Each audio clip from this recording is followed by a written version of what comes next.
Alright guys, so welcome back to another video, and today we're going to be looking at a React app whose purpose will be to fetch and display data from the GitHub users API into our browser. Now I'd just like to mention that this will be part of my React series on YouTube, so if you'd like to follow along, remember to subscribe and leave a like so that you're always notified of new uploads. Okay, so we'll need a couple of things first before we get started, and if you haven't installed Node.js, you can head over to nodejs.org like that, and you can grab the long-term support by clicking this button and installing it. Now once you have installed it, it will install Node.js on your system, and then you can run npm. Just by running that, it should bring something like this, and that will verify that npm is installed. And you can run the version that you have by running npm -- version like that, and you can say I have version 6.14. and then the purpose for that is because it will help us run commands like npm start to start our development server, and npm run build, which will build our application. Okay, now if you have npm a version higher than 5.2, then npx will come bundled together with it, so you won't have to install npx. But if you don't have npx installed, you can just run npm install -g, which will install it globally, and then write npx like that. Executing this command will install npx globally on your system. Okay, but if you have a higher version of npm than 5.2, then it already comes installed with it. Now we'll also need to install create react app, but before I do that, I'd just like to mention that the old way to do this would be to install a create react app globally by saying npm install -g and saying create react app like that. But this version, this way of installing it isn't really recommended these days, and that's why we need npx. And the reason why we need npx, we'll say npx create react app like that, and then the name of application. The reason why we need npx is because npx always ensures that we're using the latest version of create react app. Okay, so let me just cd into my desktop,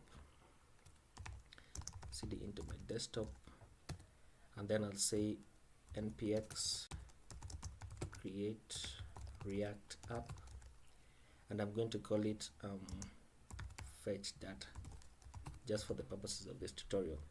Now this will take a while to run, so once it's finished, I'm going to be back. Alright guys, so npx create react app has finished running, and you can see the folder it's created right here, and I'm just going to cd into that folder, fetch data, and then I'm going to open Visual Studio Code in that folder. Okay, now let's take a look at the file structure. You can see that one thing I forgot to mention is that create react app will always initialize a git repository for you in your folder. Okay, so let's take a look at the file structure. You can see the public, we have the favicon for the react icon, we have index.html and the react logos right there, along with the manifest.json file and the robots.txt. This is just for SEO. And then we have a source folder with app css, app js, app test, index css, index.js, log svg, report web vitals, and setup tests. Now most of these files we won't even use, and in fact I'm going to delete most of them. But before I do that, I just like to run the initial application just so you can see how it renders, and then I'm going to say npm start like that. This will bundle the scripts together and then compile them and open a development server on localhost 3000 like that, and I can close this. And once it does that, it will just open a page with the react icon, and it's taking so longer than I expected. Okay, there you go. So this is the initial application that create react app will render for you. Let me just close this as well. Okay, and I can close this terminal as well. Okay, so I'd like to start deleting files, the files that we won't really need, and one of them is this, and the setup test and the report webs and the logo SVG, and I'm also not going to need the app test and the app CSS, so I can just delete them. And then in the public folder I can delete the favicon, I can delete the logo, these two logos, the manifest.json and the robots.txt, and only leave the index.html inside. Now when you took a look at the index.html, it just has some simple guides, and of course our application breaks, but we're going to fix that in a minute. If you look, it breaks, it doesn't show anything. And I'd just like to uncomment this and remove this manifest.json link, and then I'd like to change the title to say fetch data from GitHub. Just a simple title like that, and then remove this comment as well. Okay, that's just about it for the index.html, and we won't touch it again. And then now we can go to our app.js, and we can, because we deleted these two files, we don't actually need them. And you can see that for the latest version of React, we don't need to import React at the top, so that's actually very nice. And then in the index.js, we can remove this report web vitals because we deleted it as well. And then you can remove this as well. And when I save that, you can see that now our app should render, at least render something. Let me just change this and say, let's return a div saying hello React, like that. Logo is not defined. Okay, there you go, hello React. And let me just place this side by side so that you can see what I'm working on as I'm working on it. And then one thing I should mention is that you can see that I don't have semicolons in my code. Okay, so that's just I just set prettier to remove all semicolons from my code, because JavaScript doesn't really need explicit semicolons. And if you need semicolons, you can just place them. There's no problem with that. There's no problem. It's all about preference. I like it without semicolons for my code. Okay, now one thing that I would like to do, you can see that this is the div that we're returning. Okay, one thing that I'd like to do is actually create a component called GitHub, and I say github.js. Now make sure that if you're naming components, make sure you always start with a capital letter. The reason being that a React will always take it to be a component if it's a capital letter, and if it's a small letter, then it will take it to be a HTML element. Okay, we can close the index.js. Now in this file, I'd like to import a few things, but before I do that, if you watch my my intro to VS Code video, I mentioned this extension, the ES7 React Redux. I mentioned this extension, but I really didn't showcase it. So I'd like to show you how it works. Once you get this extension, you can install it, and then because this is a new file, I just like to create a shorthand for it, which will generate some code for me. And I'd like to say I want a functional component like that. You can see it creates this component for me, and I'd like to export it. So I'd like to say RAFC and then export like that, and it export the component as default. So in this GitHub component, there are things that I'd like to get, and we're going to be using use effect hook. Okay, use state hook first of all, and then use effect hook from React like that. And then let me just return and say this is the GitHub component like that. Now in order to render this component, I need to go back to my app.js and import the file.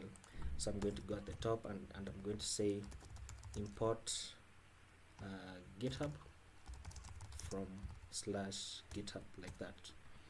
Another thing to mention is that if you look in the index.js, let me just show you something in my index.js. When you look at index.js, when I'm importing a CSS and a JavaScript file from my app.js, for example, when I'm importing a JavaScript file, I just need the name of the file, which is app. But if I'm importing another file from my, for example, index.css, I have to put the index plus the extension. So that's something worth to note. in case because it might give you a few errors once in a while when you are starting out with React. Okay, so in order to render my GitHub component, in order to render this in my browser, I need to go back to app.js, import it, and then I'll come into my div right there and I'll say GitHub like that. And once I save that, it should render. This is my GitHub component. If it can load faster like that, this is the GitHub component, and you can see that our component works. Okay, now there are a few things that I'm going to do in my GitHub. First of all, I'd like to set a URL to the GitHub API, which is https:/api.github.com/users like that. And let me just console log the URL to see if I'm correct, and you can check the console. Let me place this at the bottom, move this to the top a bit, and move this at the bottom. Really? That's at the bottom. Okay, close that. In my console, you can see, let me just try and go to this site, and you can see this is the array that it's an array of objects. This is what we're going to be fetching and displaying in our browser. So I'm just going to leave this open and just zoom in because there are a couple of things that we're going to be grabbing, like the login, the ID, the avatar URL, and the HTML URL. For now, that's all I'd like to do. So I can close this and can resize this. Let me just check what this error is saying. Okay, just reload it. Okay, there you go. There you go. Now, there are a few things that I'd like to do. First of all is I'd like to set up my my state value. So I'll go ahead and say const users and set users. This is just a naming convention, okay? And you can use any naming that you want. So I'm going to say I'm going to get this from use state hook, and it's going to be an empty array for begin, because we are fetching an array, as you can see. So the on the first page it's going to be an empty array, and then I'm going to just set up my use effect with a callback like that, and I'm going to add an empty dependency array list, just so that it only runs on the initial render. That's the purpose for these two square brackets. Okay, so the next thing I'd like to do is I'd like to create the function that will actually fetch this data from this URL, because you find that if I log this URL, as you can see, it just logged the URL and it will not return any data. So I'd like to create a function and say const what do you name it, fetch data or fetch users. Let me say fetch users, and I'm going to say it's going to be an arrow function like that, and I'd like to make this asynchronous, sync await, asynchronous like that. And then I'd like to, what should be inside here, let me create another variable and say const response like that is equal to await, what's it, await. We're going to be fetching the URL like that. And then I'd like to create another variable called users like that, users, and users is going to be awaiting response.json like that.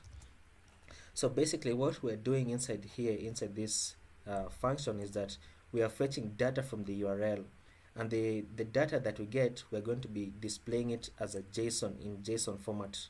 That's what this is saying. And then this users, I like to assign it to this this function right here. So I'm going to say set users, and I'm going to say users like that. Now let me just comment that out, and then I'm going to say I want to console log the users, just so you can see what happens.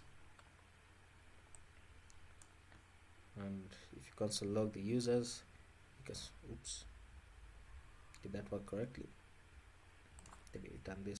Okay, did that work? If you reload, it should return an array of, oh okay, sorry, I have to actually place it inside here. So for the use effect, I am going to be placing this function inside the use effect, and this is the only function that we're going to be calling, and I'm going to say fetch users, like that. And once I do that and I save, then it should fetch the users for me. You can see it returns an array of 30 objects. You can see that. Let me place this on a bigger screen. Okay, so this is basically the data that we're going to be fetching and we're going to be displaying. And if you see like the login Mojombo right there, you can see the login there, number one, everything is the same as this, but we're just fetching it, and we're going to be displaying it much better rather than in this JSON format. Okay, so the next thing I'd like to do is actually let me think about this for a moment.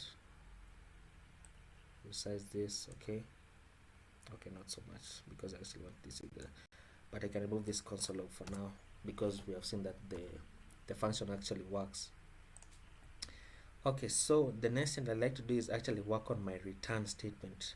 So I'm going to remove this and say return. Now one thing you'll notice is that if I have a div inside here and say maybe hello react like this, if I want to add another div below it, it will give me an error, you can see. And if I try to save, it will throw a big fat error at me. If you just try and load, you can see failed to compile. The reason why is because the return statement should always return one main element or component, for that matter. And there's a reason, there's a way you can do that. You can say return h1 saying hello react like this, and then you can place another div inside the main div, which is this, right, like that, and you can say react is cool, like that. And so once you save that, you can see that it actually works. If you just save, you can see hello react is cool right there. Now another way we can do this is if you don't want to use divs, you can use what React calls fragments, and you can do that by just removing this and saying react.fragment, like that. And you can see when I save this and try to reload, you can see that it works the same way. Now react.fragment has a shorthand property where you can just remove this and leave the empty angled brackets. This will be interpreted by React as a fragment, and once I save that, you can see that it's still the same. And if I had to add another paragraph here and say lorem 20, for example, you can see that it will generate lorem ipsum for 20 words, like that, and it will display. Please forgive me, my system is a bit slow today.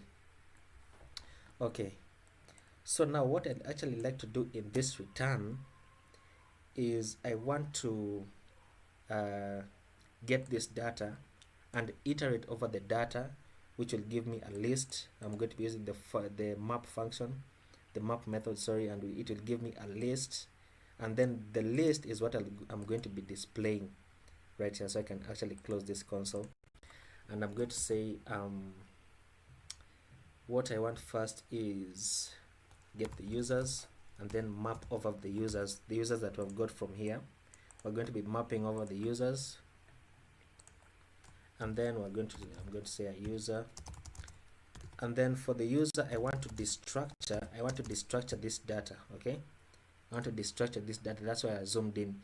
And there are things I'm going to need. First of all, I'm going to need the ID, and I'm going to explain why, and then I'm going to need the login, and then the avatar URL and the HTML URL, like that. So I'm going to say ID, login, avatar URL, and HTML underscore URL, like that. And this we'll be getting it from the user. Okay, and once you do that, we want to return, oops, not use reducer. Did I do something wrong? Oh, I used square brackets, so I actually need curly braces, like that, and that's much better. Okay, so inside this, I like to return a list. Okay, I like to return a list, like that, a list. Now what you'll notice, I'm going to leave this purposefully so that you can see that the error that it will throw in the console. Okay, so I'm going to return a list, and I'm going to say inside the list I want a h1, okay, and h2, saying for the h2, since I want the name, I'm going to be grabbing the name from the data that I destructured, which is the login, and you can see the login is the name of the person right there. So I want the h2 to be login, and then I want an image, because the avatar URL is an image. If we look at the data right here, the avatar URL is actually an image. It is actually an image. Is it really? Okay, it's an image. And I'm going to say avatar URL like that. And for the alt, in case the image fails to load, I just like to show the name of the person, which is login. And then I'd like an a tag, because this is a link to their profiles on GitHub. I'd like an a tag, and the href will be html underscore URL, and I'm just going to say GitHub profile like that. And once I save that, notice that it will throw an error, as I have not used ID. It will throw an error in the console. Okay, once I do that, you can see that it actually fetches the data. See that it actually, let me close this first, it actually fetches the data, the name of the person with the picture, and the GitHub profile. If I have to click this, you can see on my bottom left, you can see the root of the link, and if I click open this in a new tab, you can see that it will take me to the GitHub profile of the person. Okay, and you can see it has generated 30 people from our array. Okay, and we're going to style this in a bit, don't worry about it, but I just like to show you the error in the console that it will give me, which says each child in a list should have a unique key prop. Okay, and you can fix that by saying, because the map function actually returns a list, I'm going to say I'm going to give it a key prop and say the key should be from the ID. Now remember that this has to be unique, that's why I'm using the ID, because the ID is unique for everyone here. Okay, and once I save that, you'll notice that the error will go away. Okay, if you reload it, the error goes away. Okay, now actually the entire purpose of this video has been met. You can see that we're getting data from the GitHub API and we're displaying the data, but just to make it look a bit better, I'm going to just add some styling to it, and I'm going to show you how to add styling. Now if you look in our app.js, you can see, not our app.js, sorry, but in our index.js, you can see that I'm importing a CSS file called index.css. So in order to style this, I actually need to go to index.css, and then I can remove this because we don't need it. And then I can say for the body, let me add a background color of, let me just choose the color because I don't remember its hex value. Let me place it right about, oops, right about there, with that body background color. And then we can style this using actual HTML elements, actual HTML classes. Now one thing about React, because React uses JSX, we can't use class like this. We can't use class like this and say maybe class of user name. Okay, let me just place it one thing, username.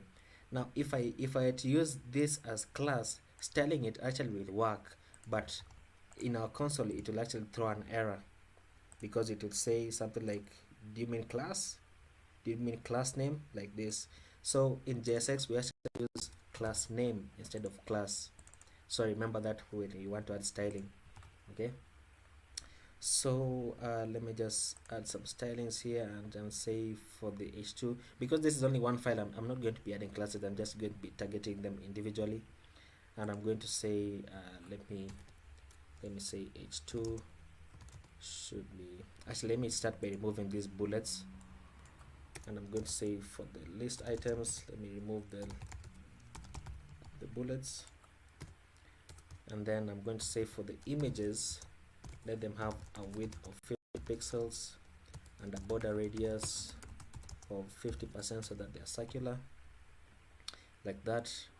And I'm going to say let the list items have a background color of white. And I'm going to say for the body, let me add a margin of 0 on the top and bottom and 20 pixels on the left and right, like that. And then for the list items, let me add a border radius of about 10 pixels so that they are rounded at the edges. and then let me add some padding so that the words are not completely at the edges, but they can be pushed inside. And I'm going to say padding of 20 pixels, like that. Oops.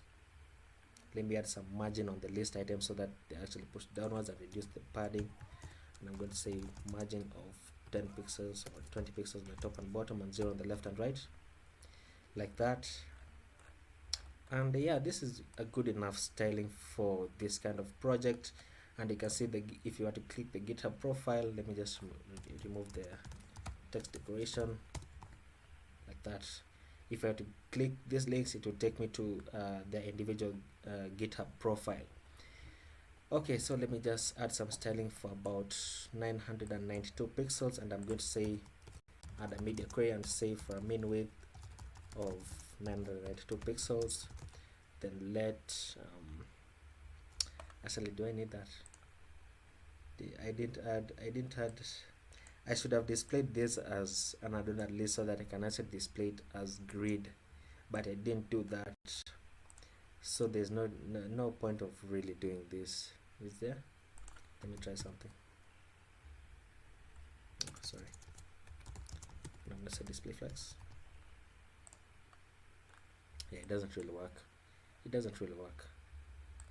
But the point of the video has been met. You can add your own. You can try and add this into a list, and to do that, all you have to do is wrap all of this into a UL tag.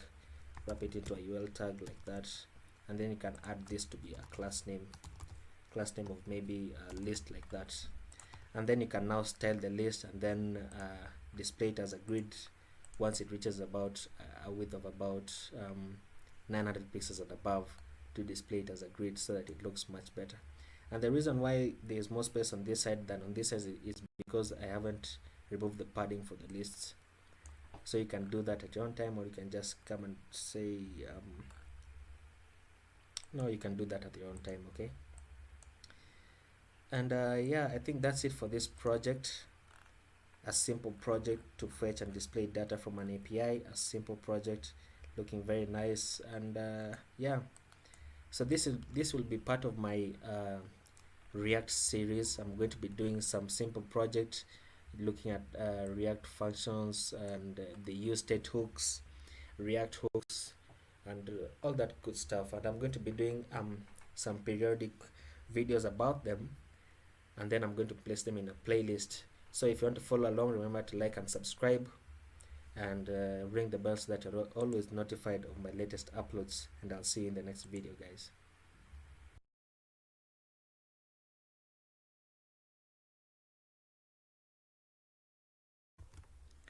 Alright guys, so welcome back to another video, and in this video we're going to be building a simple React counter. And all I've done is I've created a new React app using npx create React app, and the name is counter, and you can see the folder that is created is right here. And then I have opened localhost 3000 on my browser. So this is going to be a simple project, and we're going to be using the use state hook. So I'm just going to cd into my folder called counter, and then open VS Code. Okay, just to perform some cleanup, I'm going to remove the app CSS, app test.js, logo svg, report web vitals, and setup tests. I'm just going to delete them, and then I'm going to go to index.js and remove this. Oops, remove this, and as well remove this, and then save it. And then in index.css, I'm just going to remove this because we don't need it. And in app.js, I'm going to remove these two, and then I'm going to say import use state from React. Now with the new React version, we don't need to import React at the top, so it's really nice. So this works fine. And then I'm going to clean up this, and I'm going to say a div with saying hello React, and then I can just npm start this so you can spin up our dev server. And as we wait, I'd like to just go over, in case you're wondering why I'm performing shorthand properties for this and it's working, it's because in my settings.json, let me just open my settings, and if I check my settings.json right here, I have emmet.include languages JavaScript, JavaScript, React. So this allows me to use emmet shorthands in JSX JavaScript, in JSX React, sorry. So let's check our web server, and you can see hello React. So let me just squeeze this a bit, place this side by side, and then now close this terminal because we don't need it. And just in the app.js, there are a few things that I'm going to do, and it's a very simple project. So the first thing I'm going to do is just initialize my state values. So I'm going to say const value and set value. This is just a naming convention. Okay, you can name this whatever you want, and I'm going to say use state, and the initial value will be the number 0. Okay, because it's a counter, we're going to be counting upwards. Okay, so next I want to work on my return statement right here, and I'm going to say return, and I'm going to place a fragment like that, and I'm going to say what do I want to do? Let me return a div with an h1 saying simple react counter, and then below the h1 I want what do you want? How do I want to style this? I'm going to say let me have a button that says increase, and I'm going to set up a class name here just so I can style it in the CSS later, and I'm going to give it a class name of btn, and then I want to say on click I want to set up an inline function which will target the set value function right there, and I'm going to say set value, and we're going to be changing the value by 1. We're going to be increasing it by 1. So I'm just going to copy this, and I'm going to paste it 2 more times, and I'm going to say decrease for this, and I'm going to say for this reset. Now we have to change this up a bit. For decrease it's going to be value -1, and for reset I'm going to just set value to 0 like that. Once I save that, it should appear, the button should appear like that. Now once I click it, you'll see that nothing happens. That's because we haven't set the actual like container for the counter. So I'm going to go below the h1, and I'm going to say the paragraph, and I'm going to be targeting my state value of value. So once I save that, just reload faster, and look at the counter. When I increase it, it goes up by 1, by 2, by 3, and when I decrease it, -1, and when I reset, it goes back to 0. So once I do that, I'd like to just style it a bit, and I'm going to be targeting for the body, I'm just going to say text align center, and I'm going to say I want a background color of let me just pick it around there, around somewhere there, such a background color. And then I'll say, you know what, let me not return a paragraph here, instead let me return an h2 so that it's bigger. If you could reload like that. And then in the index CSS, I'm going to say for the h2 I want a font size of 36 pixels like that. And then for the buttons, I want a margin on the right of 10 pixels so that they can separate from one another. And then I'm going to say let's have a padding of 5 pixels, let's have a border of none, a border radius of 5 pixels so that they're rounded at the edges, and then a background color of just about a shade of this color. So I'm going to pick that color.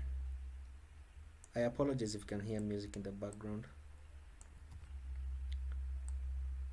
Such a color, that's better. And I'm going to say for the text color, let me have it as white, and then let's have a cursor pointer like that, and you can see it's working very nicely,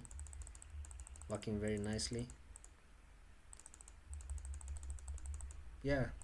And that is it. Very simple React counter. All we needed to set up was our state values, and we target the value in our h2 right there, and then we set up the buttons to actually add the functionality of increasing and decreasing, and then just some simple styling so that this looks nice. So thank you guys for watching. If you like the video, remember to like and please subscribe so that you are always notified of my latest uploads. Thank you for watching.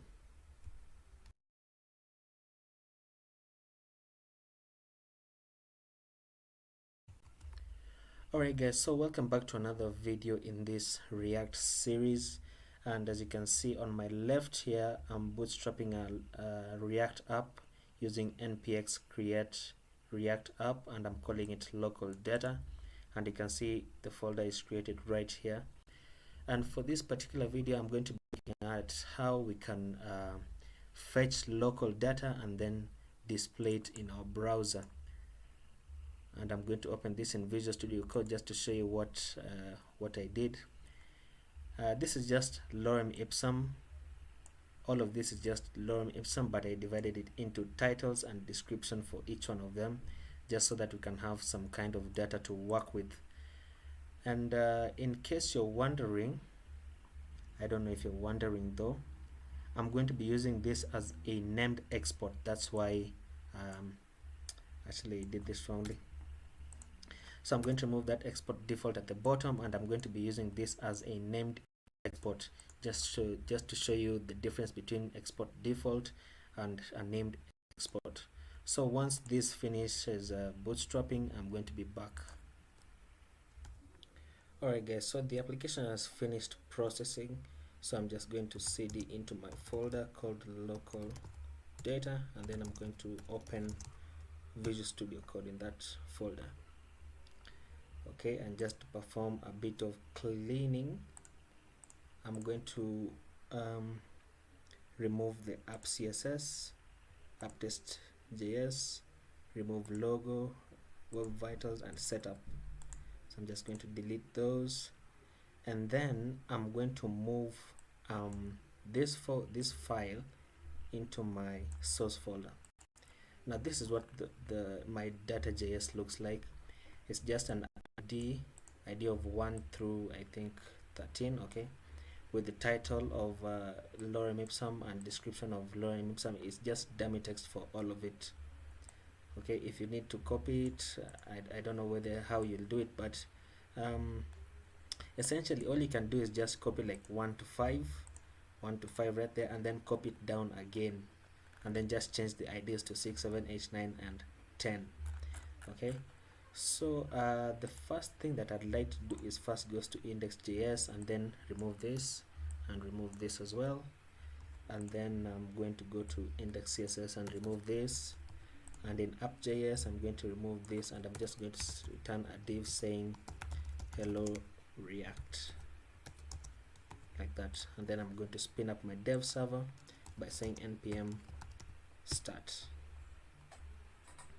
and then that's going to open my development server. So we just open this side by side, and then we can see this in action if it opens sometimes in this century. Okay, while it's doing that, let me just, it's going to give me an error. I didn't see it. Yeah, I need to remove this because I've deleted these files. And then in the app.js I'm going to import use state, the use state hook from React, because we're actually going to need it for setting up our state values. So once I reload that, and then it should compile and open our dev server as normal. Let me just see use state. Okay, that's okay. It should open up our dev server. If not, it should open up right here. Alright guys, so I opened up my dev server on localhost 3000, and this is what we get, which is correct. So the next thing, let me just close this sidebar and then close this terminal because we don't need it. The next thing I'm actually going to need is I have to import my data from data.js, okay, and since it's a named export, I actually have to give it the name that I named it here, otherwise it will give me an error. So I'm going to say import, and because it's a named export, I'm going to import it in curly brackets. I'm going to say data like that from, where's the file, oops, it's just in the same file called data like that. And then I'm going to set up my my state values, and I'm going to say const what should I name this? I'm going to say just value and set value for now, and I'm just going to say they coming from use state, and the use state should use the data that is available. Now if you want to check whether this is running, all you need to do is come to the return and say it should return what am I thinking about? I'm forgetting how to do this. I'm going to return oops, I'm going to return a div, and in an h1 I'm going to say there are, and then I'm going to place curly brackets like that, and I'm going to say items in the array. So if you want to access the number of items in the array, all you need to do is come and grab our value, because this data is actually reflecting this value here, and I'm going to say value.length, an array method for getting the length of items in the array. Additionally, you can also use data here. It will work the same way, and once I refresh that, it should reload and display there are 13 items in the array like that, because our data has 13 items. Okay, now what do we want to do with this data? First, we would like to actually get the data and display the data. Okay, and if you watch my previous video, we did that using the GitHub users API. That was the API that was online, and I'm just setting this up on a local development just so you can see that it works the same way. So the first thing that I'd like to do is I'm going to go up here, and I'm going to say what should I say for this? Just a moment. Alright guys, so what I think I'll do is actually change my state values, because I'm thinking ahead, and I think this will be a bit confusing. So instead of value, because we actually have text, I'm going to say select the three of them using Control D, and I'm going to say text, and then change this to camel case to say set text like that. And then you can see this is giving me an error, and the reason why is because this needs to be inside a React fragment, like that.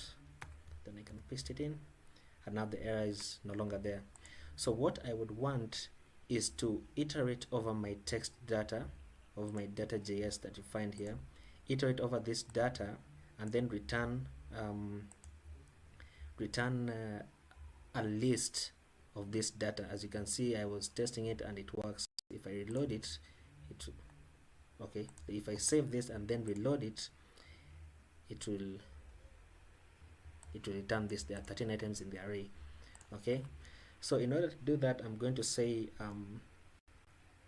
what am I, my data is text, and I'm going to be mapping, oh my god, is text, and I'm going to be mapping over it, and I'm going to say I want to return a single text like this, and my arrow function, inside my arrow function, I'm going to destructure my data. Okay, and we can do that by saying const and then placing curly brackets, and my data only has 3 values, and I'm going to say ID, title, and description, and I'm going to say ID, title, and description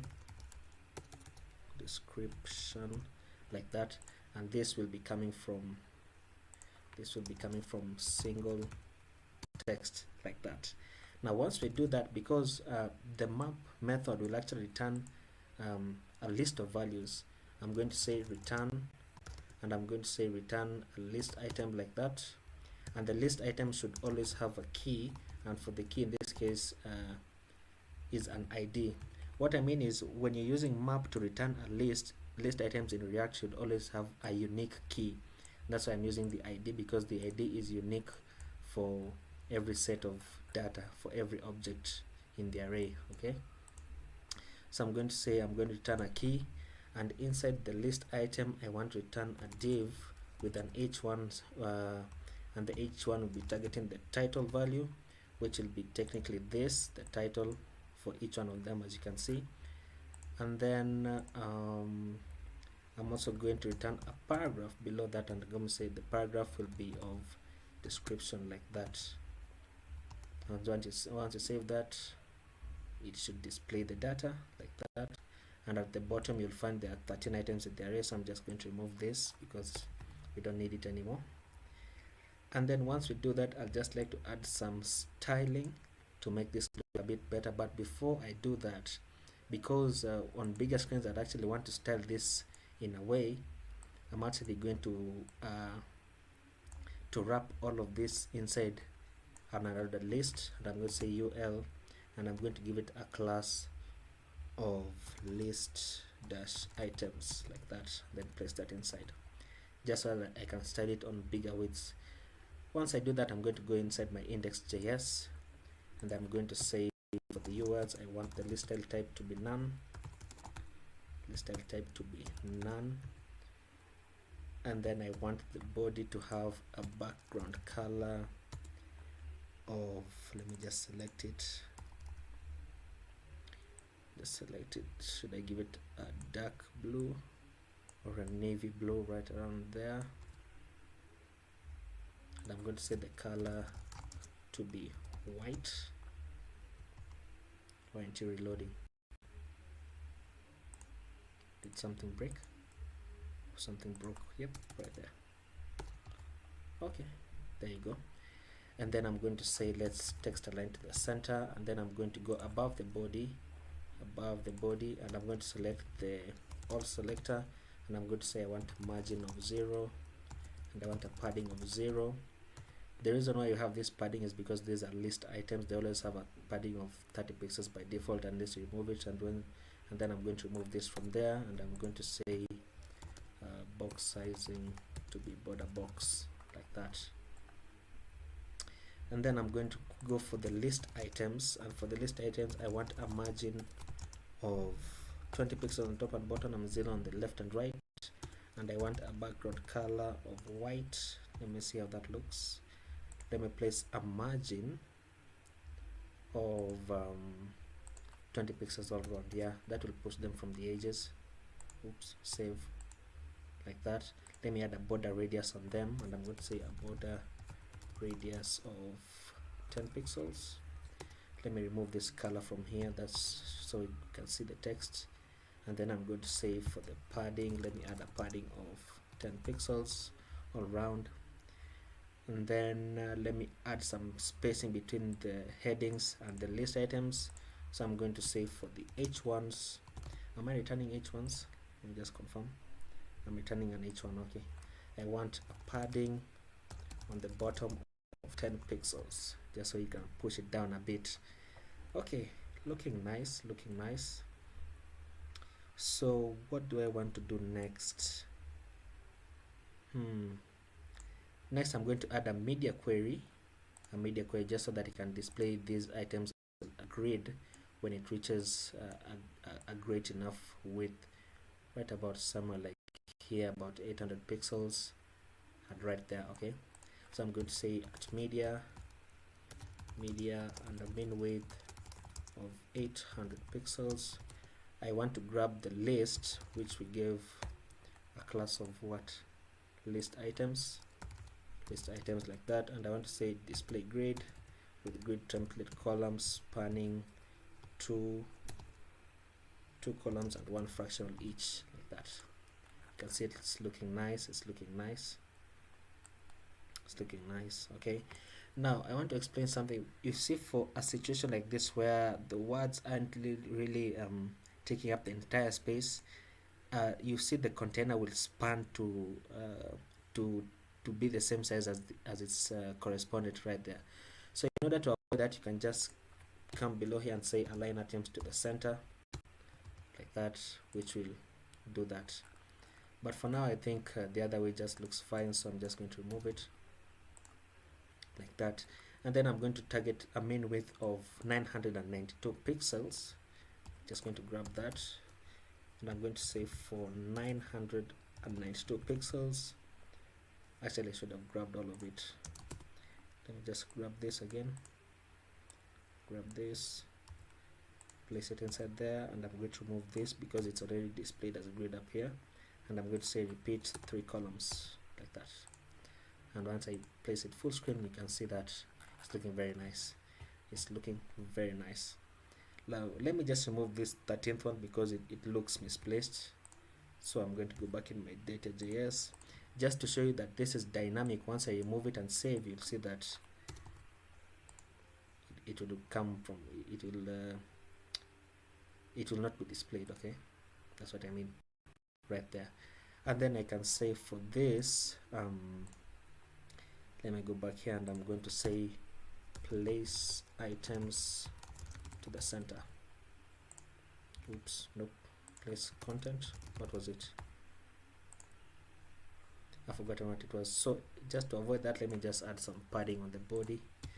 Let me just add on the body, let me say a padding of 50 pixels on the top and bottom and 30 pixels on the left and right. That will move it down a bit and away from the edges a bit, and you can see that still looks nice. Though this data doesn't really mean anything, I'm just showing you that it's also possible to fetch local data and display it just as you would with an API, like we did in the previous video. If you didn't watch that video, I recommend you also watch it because it gives some practical example as a real world use case. So thank you guys for watching. If you like the video, remember to like and subscribe, and I'm going to be continuing this series onwards. I'm not sure how many videos I'll do, but perhaps for the entire React course maybe, and once I'm done I'll mention it. So if you like the video, remember to like and subscribe, and thank you guys for watching.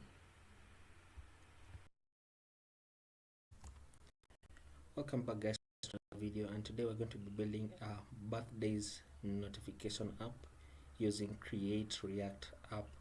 It's a very simple project. We're only fetching some data and then displaying it, and then I'm also going to place a dismiss button here in case I was thinking of a situation like you have already read the notification and you don't need it anymore.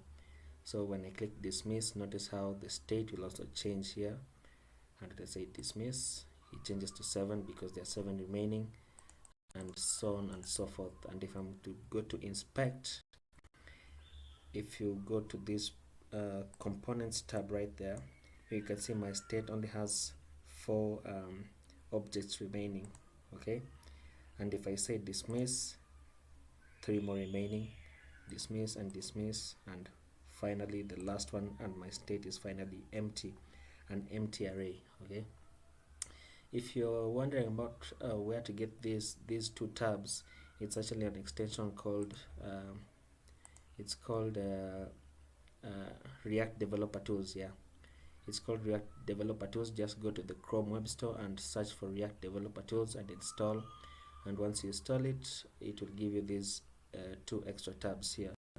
It's a very nice extension to have, especially if you're dealing with React. Now I didn't set a restore button, but you can do that very easily. I'm going to show you or give you like some direction on how to do that. But if I reload it right there, you can see that all my data is back. And I uploaded this to react-birthdays-app.netlify.app and also to my GitHub repository, and the repository is react-birthdays.app, and when you go there, all you'll find is the source code. And yeah, I think once we've done that, we are ready to start.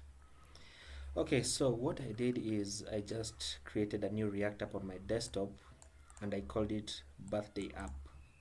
Okay, so you can do that by saying npx create react app birthday app as the name of the application.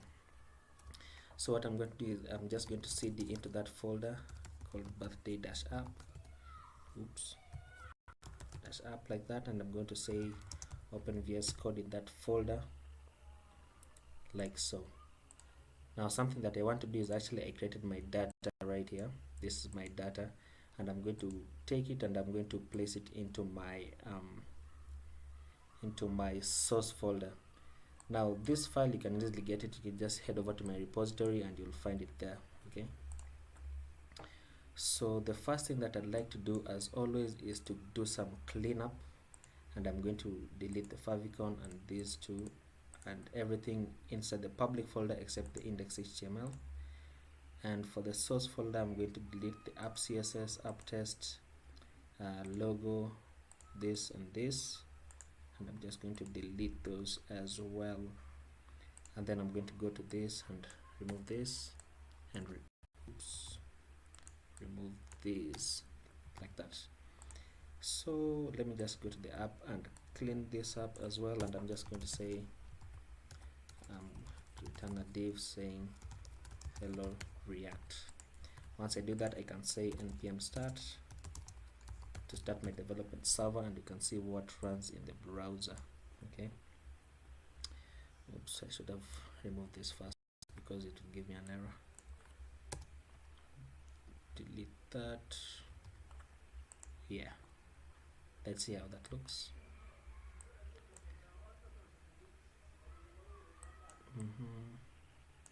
There you go, it says hello react. Okay, so the first thing that I'd like to do, let me just go over this, my data file, and you can see that I'm exporting it as constant data like that, meaning it's a named export. And then inside I just have an array of objects with ID, name, and image, and the images are all from pexels.com. And really that's it. I only have 8 items in my array.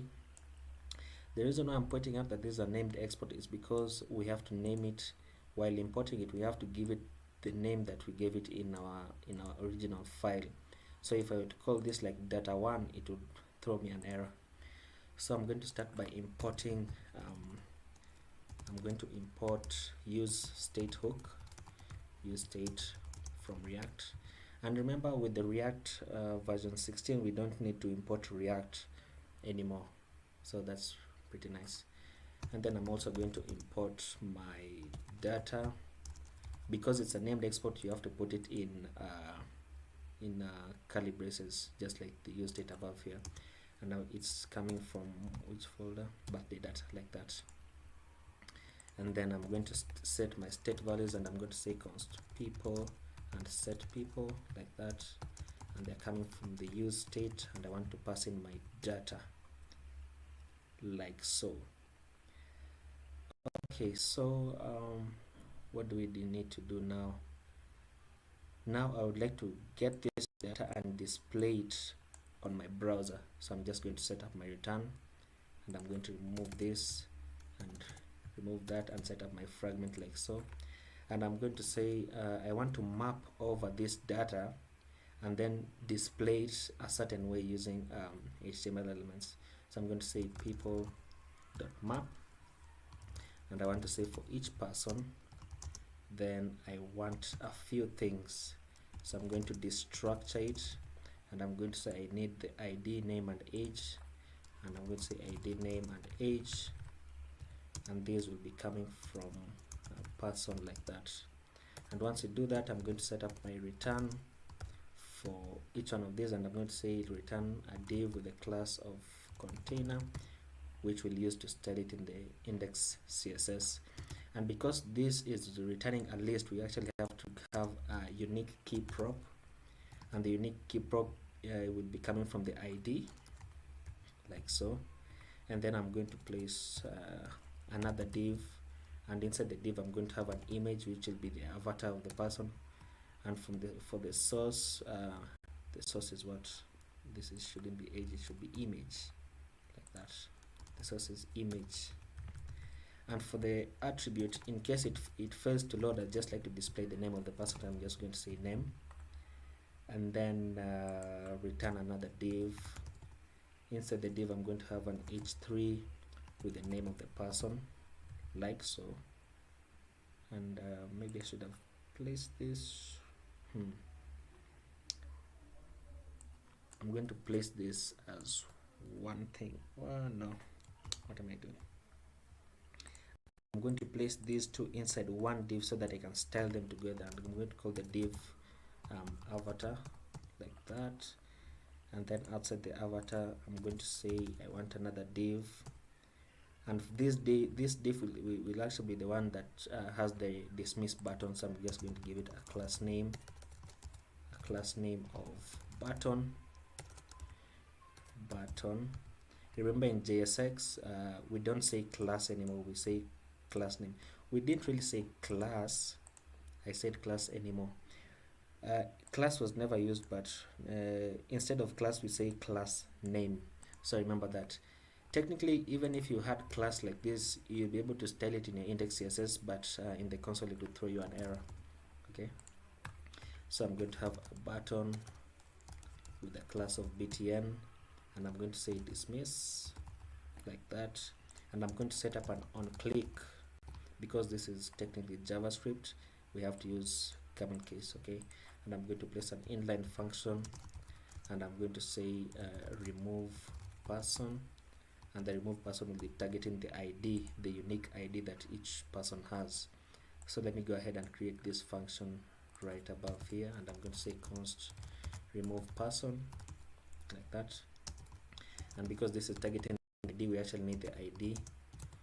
And for this function, I'm actually going to be doing two things. First, I'm going to create a variable which I'm going to link to my filter method, and then once I get some result from the filter method, then I'm going to pass in that new variable that I create inside here into this set people function, so that it actually returns the correct data when we click this button. Okay, so I'm going to say let what should I say, let new person equal to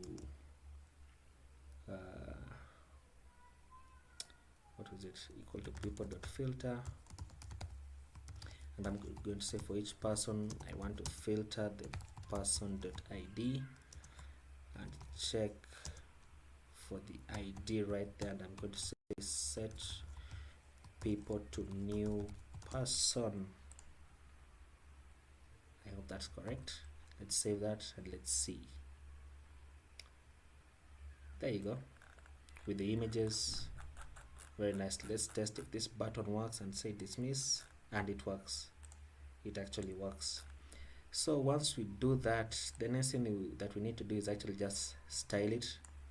So I'm going to go back to my index CSS, and I'm going to remove this, and I'm going to remove this, and I'm going to target my all selector, and I'm going to say margin 0, padding 0, and box sizing, what did I spell, box sizing or border box. Actually, I can actually remove the padding because we're not returning anything that has default padding. And then I'm going to say for the images, let them have a width of 40 pixels and a height of 40 pixels and a border radius of 50%, so that they're rounded like so. That's too small. I'm going to say 50 pixels. That's better. Let me just reload so that everything is there like so. And this is actually, you can see it much better that our button works. Now let me just add something here, and I'm going to say an h3 saying we're going to be getting the length of the array and then displaying it, and we're going to say people.length,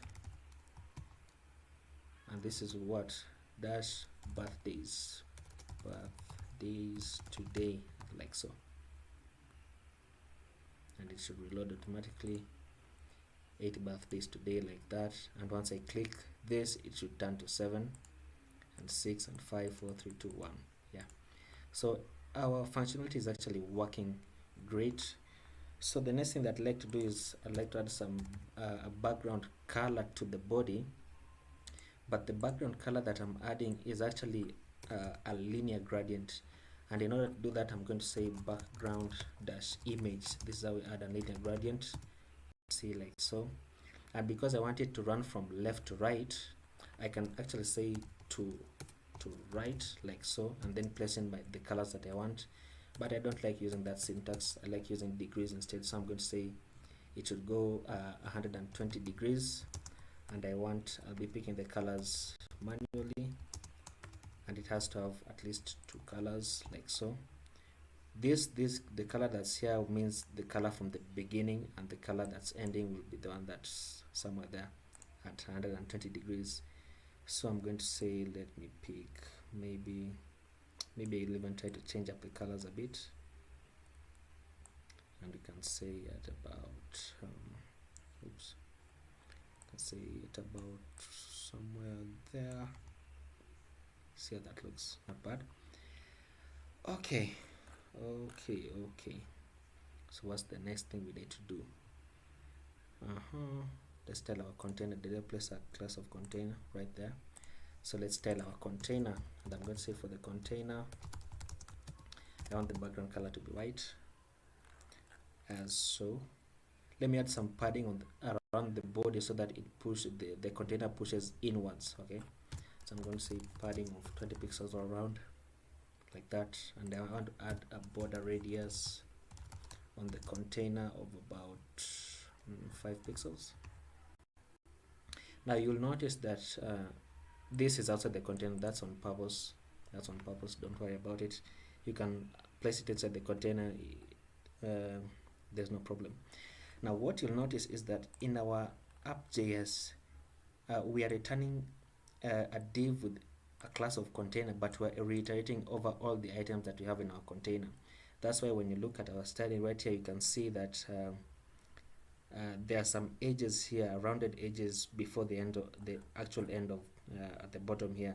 The reason for that is because each one of these are being counted as containers. Okay, and I did that actually on purpose so that I can come and add a margin on the top of 10 pixels and the left right of auto so that it centers like that.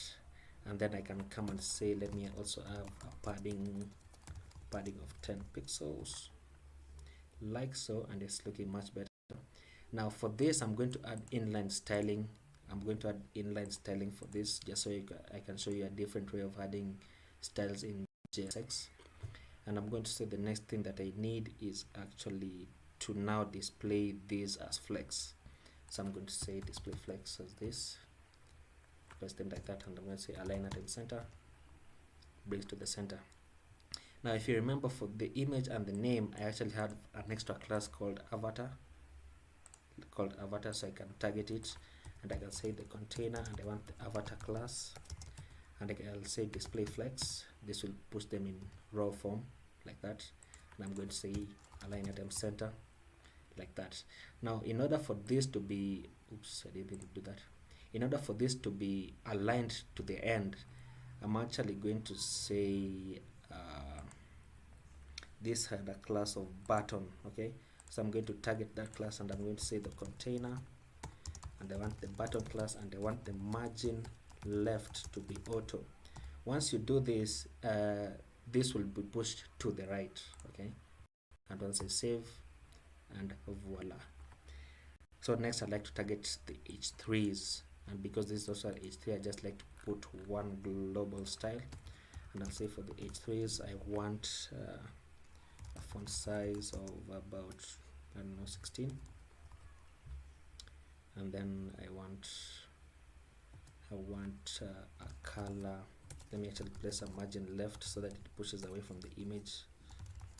A margin left of actually, you know what, I don't want to style this either, so let me just put this inside where was it? It was inside a container and a H3, the container and the avatar class and the H3. Okay, so I'm just going to say the container, the avatar and the H3 like that. A margin left of 10 pixels. I want the color of the H3. Okay, this again, this is a global style. I want the color to be this color. I want which is more prominent, this color. Yeah, that's much better. One thing that I haven't shown you is that if you look at the bottom right here, it looks as if the gradient ends and then begins again. So in order to avoid that, you have to come and add another property and say background repeat, and set it to no repeat like so. And then I'm going to set the height of the body to 100 viewport heights, that it covers it like so.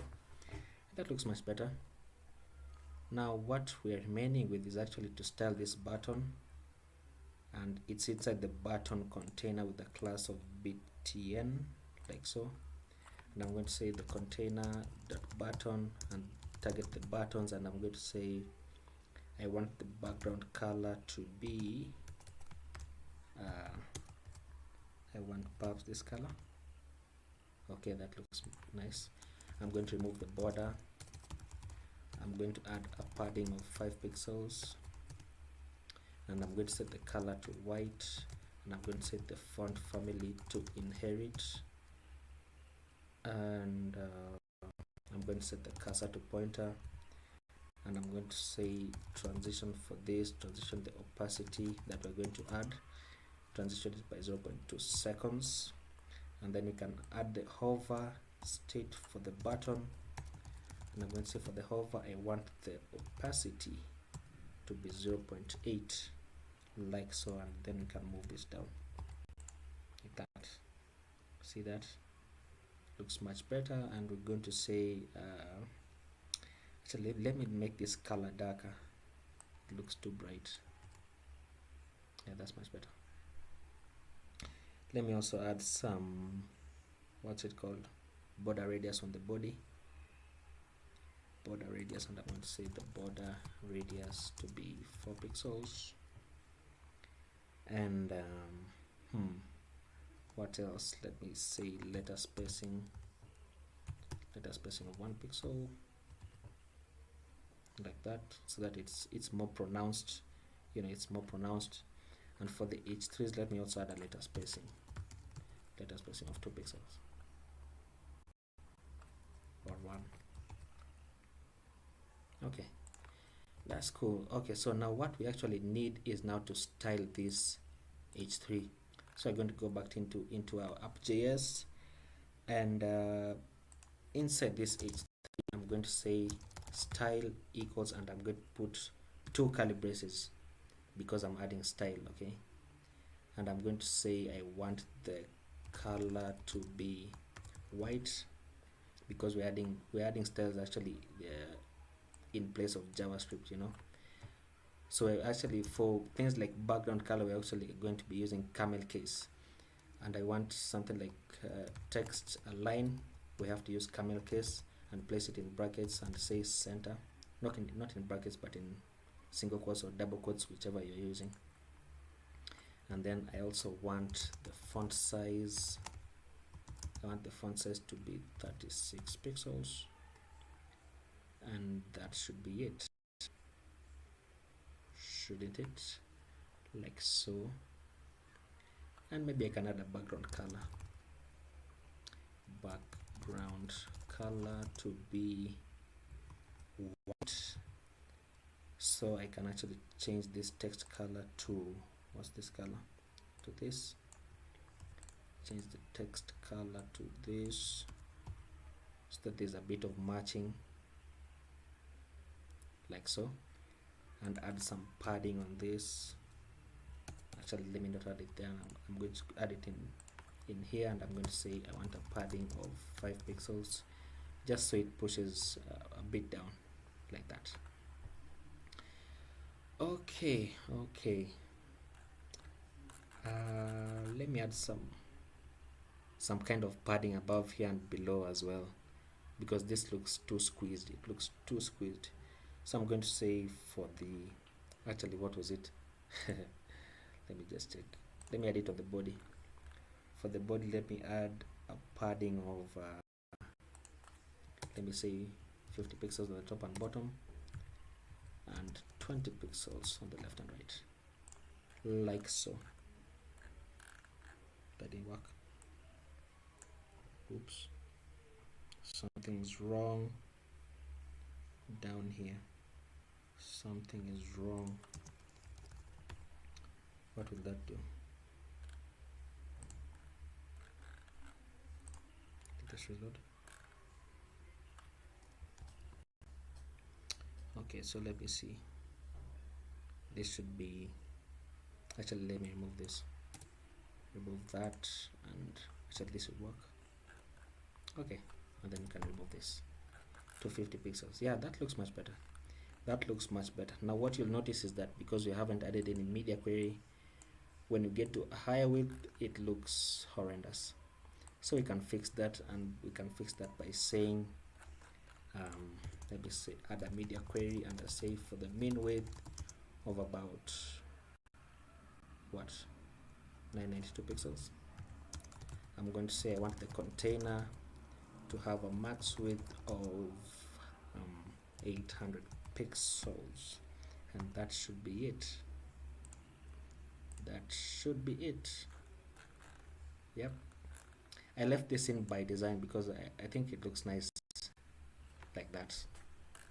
And yeah, that's it. You can see if we dismiss and it works. Oh no, oh no, no, no, no, that should not be, that should not be height 100 report heights. That should not be. Let me just check this if it will still work. It still doesn't work. So what I could do is for the container, not for the container. What's this? What's this? This is a div with the container. This is the button.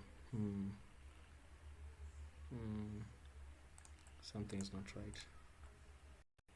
Something isn't right. And takes up what if I say remove these two. Okay, once I remove those two, then it works. Okay, interesting. Okay, yeah, that works fine. Okay, that works fine. And on bigger widths it works fine as well. Yeah, it works fine as well. Now if you wanted to set up a button to restore everything once you've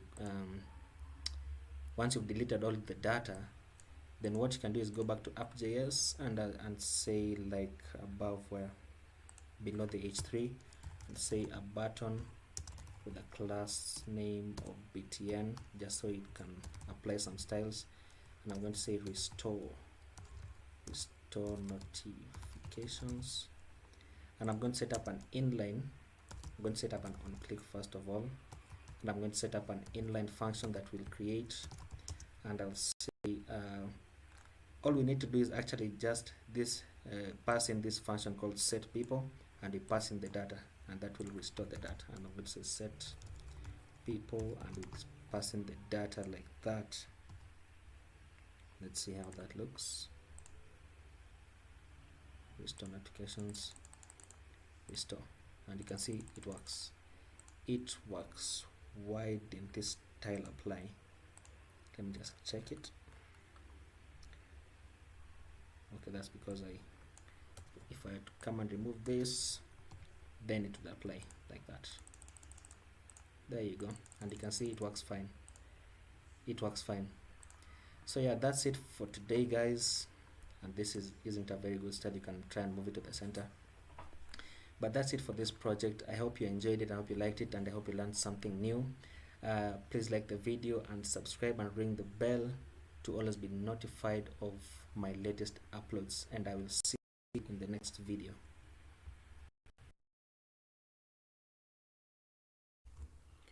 Hello guys, and welcome back to another video. And today we're going to be doing a challenge from Front End Mentor. And today the challenge that we're going to be doing is the REST countries API with the color theme switcher. Now if you need this challenge, all you need to do is go to frontendmentor.io/challenges and just scroll down until you can get it, and then you can just click it, which will open up another page for you, and it contains details about the challenge, as well as the challenges that you need to complete in order to submit it, which you can go through right here. I've already done this, and then once you're done, you can come and download it from here, or you can just download it from here, which will download the files that you need, the basic files with the design images and your markdown files. Now once you've done that, you can open it up in you can open up the folder in VS Code or in another text editor that you're using, and I opened mine in VS Code, as you can see, and this is the readme that I have opened. But let's go through the design files first. Now in the design, you'll find the UI, how the UI looks. This is the dark theme, this is the light theme, and the home pages for each of them, as well as the mobile pages, as you can see. The git ignore, we don't really need that for now, but the two markdown files are the ones that are important to us, because they contain the link to the REST API that we need, which is right here, restcountries.eu. So we're going to just copy this link from here, just copy that link, And then if you need to go through other details of the challenge, you can just continue to read this markdown file. But then again, these are the requirements for this challenge. As you can see, they're listed down here. They're the same as the ones for the website if you went through them. If you need any help, they have a link here for the Slack community. And I think that should be it for now. Now, I think this is going to be a long challenge. So what I'm going to do in this first video, I'm just going to fetch data from the API and then display it and maybe add some media queries, and then we can do some of the functionality in another video.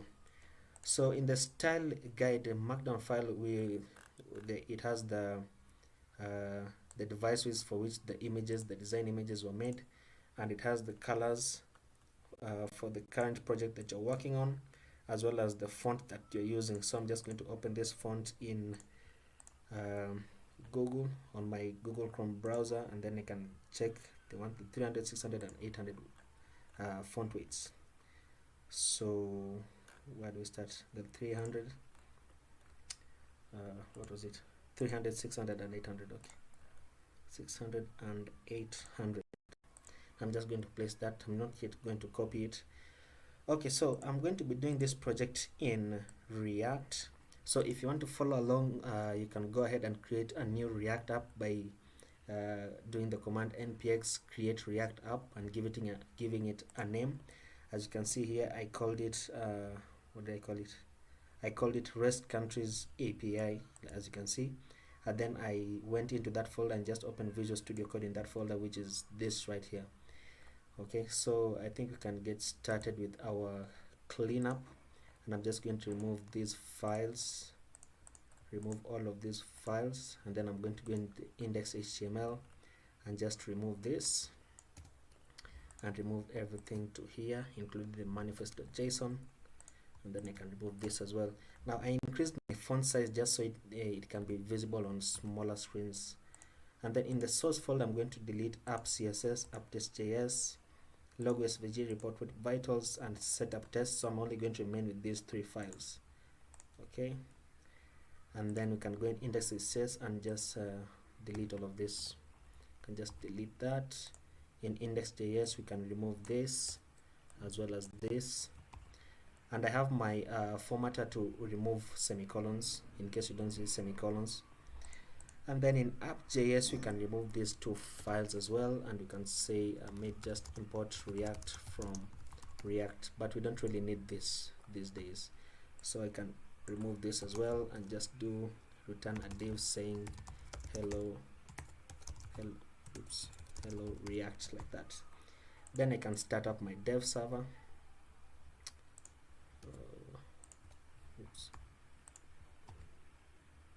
What did I do? Oh, sorry.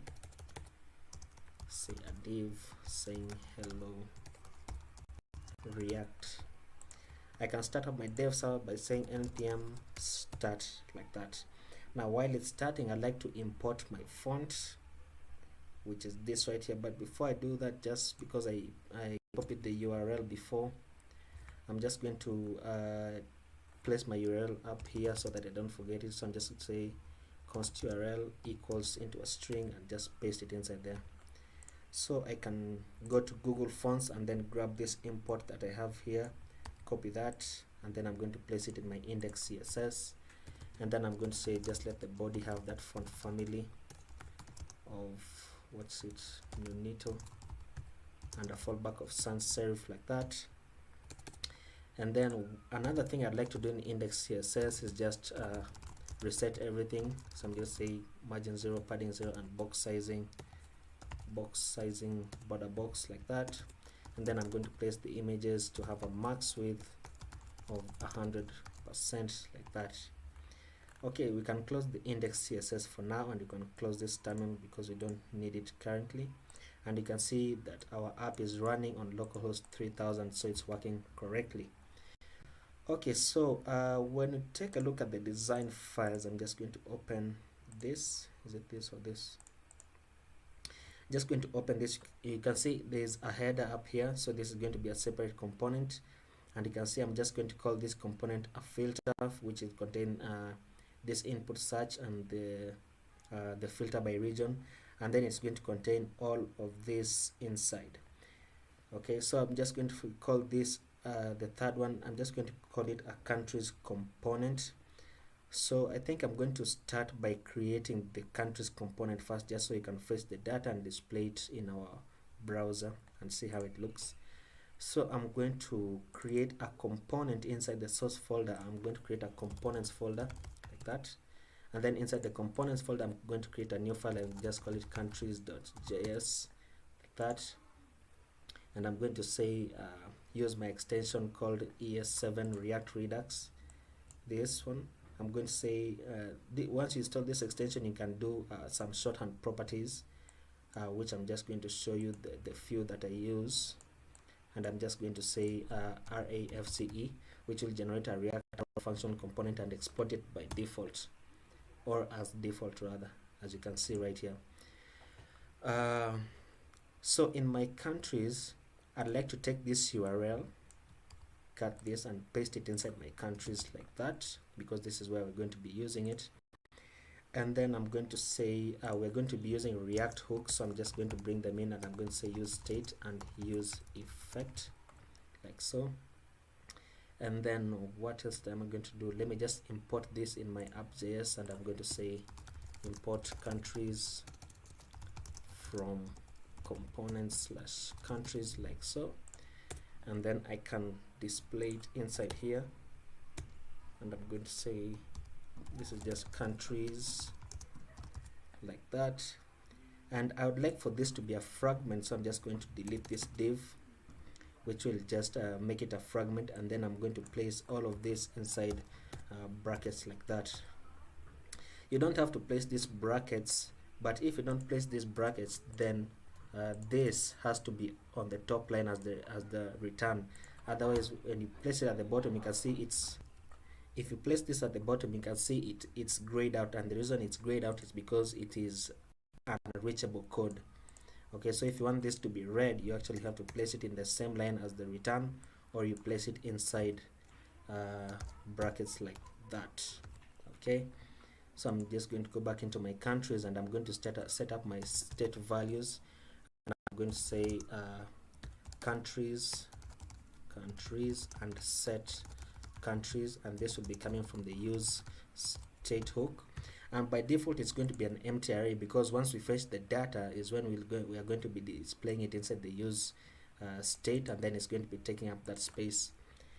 And then I'm going to say set up my use effect, and for my callback function I'm just going to say let me place an empty dependency array, and then I'm going to say let's fetch the data by saying place an arrow function and just say fetch or fetch country data like that. Place my arrow function, and I want this to be asynchronous, so I'm just going to say async like that, and I'm going to say const response equals await fetch URL like that. And then I'm going to say for the countries like so. Now we're going to be populating this, which will take up this space in the empty array, and I'll say countries equals to await response.json like that. Then we're going to set this countries function into this variable, so we're going to say set countries to countries like that. It's actually this variable once it has been fetched.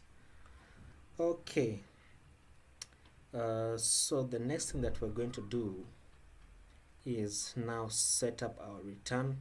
Actually, let me just console log this to see if there is any data getting fetched. Let me just do that. Let's see. On console, reload. Is the same. Let me just set up my return now, and I'm just going to say return, and I'm going to say I would like to now map over this country's data that we have, and then display the details for every country that we will be getting. So I'm going to say I want to map over my countries, and I'm going to say countries dot map, and let's say for every individual country. Then I want to set up my arrow function and then destructure the data that we're going to be getting. Okay, and since we don't have that data yet, this might be a problem. I'm just going to say let's return, maybe check if oops, what did I do?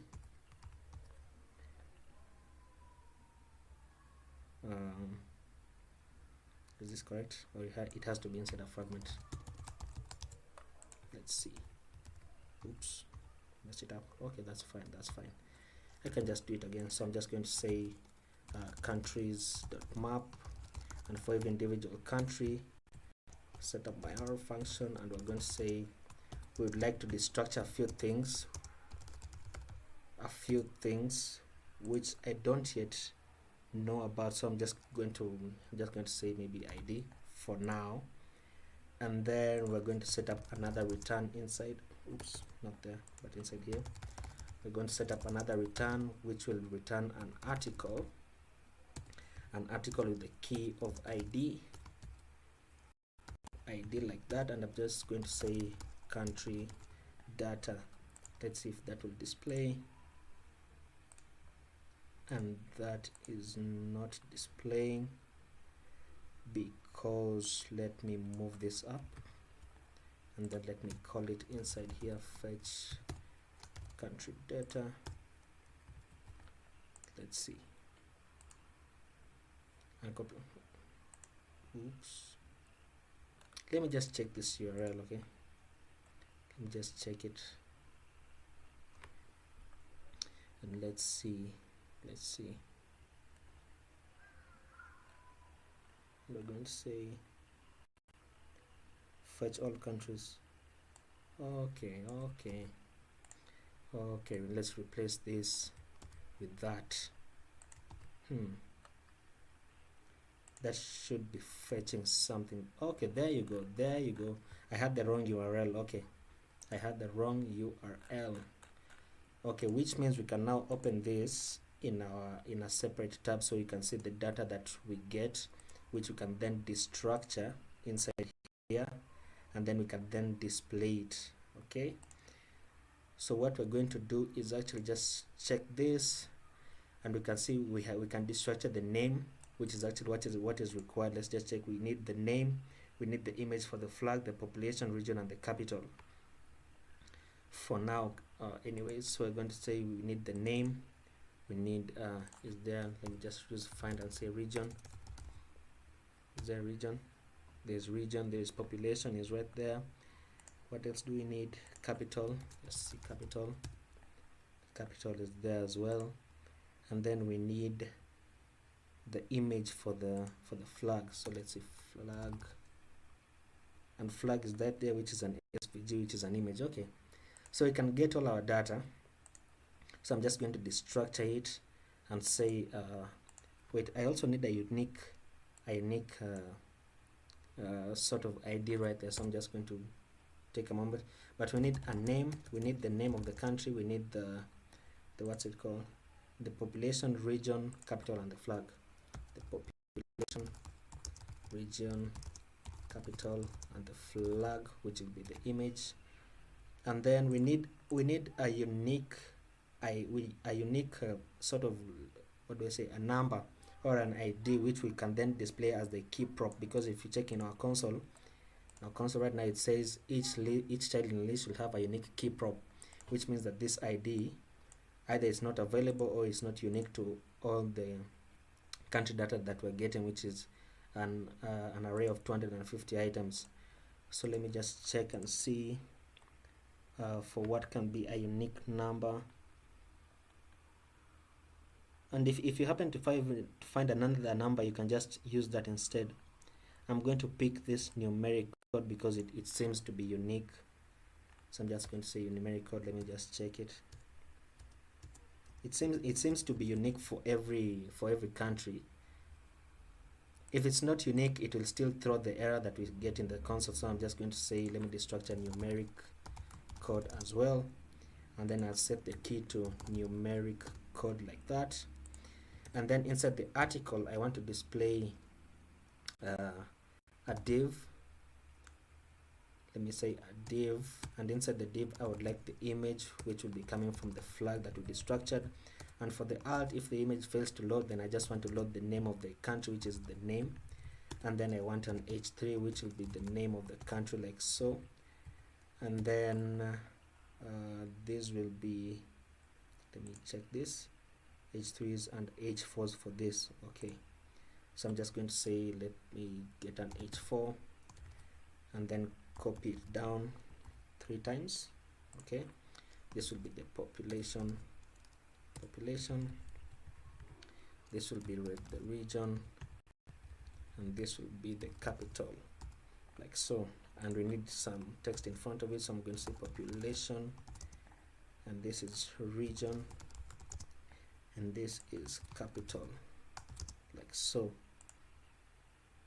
Now if you look at this design, you can see that this text is a bit heavier in terms of font weight than this, so I'm just going to place my destructured data into a span so that I can style it differently. So I'm going to take this and display it inside a span, like so, so that I can style it differently and make it lighter font weight than this, just so we can stick as close as we can to the design. And then get this as well and place it inside a span, like so. Okay, so let me save that and let's see what we get. And look at that, it looks, let me reload this so that this error goes away. Look at that, it looks good enough. We still haven't added any styles, but you can see that we are displaying all the data that we need, and I think it's in alphabetical order. Zimbabwe at the bottom and Afghanistan at the top. Yeah, I think it's an alphabetical order, so you can just place this side by side so we can begin to style it. Now one thing I forgot to do is that I'd like to place all of this from here, everything inside this map function, the map method, sorry. I'd like to place all of it into a section with a class of grid. Okay, because on bigger weights I'd like it to display as it is in the design in terms of what's it called, 4 columns, as you can see. So I'm just going to place all of that inside a section in the class of grid, and then we can head over to our CSS and begin to style it. Now in case you're wondering, this CSS folder is imported in the index.js right here. That's why you don't need to import it anywhere else in our CSS files. We just need to target the classes that we have made. Okay, so we can begin by saying in the countries you have, it's only this, so we need the class of grid. So I'm just going to say for the class of grid, and I'm going to say display grid, of course, with the grid template columns, because this is I'm making it mobile first. So I'm just going to say 1 fractional for now, which will be just that. And then I'm going to say let me add some padding on the sides of this so that they can push inwards and away from the edges of the browser. But let me just add a grid gap at the bottom so that then this can push apart as well. So I'm going to say a grid gap of 40 pixels. That's good enough. And let me place some padding on the body, some padding, and I'm going to say padding of 20 pixels. Here they push inward, which is nice. Okay, now let me just get this to a bigger width, so I can add some media queries for them. And I'm going to say add a media query and say for a min width of 640 pixels. Then I want this, I want the grid to display, oops, copy that. I want the grid to display as 2 fractional columns. So I'm just going to say repeat 2 and 1 FR each, like that, and you can see it scales nicely.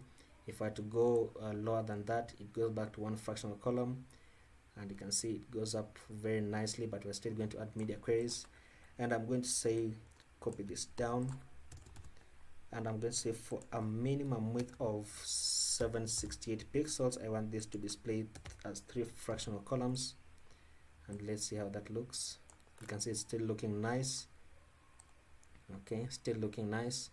And then for the final one, I'm going to paste that again. I'm going to say for the final one, let this come at 992 pixels, like that, and I'm going to display it as 4 fractional columns, which is currently the design that we have right there. Okay, so it's looking nice, it's looking nice. Let me add a background color so that you can change that white, and I'm just going to grab this color that we have here. So let me get my color tool, grab this color, copy that, and place it in the body, and I'm going to say background color, set it to that, and then I want the text color to be set to white. Now, because this is, we're going to be working, we're going to be making a light theme for this, I think it will be better if I place this inside variables so that I can just toggle them whether it's a light theme or a dark theme. But for now, I'm just going to place this right there because we're just dealing with the overall design, how it looks. And then the next thing that I'm going to do, let me check the design, get this color, and then I'm going to add some rounded edges for this as well as the image. So let me grab this color, grab that, and I'm going to place it, where is it? It's inside our text inside here. So let me just check where the text is, and I'd like for this text starting from here. Starting from here, is that correct? Not from here. Oops. From here to there, I'd like that text to be inside a div with a class of what do you say, details, just so I can style it differently. And then I want this, I hope this div won't be an issue for me. I hope so. But let me just style this div with a class of details first, and this is a section called grid. So I'm going to say for the grid, I want the div with a class of details, and I want to say I want the background color to be, oops, what did I do? Copy this color. No, what are you doing? It's just the same color really. Copy that, and you can see the color is there. So I'm going to place some padding on this. So I'm going to say a padding of 20 pixels, and I'm going to say, as you can see, there's some kind of margin right there, so I'm going to place a minus margin for them so that they can move up. So I'm going to say margin top of minus 10 pixels. Now the good thing about margin is that you can have minus values for them, but for padding you can't. Padding only has positive values. And then I'm going to place a border radius for this. So I'm going to say I want a border radius of 0 on the top left, 0 on the top right, 5 pixels on top on the bottom right, and 5 pixels on the bottom left. So that's what this means. If you didn't want to do this, then you'd have to do border top left radius like that, which is 0, place it to 0, then do border top right radius, border bottom. You see, I think it's a lot of work, so I just like this shorthand. It's much better. As you can see, the border now becomes rounded at the bottom and not at the top. So the next thing we need to deal with is this border at the top for the images. So let me just check this image, and I'll say let me go inside the article and grab the image. So I'm going to say it's inside a grid class, the class of grid, and I want the article, and I want the image inside, and I want the border radius to be the opposite of this now. So it'd be 5 pixels on the top left and the top right, and 0 on the bottom, like that. And you can see it's rounded as well, which looks very nice, very nice. So let me push this text apart, and this is I placed it inside h3s and an h4. So I'm going to say inside the grid and inside the details class, I want the h4, and I want the padding on the bottom to be 5 pixels.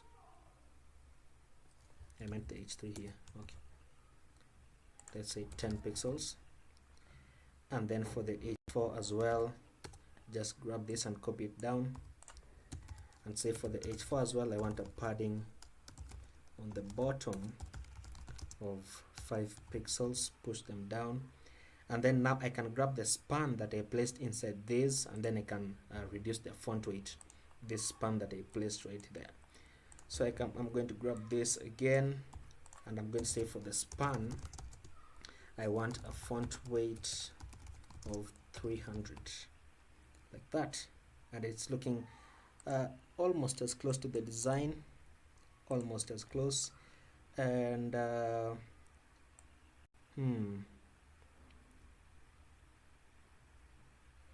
what else do we need to change? Let me see in this image.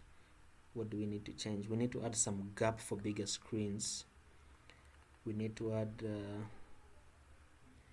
let me just check how this looks. Oh yeah, you can see the images are not of the same height, so it kind of brings some kind of jagged feeling to it. So let me just declare the images to be of the same height, and I'm going to go here and I'm going to say the height should be how much? 500 pixels. Too big, 300. No, 200. Wow. Let's say the width should be 100%. That doesn't work as well as I thought. So I'm going to say let's get the width to be 300 pixels. Okay, 400. I think I'll have to add media queries for this. 500. This will interfere, I think, on small screens. I think this will interfere on small screens.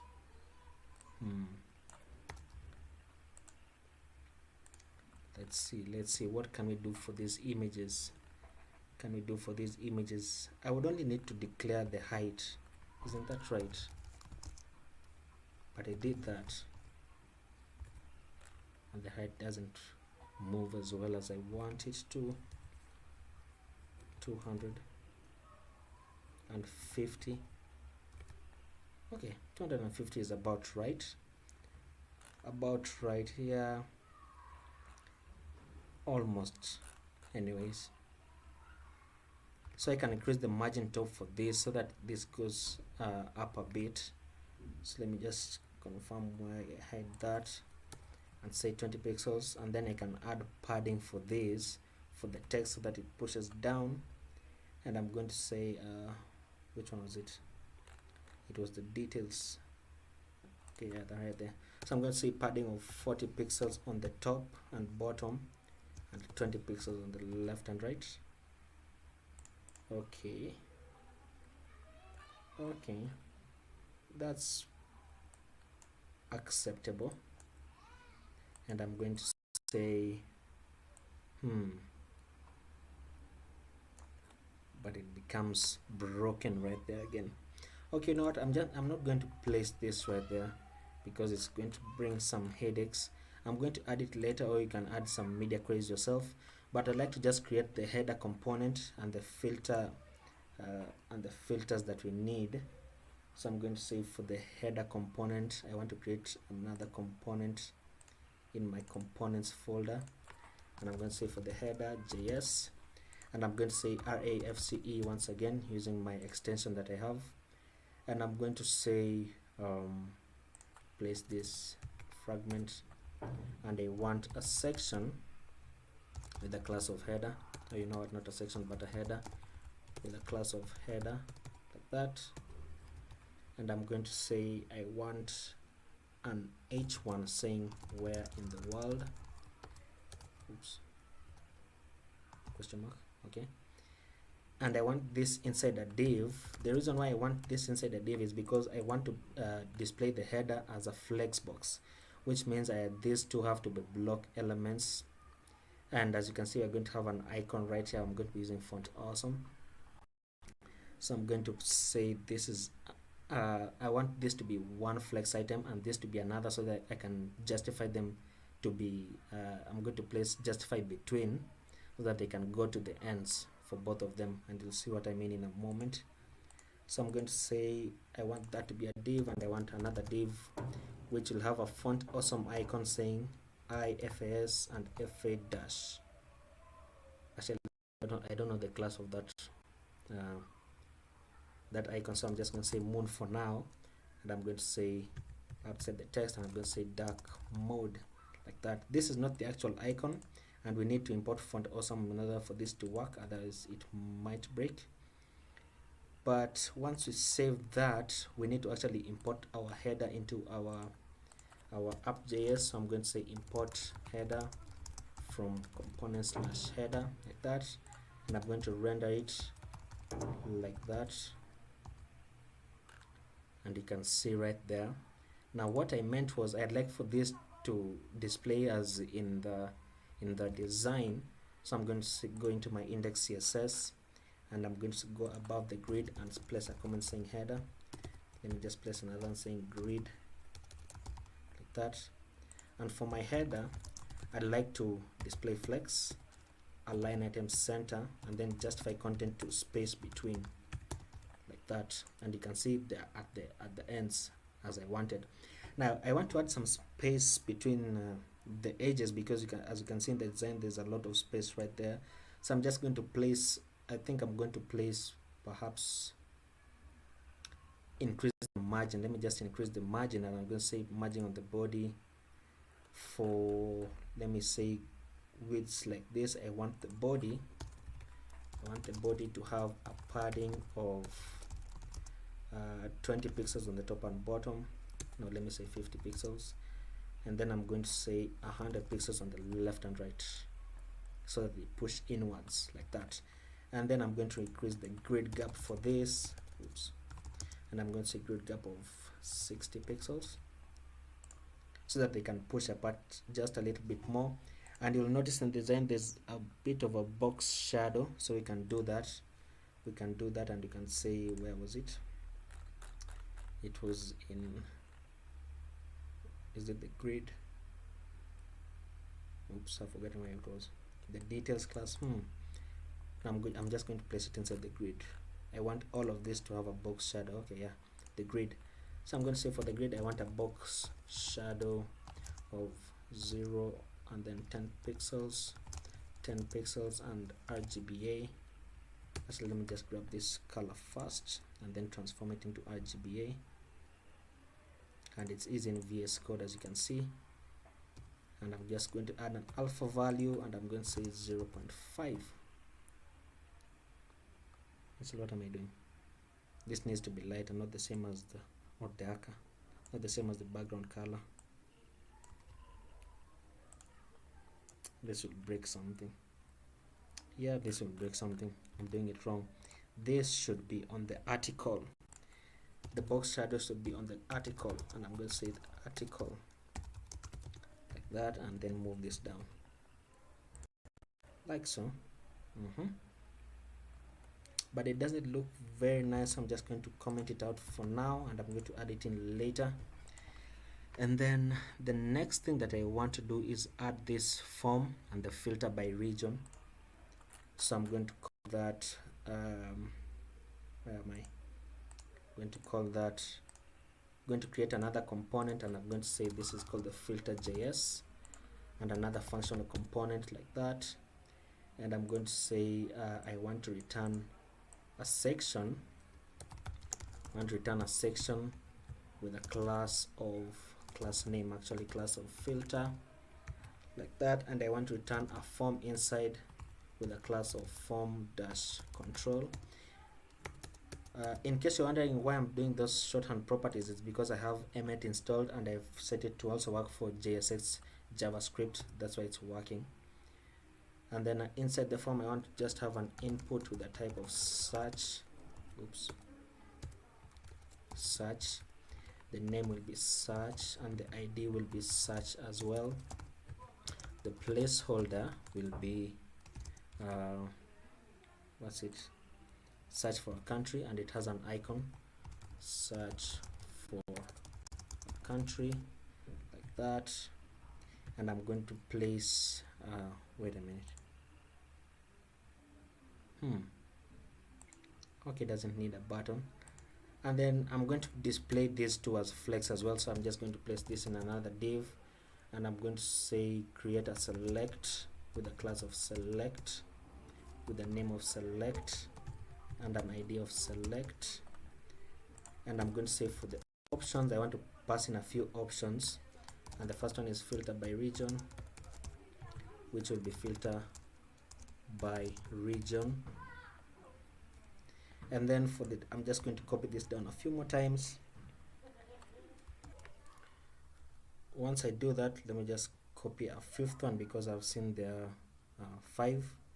So I'm just going to do that, and I'm going to change this, select both. I'm going to change this to Africa, change this, and I'm going to change this to America. I'm selecting both by pressing Ctrl D.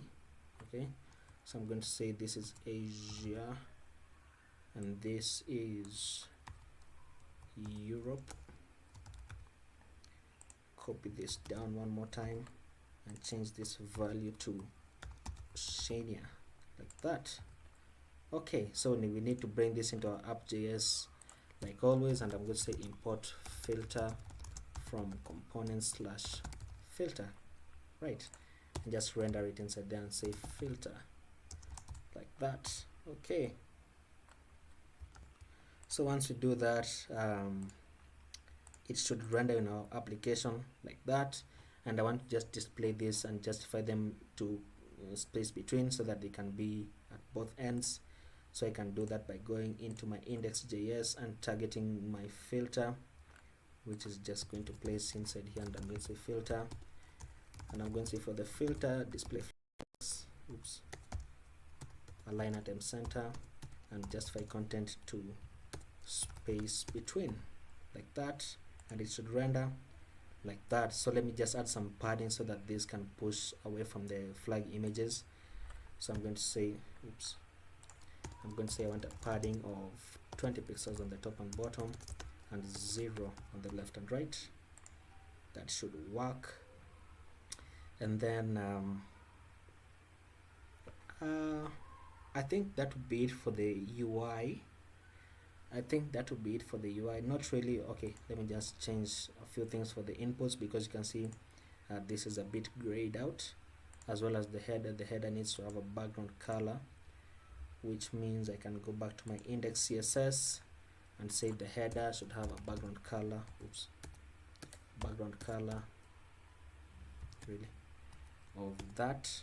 No, not that. I want the lighter one, this one. And you'll see it only goes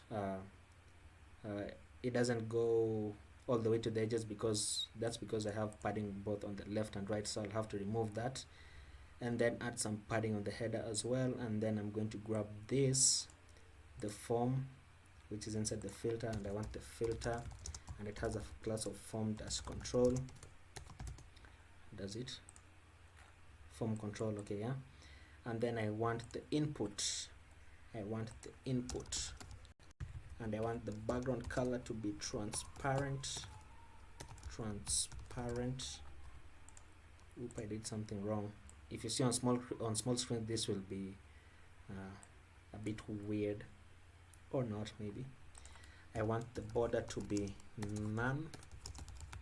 I want the outline for the input to be none as well. Let me add some padding. Let me just return this so I can see what I'm styling. Some padding of 8 pixels. I want what else do we need? A background. Oh, the background color is not transparent. My mistake. Should be that. Yeah. So I can just remove this. And I want a border radius of 5 pixels all around. And I want the placeholder color to be white. This is the input color, which is this. So the placeholder color, in order to target that, we just grab this and paste it, and then we put a double colon and say placeholder, which will be targeting the placeholder text. And I'm going to say color should be white, and I want the font family here to inherit. So font family inherit, like so. And I'm going to let me just place some letter spacing of 1 pixels, just so you can space up a bit, or 0.5 pixels. I think that's much better. And I'm going to say for the input, I want a minimum width, because this is a bit. Let me check how it looks on a mobile screen.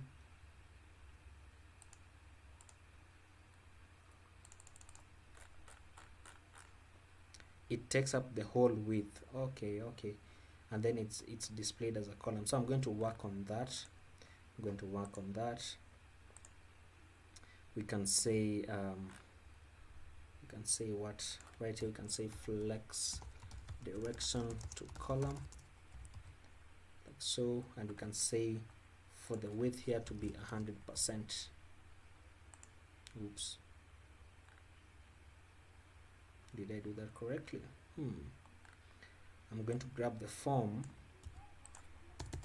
paste the form, and I'm going to say I want the form to have a width of 100%, like that, like that. Okay, so if I remove this, will it still work? No. Okay, so let me add a bit of a margin between this, between the input and the filter. I'm going to say let me place a margin of 0 on the top, 0 on the right, or on the left and right, and say 30 pixels on the bottom. Push that down, and I want the filter by region. Where did I place this? Inside a div.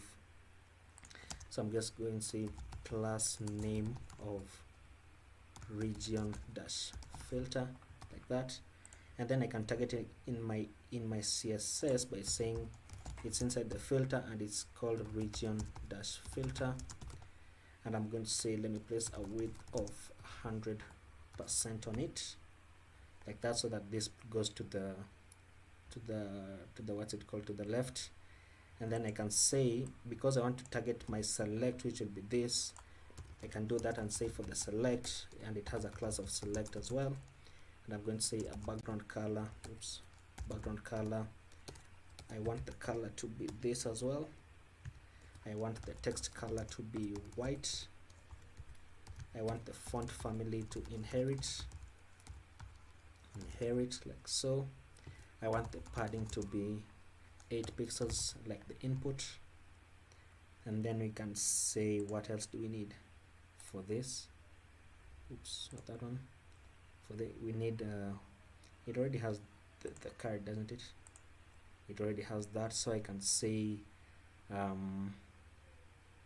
what can I do? Let's say let's have a width of 250 pixels. No, I don't want that. Or maybe 200 pixels. Let's say 200 pixels, and then you can say border none, which will move this border that you can see right there, and you can say a border radius of 5 pixels so that it matches with everything. Let me just increase the padding to 12 pixels, as well as the input padding. Oops, cancel, to 12 pixels, like so. Okay, so let me remove the padding on the board, on the body, so that this can span the entire width. Okay, so I can remove this padding right here, and then I can remove the one that I placed in the media query, like so, which will span the entire width. But then you can say this also span, which I don't want. So what I can do is for the header, let me go to my header. Here's the header. For the header, I'm going to say let's have a padding of 10 pixels on the top and bottom, and 20 pixels on the left and right, like so, which will move them inwards. And then for the form, which will be, wait a minute, for the class of filter, so that I can just do for the both of them. So I'm just going to say for the class of filter, I'm going to say padding of 20 pixels all around, so that it can push inwards as well. And then for these countries, let me go to my countries.js, and I'm going to say for the grid class, then I want to have a padding of 20 pixels as well.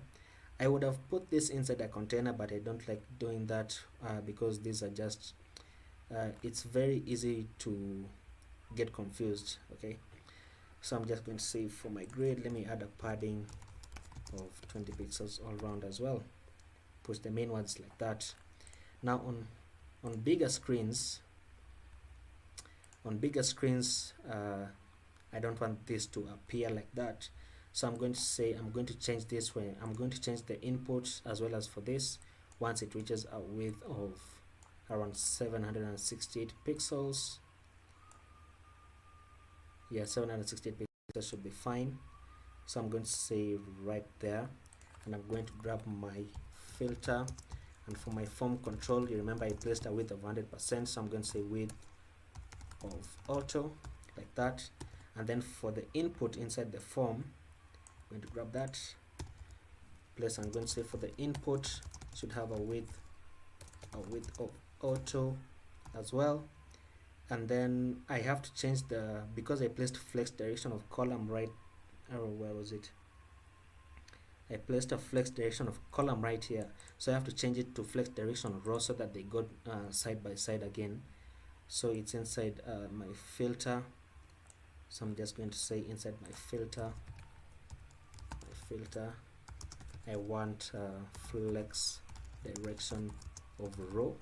Save that, let's see that, and then we can oops, maybe I can move this so that it's just 100% for both. What did I do? What did I do? What did I do wrong? It's inside my input, my filter, form control 100% with auto.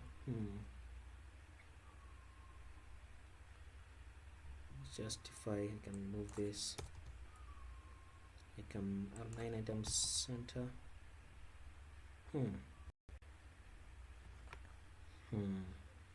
What am I doing wrong? Okay, let me just check what I'm doing wrong. Flex direction of row, this will go back to column, and then I can say, oh, I have a margin somewhere. I have a margin. Where was the margin? Was it on the input? A margin on the input of 30 pixels. So I can remove that right here, and I'm going to say margin of 0, and then I can go back up here and comment this, which will place that like that, and then I can say the filter should have a width of 100%. What am I doing wrong? Justify content to space between. Okay, that's enough. Let's just check what's wrong, and we can see, this is taking up all of this space, so I need to target the select. What did I do on the select? Let me just confirm this. What did I do on the select? Where's the select? It's right here. So a width of 200 pixels. But that doesn't stop it from taking all of this.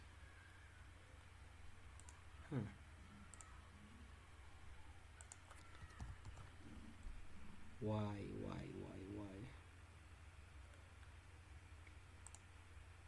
Region filter has a width of 100%.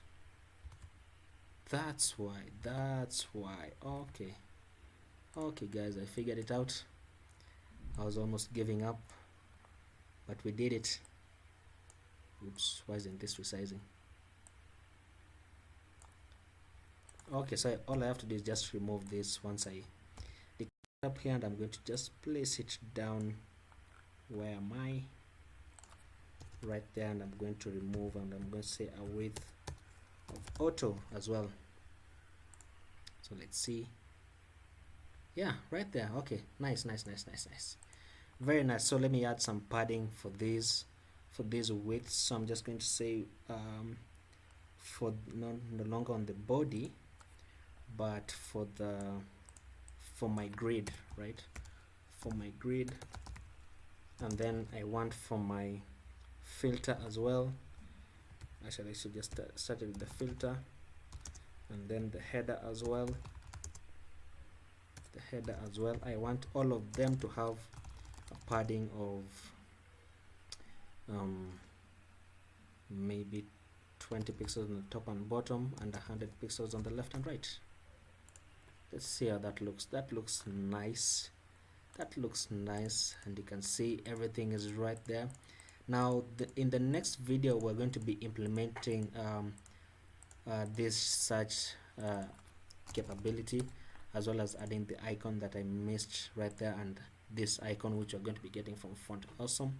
And then I'm going to also be implementing the individual pages for the countries, and to do that we're going to be using React Router. So I'm just going to stop my server, and I'm going to run npm install react-router-dom, and this will give us access to the React Router, but we're going to do this in the next video. Okay, so just to start it off, I'm going to be importing right below that, I'm going to import a few things, and I'm going to import browser router, browser router as router, give it an alias, and route as well, and link and switch. Do we need switch really? I don't think we need the switch, but all of this will be coming from react-router-dom, like that, which is currently what we're installing. Okay, so I'm going to stop this video right here, guys. If you like the video, remember to leave a like and subscribe. And once I finish all of these videos, I hope it helps you, and I hope you enjoy it, and I'll see you in the next video. Hello guys, and welcome back to another video, and today we're going to be building a simple landing page using Create React App. And this is the final project that I deployed to Netlify, and you can see I just have the header component, the showcase, and a grid with 3 divs, like you can see, and a footer as well. Now if I go to the login page, you'll see that once I click the login page, it will take me to a login route, and it will display a login form like this. And I forgot to add a placeholder right here, but that's okay. And when I go to the sign up page, it will display a sign up form for me, and with the sign up route as well, and it doesn't reload anything. As you can see, once I go back home, nothing reloads, but it only displays the component that actually is being shown. So we're going to do that with React Router DOM, and I'm going to show you how to set it up. But before we do that, I'd like to grab the images that we're going to be needing, and this will be coming from pexels.com, which I have open right here, pexels.com, and I'm just going to search for plain like that, and you can see this is the first image that I have. So I'm just going to click it, and I'm going to download the medium file, which will download to my desktop. And I need 3 more images, this being one of them. Download that, and then I'm also going to grab this one, grab that, and then for the final one I'm going to grab what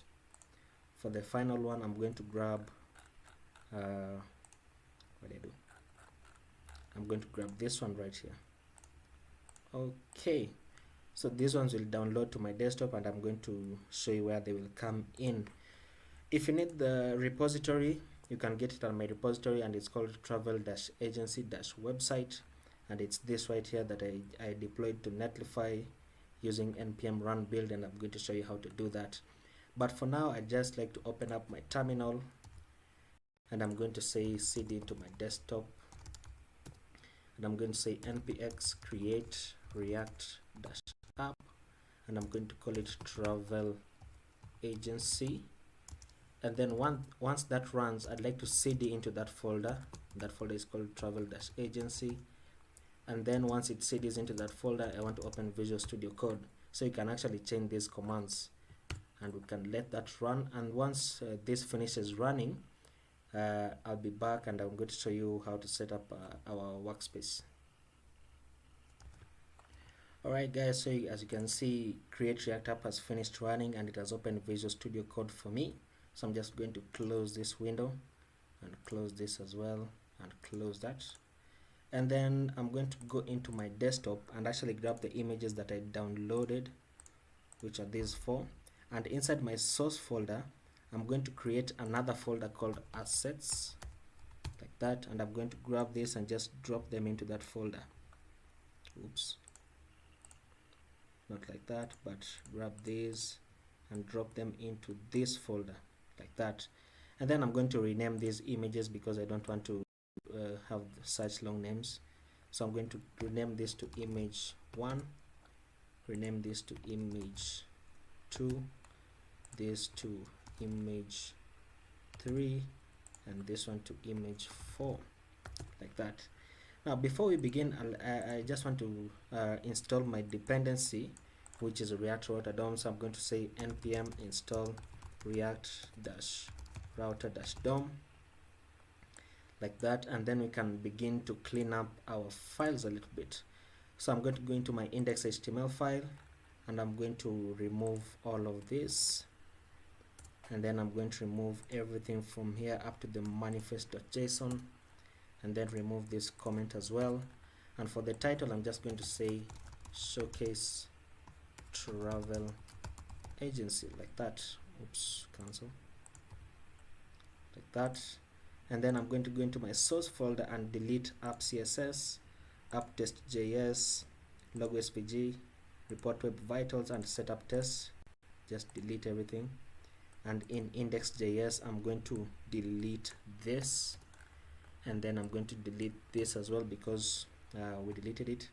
And then in index.css, I'm going to remove this, I'm going to remove this, and the margin right there. And in app.js, I'm going to remove everything in this div and just say return a fragment like that.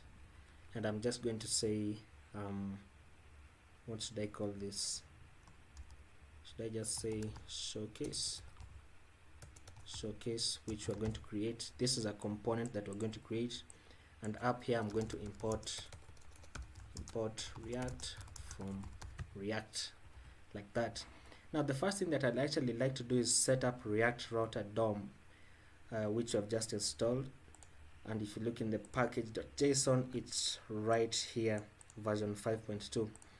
Okay, so I'm just going to say there are a few things we're going to import, so we're going to say import, and because these are all named exports, they need to be in curly brackets, and one is called browser router, and we're going to give it an alias and call it router. And then we're going to import route as well, and then we're going to import switch, and all these are coming from React Router DOM, like that. Now the thing about this is that you have to wrap everything inside your router. So I'm just going to come up here and say router, like that, and just to set up my routes that I need, I'm just going to say root, like that. And now inside the root is where you'll place the component that you want to render for that particular route. So in this component, I'm just going to say I want to render my showcase instead, like that. So I'm just going to delete this from here. There are a few things that we're going to be adding up here, like we're actually going to add the header up here. So the reason why I'm adding the header up here and not inside the root is because I want the header to appear on every page, okay? And just below the closing router tag, I want to place my footer component, which we are going to create in a moment. So footer, like that. And then I want to set up another route, and this will be going to oops, I forgot to finish this. So the route takes up a prop called to, which is equivalent to href in HTML, and I want this to go to the root of the application, which is basically the home page. So in order to do that, all you need to do is place slash, like that. And I'm going to add another prop called exact. So what exact will do is that it will match this route to be the home page, only the home page. And I think you'll understand that once I do this second one. For this second one, I want this to go to my login page, and it should render the login component, like that. And if I were to remove this and run this application, well, it won't run because we don't have these components yet. But if you look at these two, technically these two routes are the same because they both have a slash. and one, if they both have a slash, then both of them will render on the same page, but I don't want that to happen, so that's why I have exact right here. And then we're going to set up another root, our final one, like that, and this should render the sign up component which we are going to create, and this should go to slash sign up, like that. Now there's going to be a slight problem with this, but I don't think we are going to experience it in this project, so I'm just going to leave it like this. And the problem that we're going to have is going to be fixed with the switch, so I'm just going to show you what it is at the end of the video. Okay, so we actually need to create our header components and all these components that we want to show up. Okay, so I can create another folder inside my source folder and call it components, like that. And inside my components I can create header.js, I can create showcase.js, I can create footer.js. What's the final one? Sign up. I don't have the login and sign up. Okay, so I can create login.js. Oops, not there, it should be inside here. And then sign up.js, like that. Now right now they won't have anything, so I'm just going to be using my shorthand property right there, which comes from my extension called ES7 React Redux GraphQL and React Native Snippets. So it's because of this extension that I'm able to do the shorthand property that you just saw, which was RAFCE,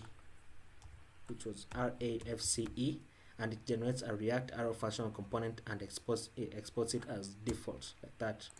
So for this I'm just going to say login component, like that. And for the sign up I'm going to do the same thing, and I'm going to say sign up component. Spelled that wrong, but that's okay. And this one is RAFCE, and I'm just going to say header, and this as well RAFCE. I'm going to say showcase, and for the footer same thing, I'm going to say footer. So now we can run our application, we can start our development server, and I can say npm start, like that, which will run our dev server, and then we can begin to work on everything as well. Okay, let me see.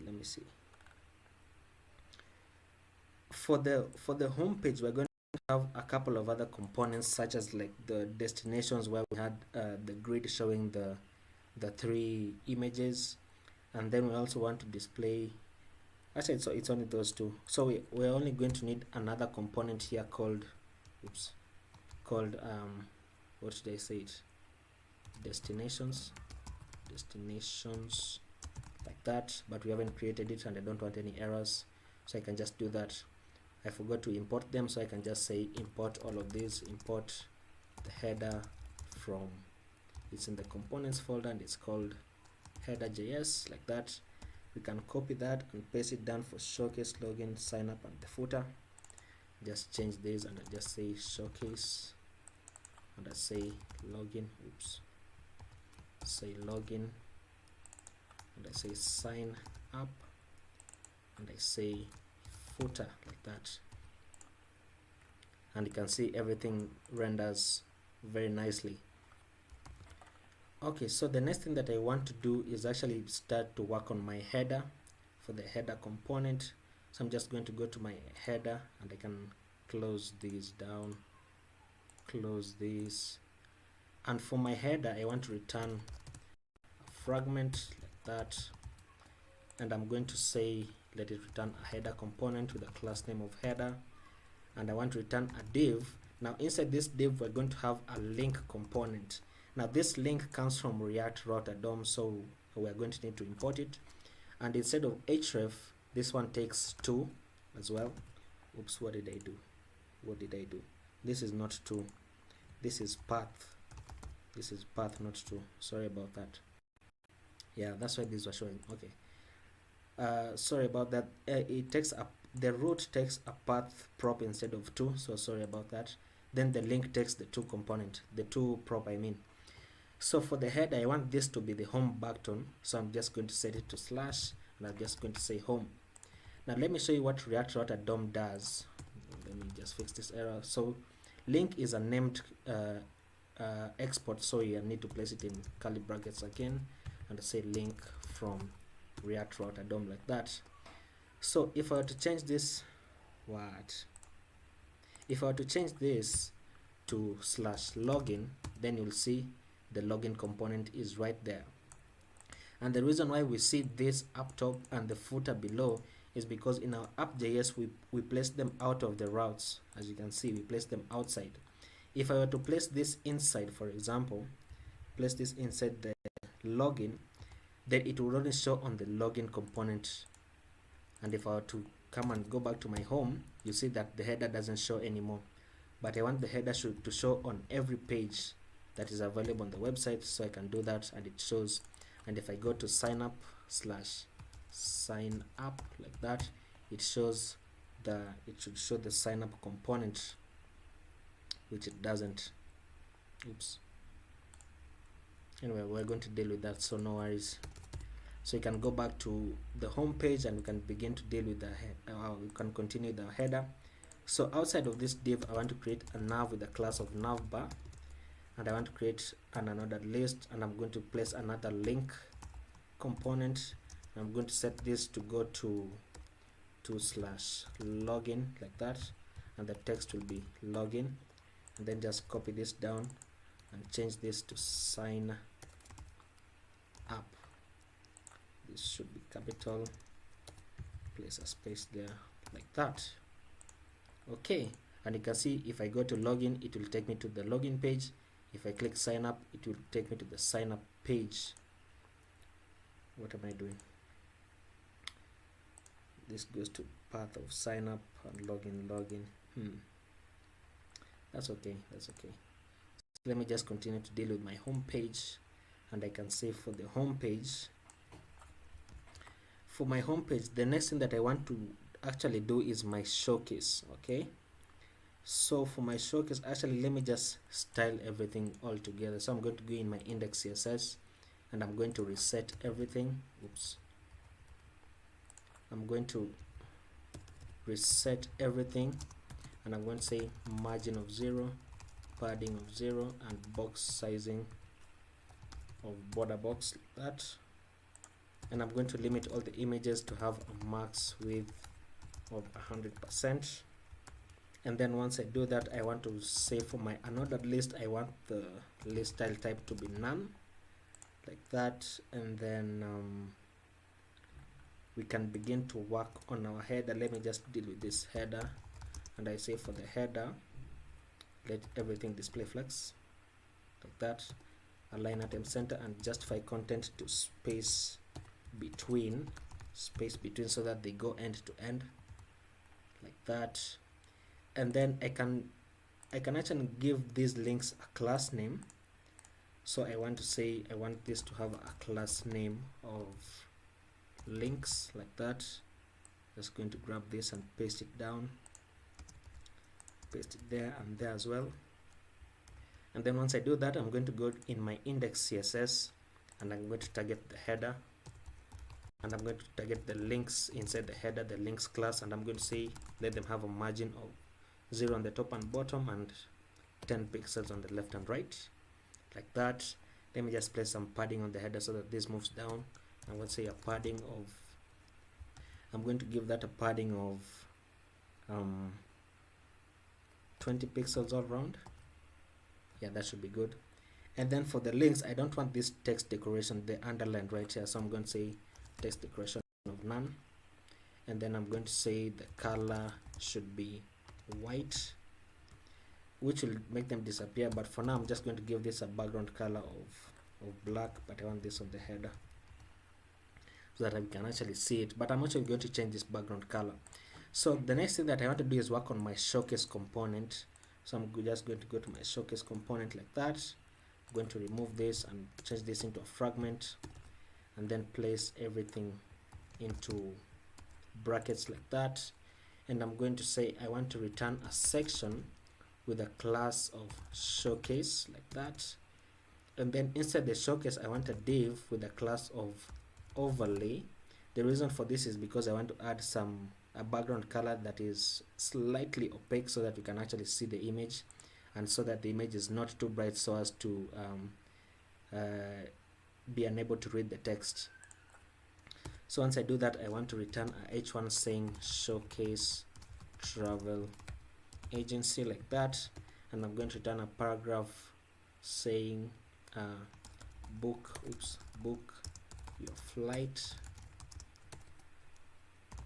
and travel the world, like that. Now on this showcase image, this is where I'll actually place my background image, so you can begin to style that right away.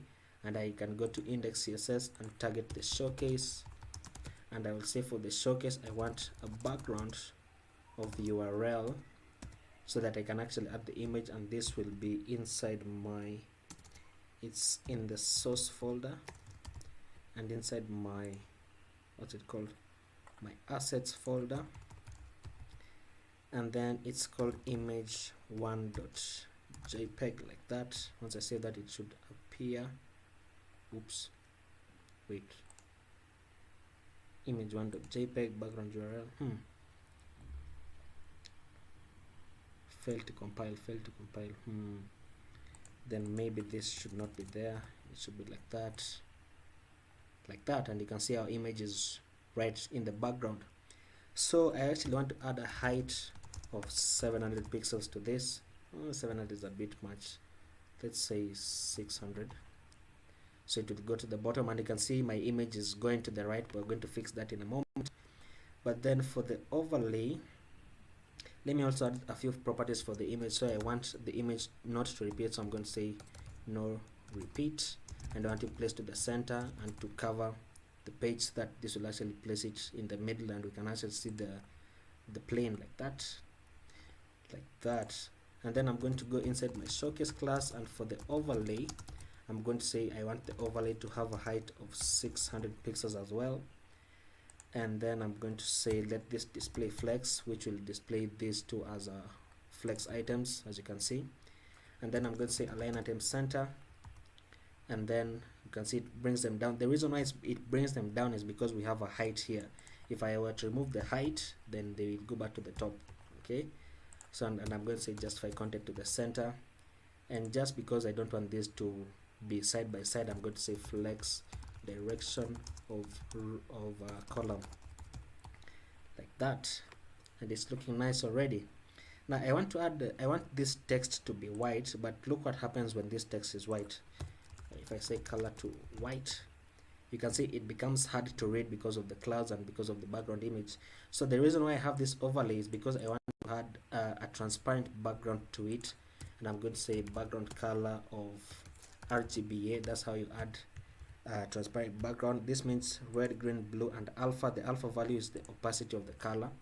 So I just want to have a simple black color with opacity of 0.4. 0.4 is good enough. And then I just want to style this text. So I'm going to go in my overlay class and grab the H1, and I'm going to say let this have a font size of 36 pixels. And then I can say padding bottom of 20 pixels. Let's see that one. It looks better for a mobile screen. Okay, the next thing that I want to do is actually add my destinations component, which, as you can see, I commented out here. So I can remove the comment, and I can go below here, and I'm going to say import destinations from /components, and it's called destinations, which we haven't created. So I'm going to just create it right away. You can see our application breaks. So I'm going to call it destinations.js, like that, and I'm going to say RAFCE and just call this destinations. Misspelled it again, but that's okay. Okay, so now that you can see that it renders, we actually want to begin to add everything that should be inside. So I'm going to return another fragment here, and I'm going to say return a section with a class of grid, because I want the items to be a grid. And then inside the grid I want what do I want? I want an H3 saying we are currently in 46 countries with an exclamation, and then I can begin to add the divs, which will have a div with a class of what's it called? A div with a class of what do I call this? Grid slash items. That's very generic, not a good name, but okay. So I want inside now the div with the class of grid slash dash items. I want to return a div, and this div will have the image which we're going to get from these images that we have right here, and we're going to import them. And then below the image we're going to have an H4 saying something like where fly to Aruba, and then we can just generate some lorem ipsum 15 words, and then we can copy this div down, copy it 2 more times because we have 3 images, and we can say this is experience Mombasa, and this is savor Hawaii, like that. And the lorem ipsum will just remain the same because we don't need to change that. Now for the image, the source will be coming from my image 2 for this, and the source for this will be coming from image 3, and the source for this will be coming from image 4. Now if I were to save this, our application will break because it doesn't recognize these, so we actually need to bring our images in. So I'm going to say import image 2 from, it's coming from app1 folder into my assets, and it's called image2.jpg, like that. Copy this down, change this to 3, and change this to 4, like that. And once I save it, it should display our images like that, and it's looking very nice. Well, technically not very nice, but commendable. Okay, and then once we do that, now let me just add my footer so that I can style everything in my CSS once and for all. And I'm going to go into my footer component, and inside my footer I want to return a footer with a class name of footer, like that. And then inside the footer, let me just place this inside brackets, like that. You don't need to place them inside brackets, but if you don't place them inside brackets, then you always have to make sure that the return is always on the same line as your first component, okay? But I just like to place brackets because it's a good convention. So for this, I only want to return a UL, 2 of them. So I'm going to say I want to return a UL with the list items, which will be 2, and then I want buttons instead, like that. I could use links, but because these links won't be tied to anything, then React will throw a warning for us, and that warning during production becomes an error, which is just too much of a hassle, and I don't want to do that. So I'm just going to say for this, I'm going to say home, and then for this I'm going to say privacy policy, like that. And then I'm going to copy this down, and I'm going to say book your flight, oops, flight, like that. And then this I'm just going to say give away, like that, for our footer, and you can see that it renders very nicely. So we can close this, we can close this as well, and close our header and our app, and we can go into our showcase, and we can begin to style our destinations. So I'm just going to say destinations, and I want destinations to display as grid and grid template columns. For now, because this is mobile first, I want just to have one fractional each, but I want to test if this will work. So oops, I did something wrong. Destinations, it's inside the grid items. Grid items are the ones that I should be. Wait, it's a class of grid. It's a class of grid, not destinations. Grid, like that. And you can see that it actually works. It actually works. So we're on track. So for this, I want to have padding of 50 pixels all around. 50 pixels, which will just push them inside. And then for the H3 right here, I want it to text align center. So I'm going to say for the grid H3, I want text align center, and I want to increase its font size to 30 pixels. And I want the color to be slightly gray, like that. And then we can add a padding on the bottom of 20 pixels so that it pushes down from this.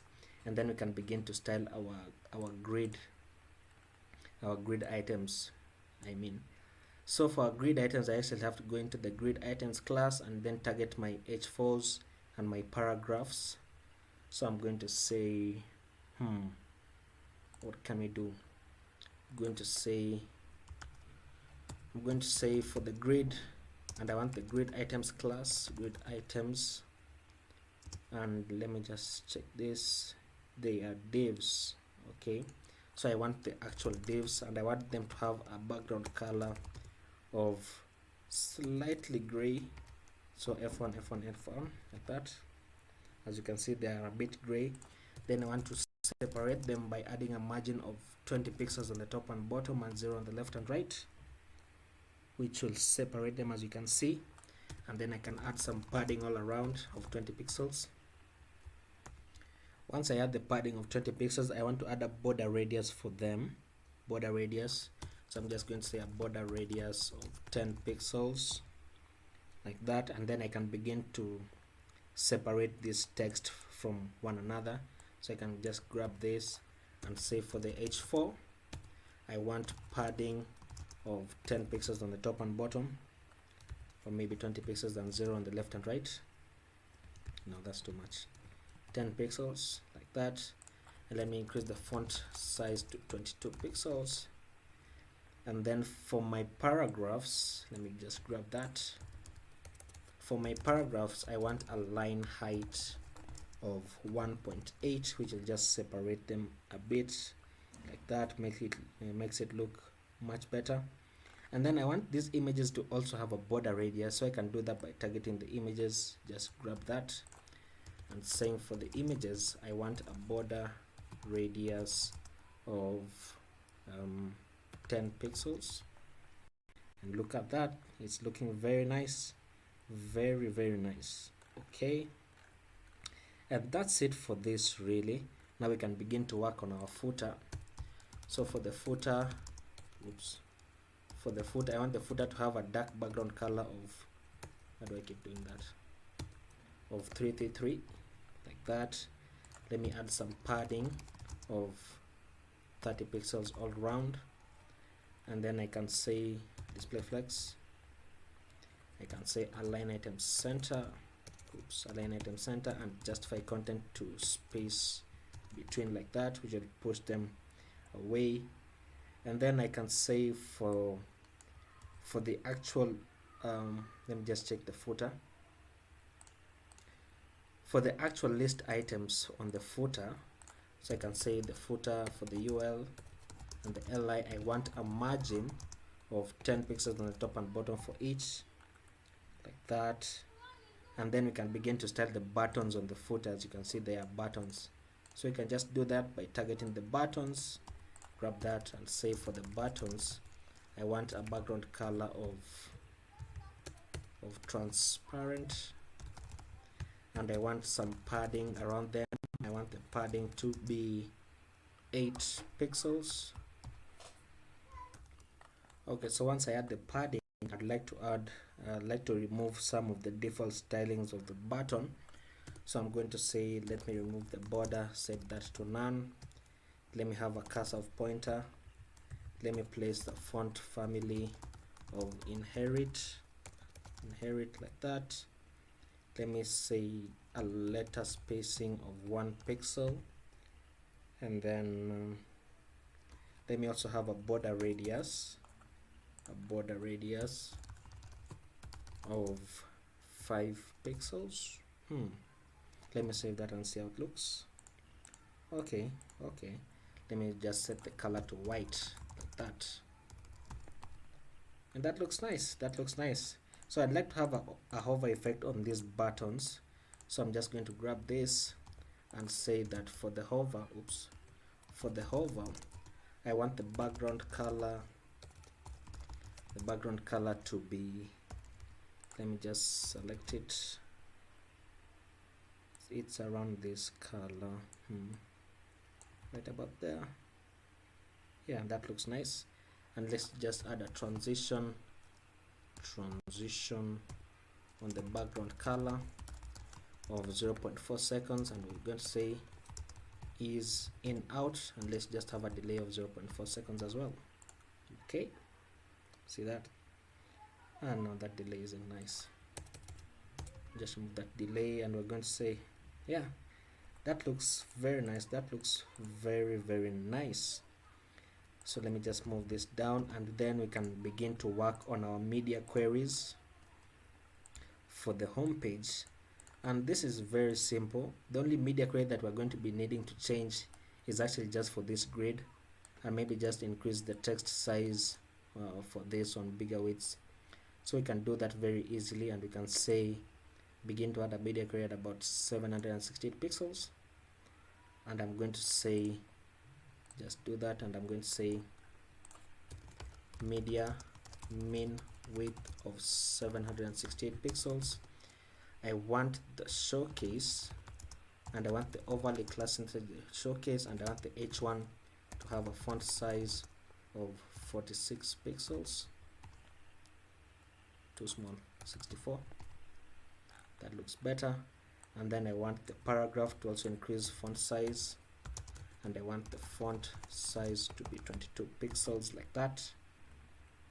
And then to target this grid, I actually need to remember where I placed it. It's grid items, so just grab that and say for now we're going to need to display this as a grid with grid template columns repeating 2 and 1 fractional each, like that, as you can see.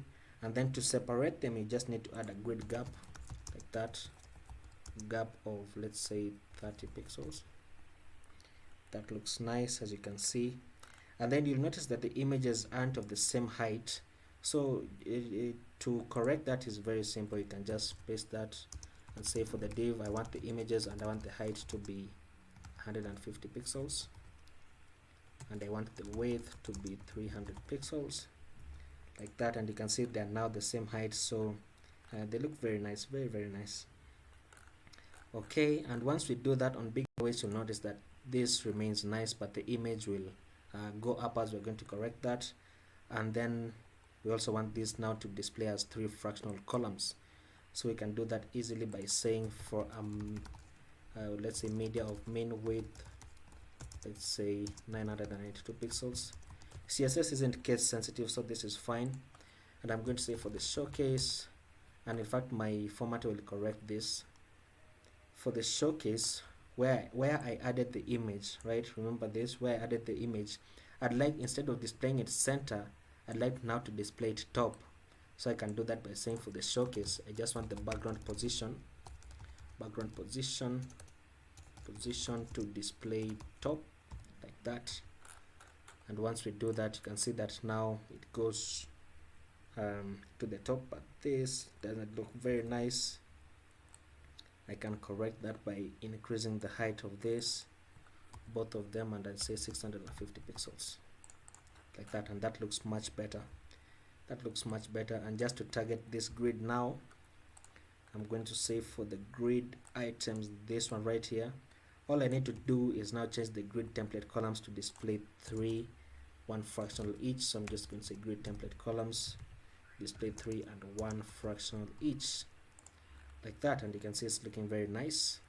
And I'm going to just add my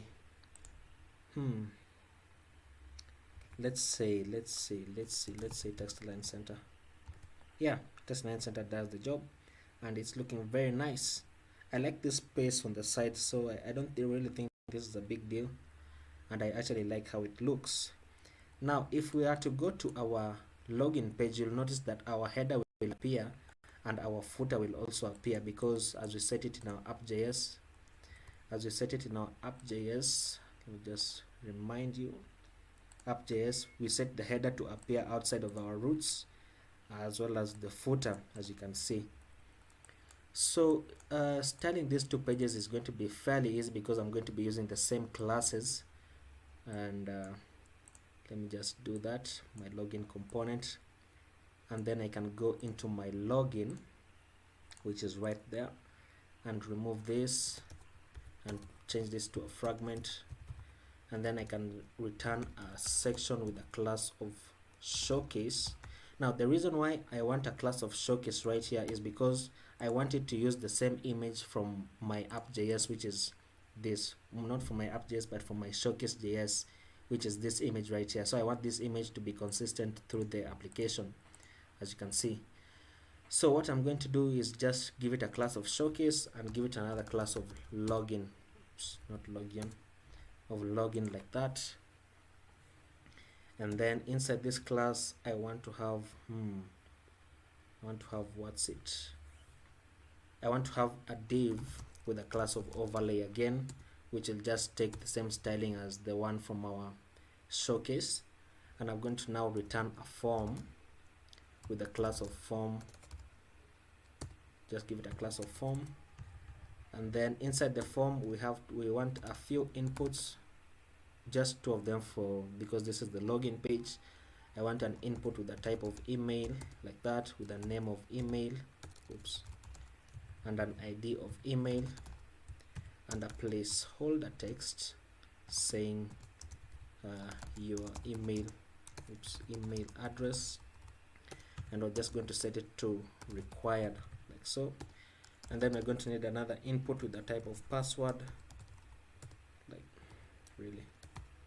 that, with a name of password and an ID of password, like that. Set a placeholder saying enter your password, and then we're going to set this to required as well. And then I'm going to set up a button with the type of submit, which will be the submit button for the form, and I'm just going to say log in, like that. And you can see it takes up the styles, and we don't have to add any more styles to this. So the only thing that we're going to be doing is styling the form right here. But before I do that, I just like to copy everything from this return to the end of the closing bracket of the return, and copy this and paste it into my sign up, because it's practically the same thing, and we're going to be reusing the classes. But we are going to add some more inputs for the sign up. For example, we need an input of type text, which will be the name of username, like that, with an ID of username. And then we're going to set this to required, and remember to place a placeholder text saying username. And then for the username, this is the input. For the password, we actually need another password for confirm your password. So just going to change this to name to password 2, ID password 2, and this to confirm your password, and set that to required as well. And we're going to say create your account, like that. It's looking very nice. And we go to the sign up, it should take up the same, oops, what did I do in our app.js? Oh, I'm going to show you how to fix this. This is the error that I was talking about. Okay, so let me just style this form for now. Let me see how this looks. Alright, sorry about that, there was a plane passing overhead. So let me just go back to my login page, and we can begin to style this form. And I'm going to say it's inside a showcase class, but I'm going to use the login class instead, so that it doesn't conflict with my actual showcase class. So I'm going to say the login, and I just want to target the form. So go above the media queries, place this and say for the login. And I'm going to say for the login, I want the form, and I want the inputs, actually the inputs. And I'm going to say let this have some, what am I doing? I want the form to display flex, and set it to flex direction of column, so that these go downwards. So I'm just going to say display flex direction of column, like that. Let it go downwards. and then I can target the inputs. So I'm going to target the inputs like that, and I'm going to say let them have a margin of 5 pixels on the top and bottom and 0 on the left and right.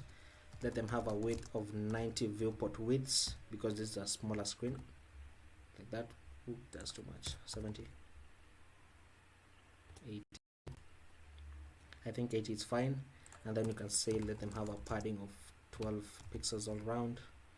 We can say a border radius of 10 pixels, and let's say a border of none.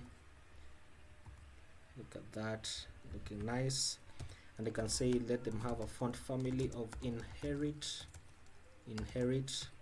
We can say font weight to 700, so it becomes bold.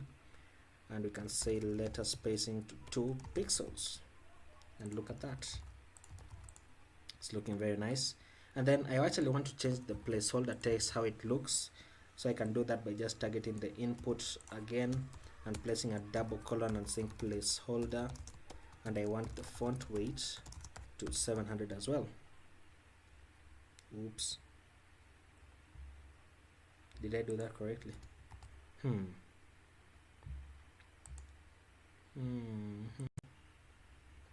Did I do this correctly? Font size, let me see, font size of 20 pixels. Then why isn't it changing? It's a font weight of, okay, the color is different, so I can set this color to black,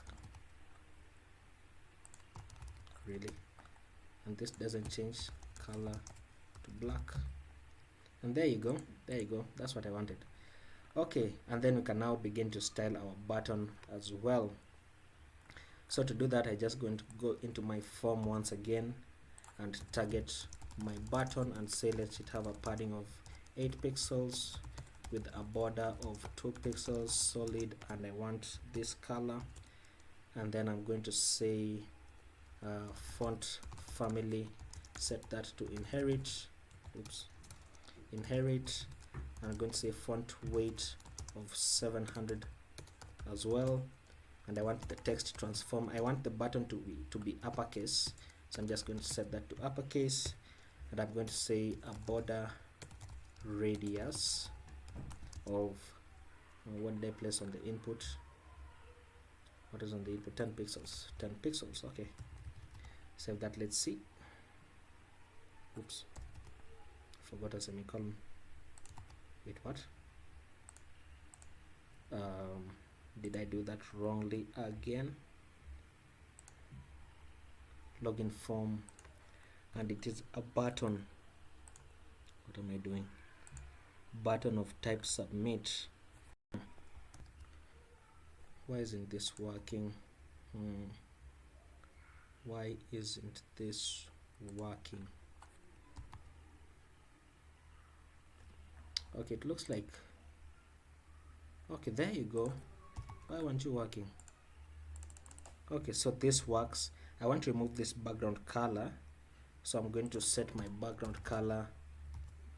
I'm going to set that to the same color as my border, like that, and I'm going to set my text color to white, like that.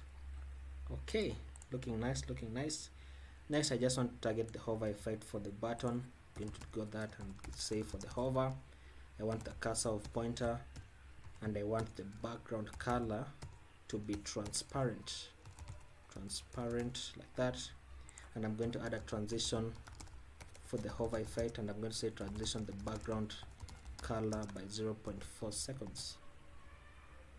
And yeah, that's looking very nice. Now let me just add some margin on the button so that it can actually be the same margin that is on the inputs. So I'm going to say, let me just say margin top of 5 pixels. Then just move this up like that, and it's looking nice already. And that is our login page. Next, we just need our let me add a media query for the login page, because this will span, what was it, it will span 80 viewport widths, even on higher widths, as you can see.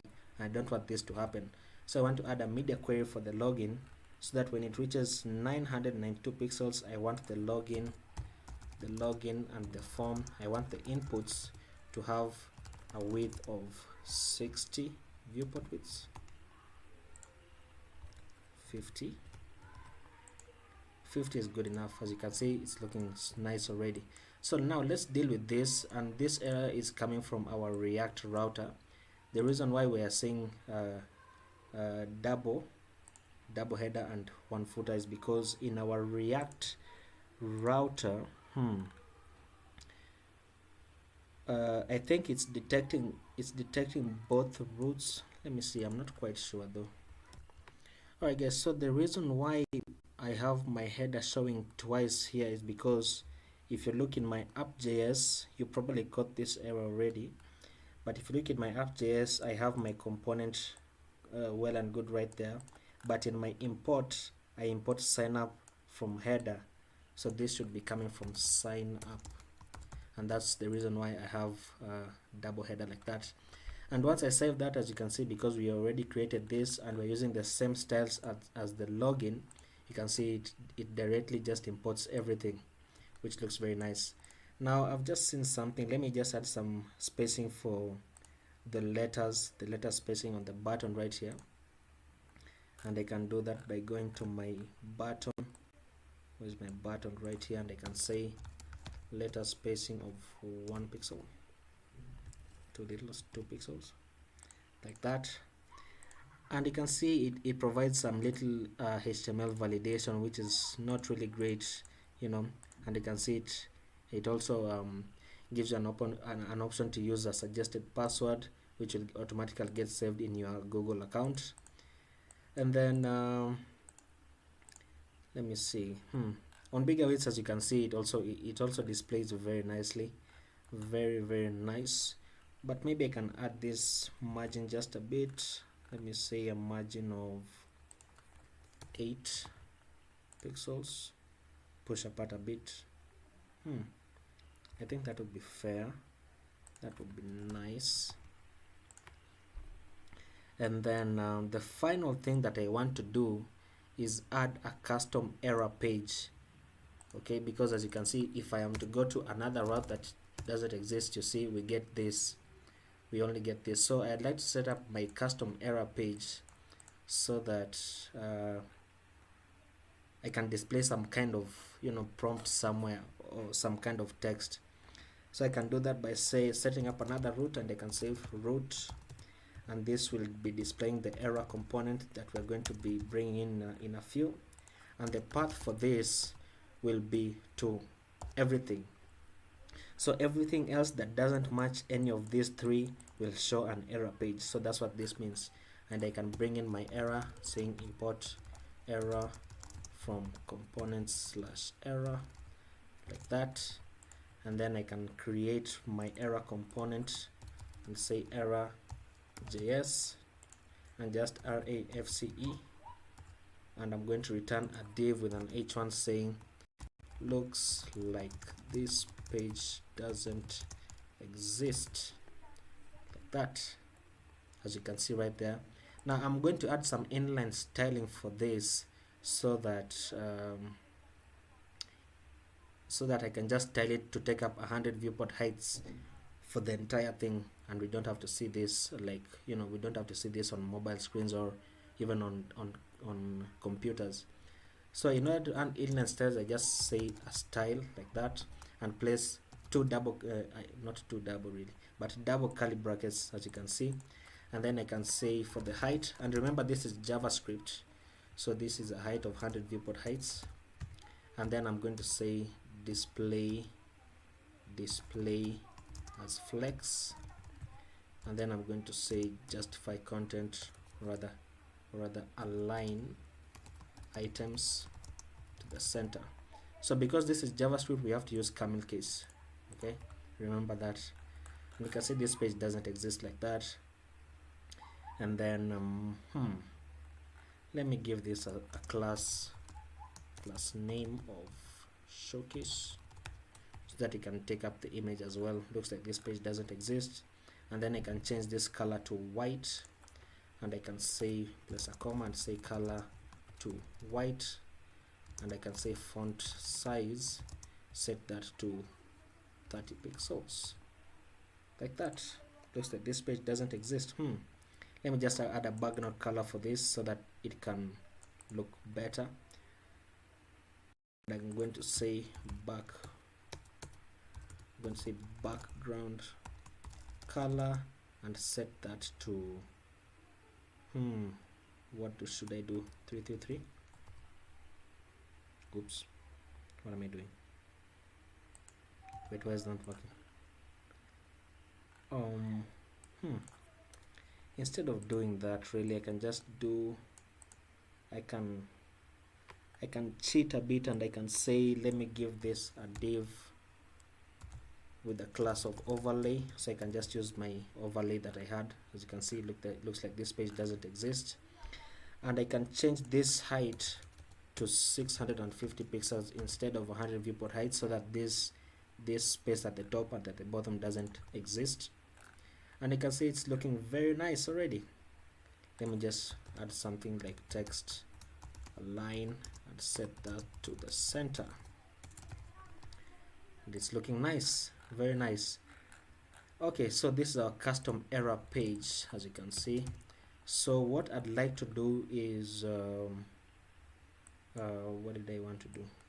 Change the header. Okay, yeah, change the header color.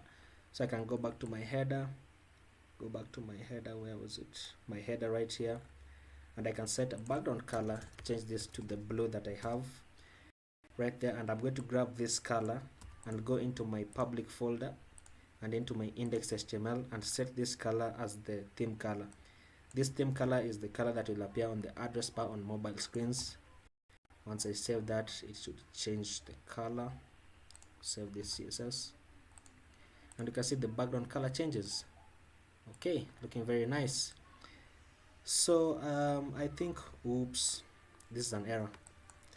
In order to fix this, because we don't want this error page to appear on our home page or any other pages, in order to fix that, we need to go back to our app.js and use this switch that we imported, and we're going to map everything inside our routes, and we're going to place them inside a switch like that. Once I save that, this should disappear. As you can see, it's looking very nice. So what this switch does is it will match the first route that matches, and then it will display the components that you need for that route only. So that's why that error page disappears, and that's why we also need the switch right there. And you can see it's looking very nice. It's looking very, very nice, very nice. Okay, let me just confirm something, and let me show you something. If I were to do something like let me say use state, if I were to do something like this, you would see that it would throw a warning for me saying use state is defined but never used. Now for development purposes, you can ignore this, but when you want to actually create a build of your application, then for the servers where you'll be publishing them, most of them will reject, and it will take this warning as an error. For example, for the Netlify. So if you ever have a warning in your console, make sure to always check, otherwise your build will be rejected during deployment. Okay, now we can stop that and we can create our build. Now if you look inside our git ignore, let me just close this. Inside our git ignore, we have node modules right there. Let me close these many files. Okay, inside our git ignore, we have node modules of PNP, PNP.js, like that, and we also have a build. So what the git ignore does is that it doesn't publish everything that is placed inside this file. As you can see, we have /node modules, so it won't publish the node modules, and that's why you see it's grayed out as it is, like it is. And if I were to add maybe public to this folder, /public, then the public will also be ignored, but we can't do that because this is our entry point, this is our index.html. And then we also have the slash build, first slash build. Now this will also get ignored when like pushing to GitHub, for example, but that's okay. That's exactly what we want, because we don't want to push this to GitHub. So I'm going to say npm run build, like that, and you'll see it creates a build folder for me, like that, which will be grayed out as well because it's in the git ignore.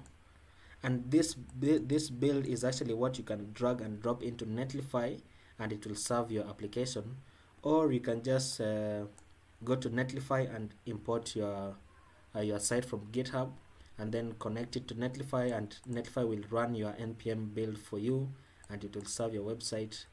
And that is the one that I was showing you for the during the introduction. Okay, so I think that will be it for this video. As you can see, we have used React Router for our routing right here, and you can see it's looking very nice. If you are to use A tags instead of links, then our page will reload, and that will just it takes away the whole meaning of using React, because React is what we call a single page application. It's used for single page applications, that's what I mean. As you can see, it's looking very nice, very fast, and React is fast by default, and it's everything like that. So thank you guys for watching, and I hope you liked the video. Please leave a like, and if you saw anything that I can improve on, or maybe you caught any error, just leave it in the comment sections and I will read it, and I will see you in the next video. Hello everyone, welcome to the second part of the REST Countries API challenge, and today I'm going to try and finish everything. So I'm going to create my dark mode toggle, and I'm going to deal with my search input as well as my individual countries page, and I think I'm also going to add a button to remove a country. So before we get started, there are a few things that I'd like to mention. Between now and the last video, I actually didn't commit my changes to GitHub, so when I wanted to record this video, I didn't have my folder, so I had to redo everything. And I'm going to go over the code in a few minutes just to show you the changes that may or may not have been there. And then this is my API that I have open, because we're going to need this information, of course. And then this is the website, and the reason why I have this website open is because for our country page, for our country component, we're going to need this to get the country information. So let me just open these two right there. So this is my the folder that you download from Frontend Mentor, and this is my workspace. So before I get started, there are a few things that I like to do so that I don't have to keep switching windows. So I'm just going to copy my design folder, copy this and paste it there, like that. And then I'm going to grab my git ignore. I'm going to grab everything. I'm going to come in here and I'm going to paste it below this. And then I'm going to change this to line 29. And then I'm going to change this to line 35 and 36, just so that it doesn't confuse anyone who's looking through your file folders. And then I'm going to grab my readme and my stylegate markdown files. I'm going to copy them, and I'm just going to paste them inside there, like that. Okay, so once you do that, we can just close this down, and then we can place this to the side. And let me see, I already started my development server using npm start, so it's already running, so you can do that before we begin. And let me just go over my code to show you what may or may not have changed. Remember to save that. So in my public folder, I only have the index.html. I changed my, actually let me increase the font size. I changed my theme color to the dark gray theme color that you have this right here. So you can do that or not, it doesn't really matter. And then I changed my description, and I linked font awesome. The reason why I linked font awesome is because of this icon right there, really only this icon practically.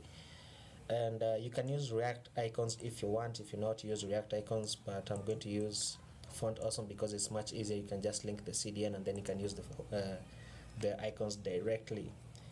And then I think that will be it for the index.html. So I'm going to jump into my source folder, into my components folder.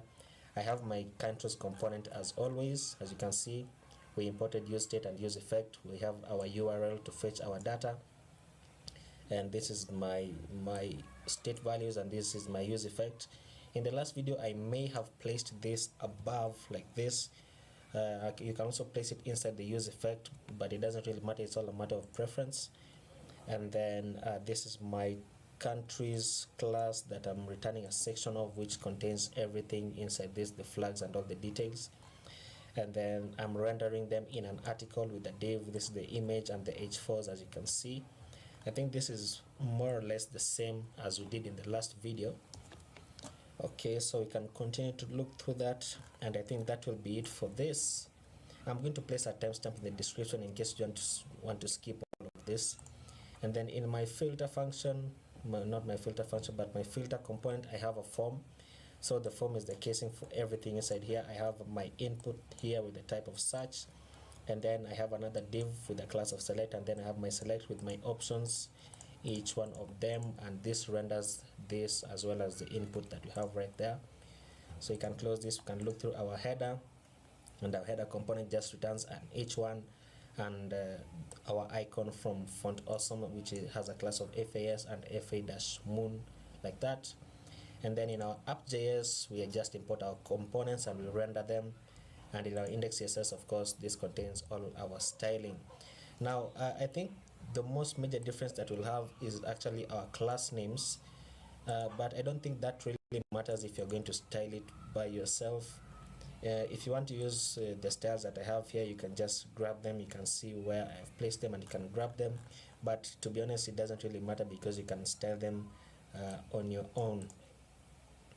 Okay, so I think that will be it. And let me just confirm. In my index CSS, let me go to the top. I have my font, of course, and I have my my variable set up at the top, the primary colors.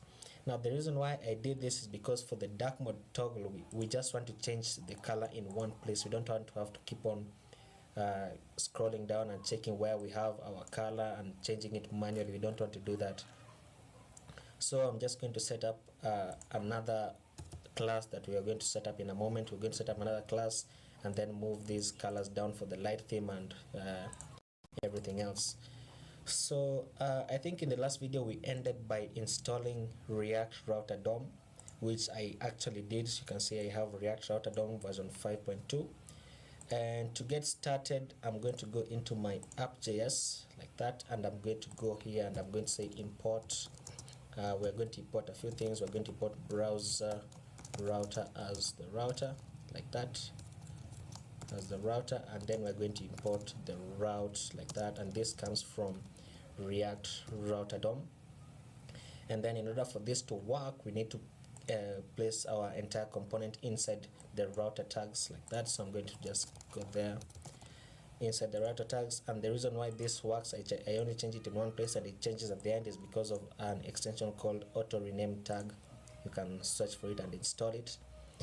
And then I'm going to set up my routes. Okay, so I'm going to remove this for now, and I'm going to say for the first route I want to display my countries component, right? Oops. I want to display my countries component, and the path for this will be the slash, which will be the home page. And because I don't want any errors, I'm going to add an exact prop so that only when the / is the route that is navigated to, that's when the countries component will be displayed. And then another thing, I want to move this down because I don't want the filter to be available when we are looking at our individual countries component. Right. And I'm just going to leave my header at the top because I want the header to appear on every page. So I'm going to save that, and this should still work. So we are okay. And then let me just move this to the side a bit. Let me place it like that. Okay. So what do I want to do next? I want to create my country component. So country.js. Don't get confused. This is countries and this is country, individual country. And I'm going to say RAFCE, and then I'm going to return my fragment with just an h1 saying country data like that, so we can see if it actually works. And then inside my countries.js, we're going to import something called a link, and I'm going to place it at the bottom. So I'm going to say link, and you can see it gives me the option to auto import, and the link is a component that comes from React Router DOM. So I'm just going to say auto import it, and if you go back to the top, you'll find that it has imported it as a named export from React Rotterdam, like that. So I'm going to link this, and this tool will be going to a route that we're going to create. Actually, let me create this route first so that you understand why we're doing this. So I'm going to go back into my app.js, and I'm going to create another route like that. And this route will be a bit unique because the path for this will go to, I want it to go to /countries and then / and then the name of the country, like that. So remember, this is a double column that we have right there. And then we are going to render a children's prop, a unique children's prop, and inside this children's prop, then we want to now render the component that we want, which is going to be our country component, like that. And then I'm going to save this. Now this path, okay, country is not defined, so we need to import this. So import that country, like that. Now remember this path, please remember this path. You can have the /countries, or you can choose to remove it, but I just want to have it. So /countries and then colon and then the name. So this is the path that we're going to place in our countries right there. So I'm going to place it inside curly braces, and then I'm going to have template literals so that I can have the variable. And the reason why I want to have the variable is because this is dynamic. It changes with each individual country. It changes with each individual country, so I want to grab it as a variable. So I'm going to say this, the path for this is /countries and then / and I'm going to say place my variable like that, and I want to grab the name like that. Okay, please remember this. If you had the / countries in your app.js, then also have the / countries in your countries.js. If you didn't have this, if you removed it, please also remove it from here, otherwise it won't work. So I'm going to save that, and then for the text, for the link, I'm just going to say learn more, like that, which it should appear right there. I don't know whether you can see it, but probably you can see it on your screen. And if I just hover over it, you can see that on the bottom left of the browser, then the route appears. And if I try to navigate to that page, then you see we have country data, which are rendering from our country.js. We are just rendering this. And then I'm also going to place a link here to return to the home page, but I'm going to do that in a moment. And then if I try to do that for any other country, it goes to the more countries page for that country. Okay, so let me just add a class name to this because I want to style it some more. And I'm going to go here and I'm going to give this a class name of btn, like that. And then I want to create a button with a class of btn as well, so the same styling as this. And the reason I'm creating this button is because this is the button that we're going to have to remove the country. So I'm just going to say remove country. Let me change this capital M, like that.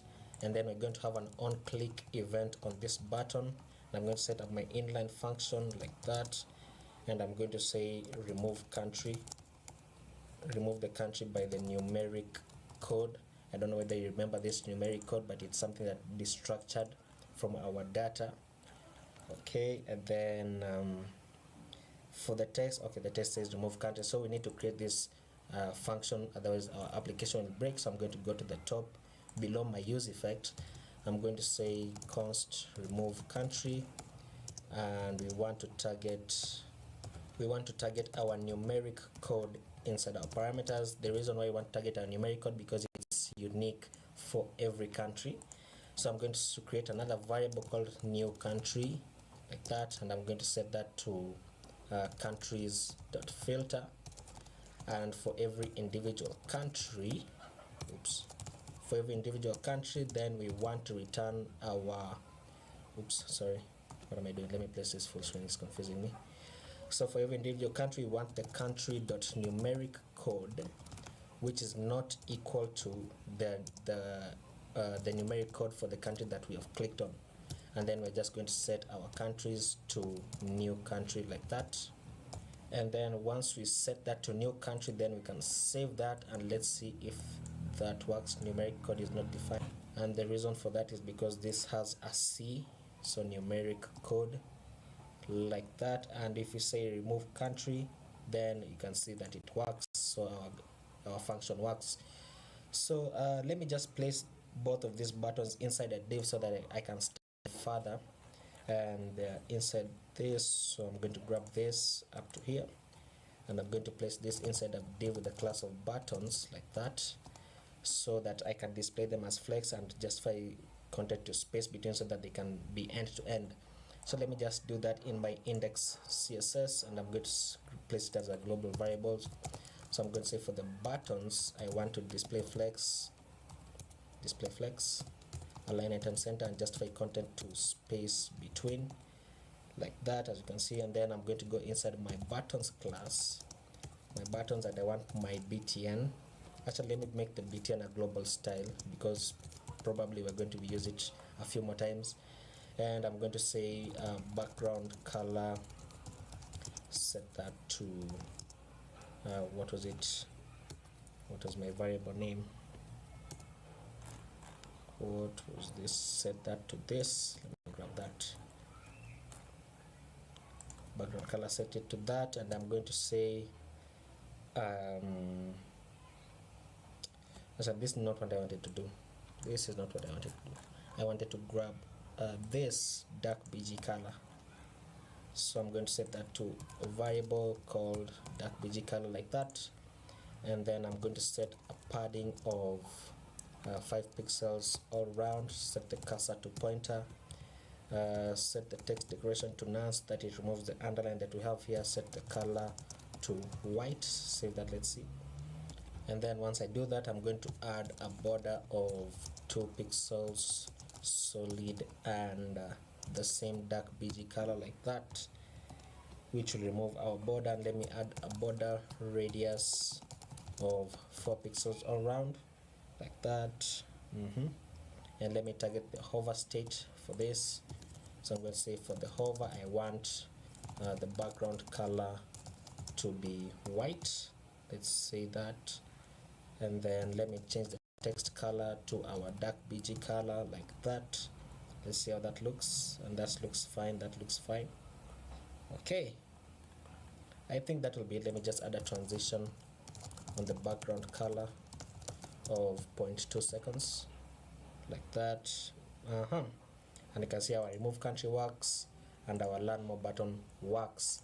So we can begin to go into our country.js, our country component. So let me just close this like that, and then I'm going to import link. I'm going to import link from, I can type link from React Router DOM like that. The reason why I'm importing this link is because I want to have a back button on the country component. So I'm going to just place it at the top. I'm going to say place a link like that, and the two for this, the two prop, this will go into our home page, and I'm going to say I want an icon, a font awesome icon. So I'm going to give it a class of i.fas and fa-arrow left like that, which will place a left arrow.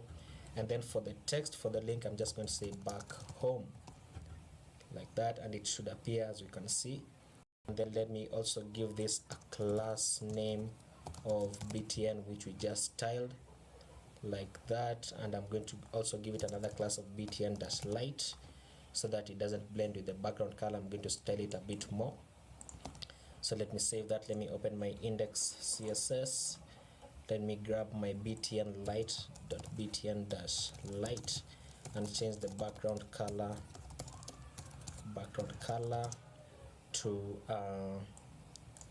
this color, so article color. Okay, to article color like that, and it's just a bit lighter and it's more visible.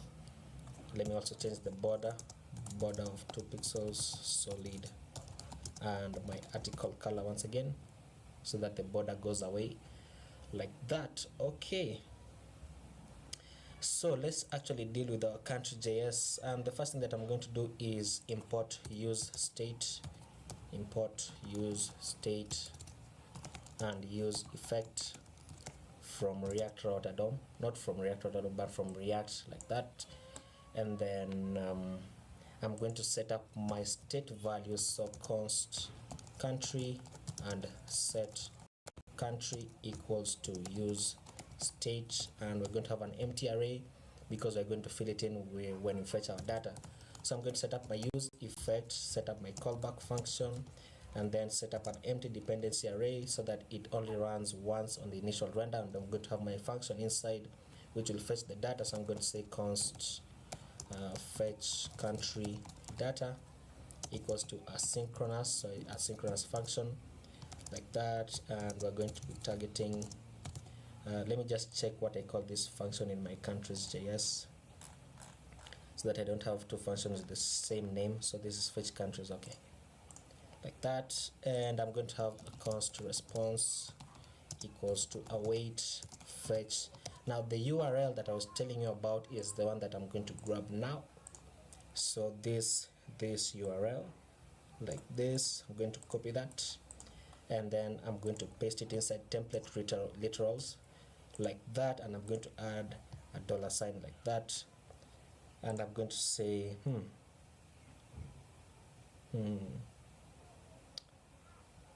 curious.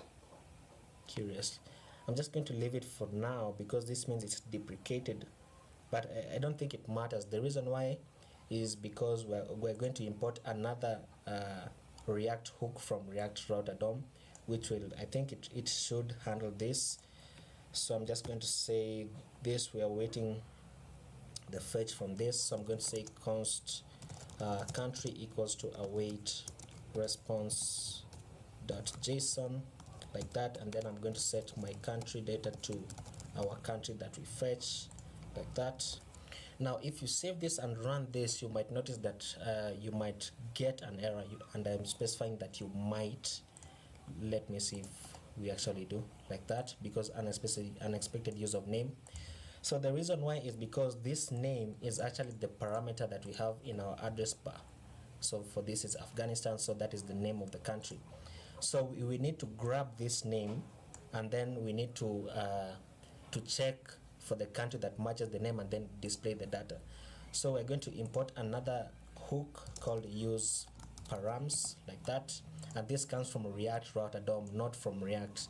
Use params comes from React router DOM. So I'm going to set up my name variable like that, and I'm going to set it to use params like that. And before you use params, I think you have to do props.match.params, but I think this is much easier, and that fixes that, as you can see. So let's save that, and let's hope that it displays the country data like that. And then just to show that we actually fetch our data, let me remember to call my function. So fetch country data like that.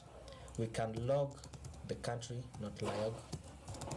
We can log our country data to see what we get. So let me look at that and place this to the bottom, increase this size, and go to our console, and you can see that we only get an array of one item, which is the name of the country. If I were to go back and check for another country, so let's go to alliance like that, and you get another array of one country. So let me just remove this because it's populating the console too much. So it's another country, and just remove this console log like that. Should reload this and it should go away, and excellent. So let me check again for a random country like that, and you can see that we only return one array like that instead of 250 arrays. So that's good, that's working, which means that now we can begin to destructure our data and display it appropriately. Okay, so we can go into our country.js and start working on our return. So I'm going to return a section. Let's see, I'm going to return a section with a class of country like that, and then I'm going to map over my country data. So this data that we're getting from this, I'm going to map over my country data, so country.map, and for every individual country I'm going to return a few things. I'm going to destructure them, and of course we want to destructure our numeric code for our unique value, and then we want to return our flag. And let me just place this full screen so that I can open this up and we can see what we get. Just place this to the side like that. So once we get our flag, then we are going to get our name of the country like so. Squeeze this in.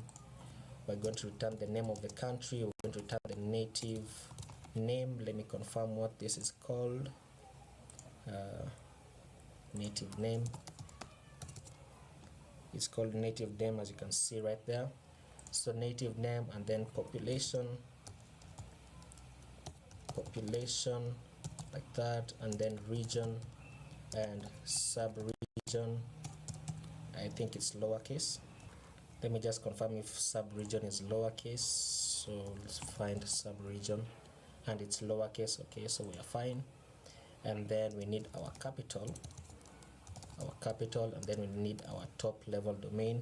Was it, let's see, top level domain, it's camel case. Okay, top level domain, and we need our currencies, and then our languages, and then we need our border countries. So let me find the border countries. Oops, what did I do?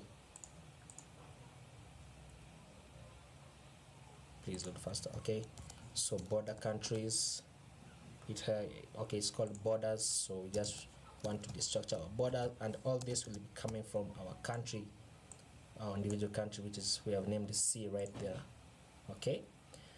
Okay, so we can close this down, and then once we do that, let me place this back to the side like so. Okay, so once we do that, we can begin to now structure how our data looks, and I'm going to set up my return. So I'm going to return an article like that, an article with the key of numeric code like that, and then I want to return, what was it? I want to return a div with a class of flag like that, which will contain our image, and our source will be the flag like that. And in case it fails to load, then I just want to display the name of the country, so name like that, and then set up another div, and this div will be the class of details. So let me give it a class name of country dash details like that. And then for country details, I want to return an h2 saying the name of the country like that. And actually this should be an h2, and then I'm going to return an h5. How many are there? There are 1 2 3 4 5 6 7 8, so 8 of them. So I'm just going to say h5 times 8 like that. And this first one will return our native name, but remember that it has some text in front of it. So the text then, okay, so we're going to return, close that, native name like that, and then we place our variable inside, so native name. Is that correct? Okay, let me place this full screen so it can be faster. And then for the second one, let me just write them down. Population like that, and then we can say region like that, and then you can say sub region, and then capital, and then top level domain like that, and then the currencies, and finally the languages, and then I need to place this inside a span so that we can style it to have slimmer text than this. So I'm just going to grab that, place it inside a span, not Spain, and place the other one inside a span, and it's called population like that, another span, and say region, another span, and say sub-region, another span, and say capital, and then we're going to place another span and say top level domain like that, and then another span and set this to currencies, and then finally we can say the final span and set this to languages like that. So now what I want to do next is actually set up my borders, because that's the only one that we have not used here, and it's borders with an S like that. And so in order to do that, I'm going to place this in its own div. Let's see, this is a div with a class of flag. This is a div. Actually, let me take a look at this once again. Not this one, but this one. Okay, yeah, take a look at that, and you can see that this and this are like two grids, right? So in order to do this, then I need to place everything between my name and my capital inside a div. So between this and this, oops, this and this, I'm going to place this inside a div like that. Where does this end? And then place this inside a div as well, like that, so that I can display grid on them, right? And then below this div, oops, is it? Okay, yeah, below this div, then I want to set up my borders, right? So I'm going to say, let me return a div, let me return an h3 saying border countries, like that, and then just set that to borders like that. So I'm going to save that. Let's see if that works. And does it work? Objects are not okay, so there's an object inside here. So what does this say? Okay, so objects are not valid as a reactor. So in order to fix this, it says on the native name. So on the native name, let me check our native name. Where is it? On native, really?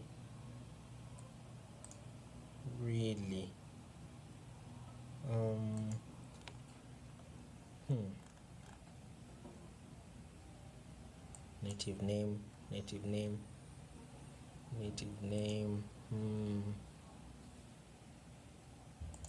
Where is ISO 639? Okay, on the languages. Okay, on the languages. So what this means is, as you can see, we have 3 languages, as in we have 3 objects inside our languages array. So I just want to grab this first one, and that's easy to do. We can just go to our languages. Where's our languages? And we want to grab the first item in the array. So we want to grab the first item in our array, and then we want to grab the name property from there. So we can do that by saying languages, then placing square brackets 0, which will access the first item, and then saying name like that. So let's save that. Let's see, React child code name symbol. So there's still another one. Let's see symbol.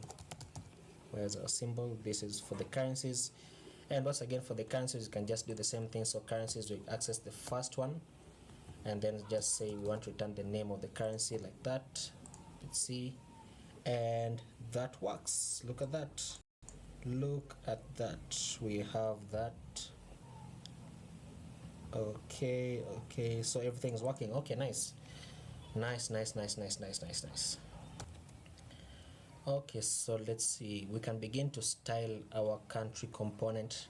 So okay, now just so that it doesn't confuse me, I'm going to create another style sheet in my source, and I'm going to call it country.css like that. And then I'm going to import it into my country component. So at the top, I'm going to import what's it called? It's called, we need to go out, and then we call it country.css like that. And then let's begin to style this. So let me just check this. I need the mobile version first like that. Okay, so border countries. Okay, it's looking nice. So let me begin to style this, and it has a class of country. Okay, so I'm going to target my country like that. The reason why I'm placing another style sheet is because the classes that I have in my index CSS are too similar to this, and I don't want them to confuse me. So in my country, I'm just going to say, let me have a padding all round of 50 pixels. like so. I want this to move down a bit, so you know what, I'm going to place it inside this like that, and I'm going to target my btn light. So .btn dash light, I want the margin bottom to be 30 pixels so that it moves away from the flag. Oops, and I need to display flex because it's an inline element like that, and I don't want it to go all the way to the end, so in order to fix that, you just say display inline block like so. Okay, and now we begin to style this and everything inside here. So I'm going to do that, and we're going to target what's it called, my articles class, and it's inside a flag class. Actually, don't need to even style the flag because this is okay as it is. So we need our details, our country details. Okay, so I'm going to grab my country. So for the country, and I'm going to grab my article and the country details like that. And then for the country details, you remember I placed two divs inside this like that. If you look at the design, then there is a space between each one of them. So I'm just going to target the divs. I'm going to say, let me place a margin of 20 pixels on the top and bottom and 0 on the left and right. So they separate out. As you can see, it's looking very nice, very nice. Let me add this to 30 pixels, and then I can begin to target each one of these values so that I can make them just a bit lighter, as you can see. So I'm going to say inside this, actually inside everything inside here, I want to target my, what's this, this is an h2 with the name. So I want to target the h2 like that, and I want the font weight to be 800. Oops, that's too thick, I think.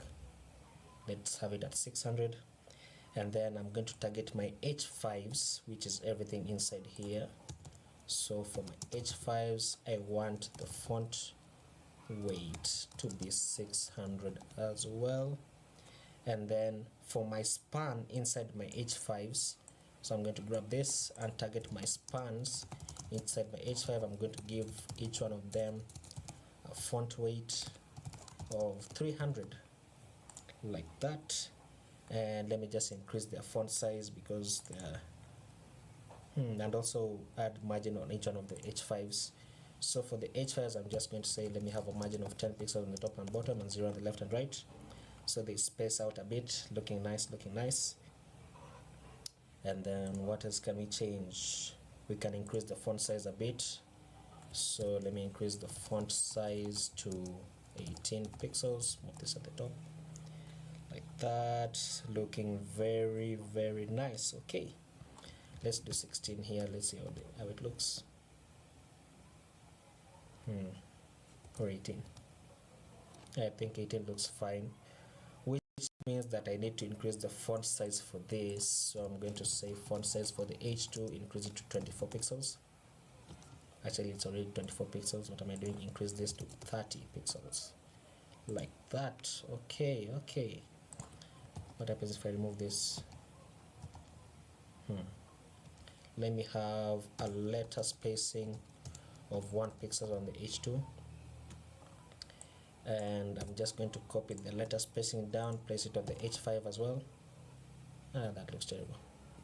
Let me just remove it like so. Okay, and then we can now style our border countries, because as you can see in our in our design, you can see that they have some kind of styling on each one of them. So let me do that, and we can do that by saying, in our border countries, there's a class of, not a class but an element of h3 on our border countries. So I'm just going to it's below this, so there's no problem. Got that, target targets the h3, and I'm going to say, let me set a margin of 0 on the top and bottom and 10 pixels on the left and right. Let me change my background color to, what was it called?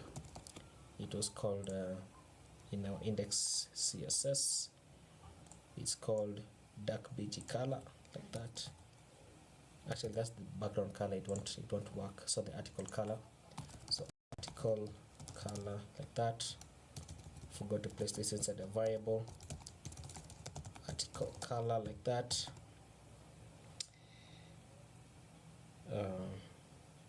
Why doesn't that work?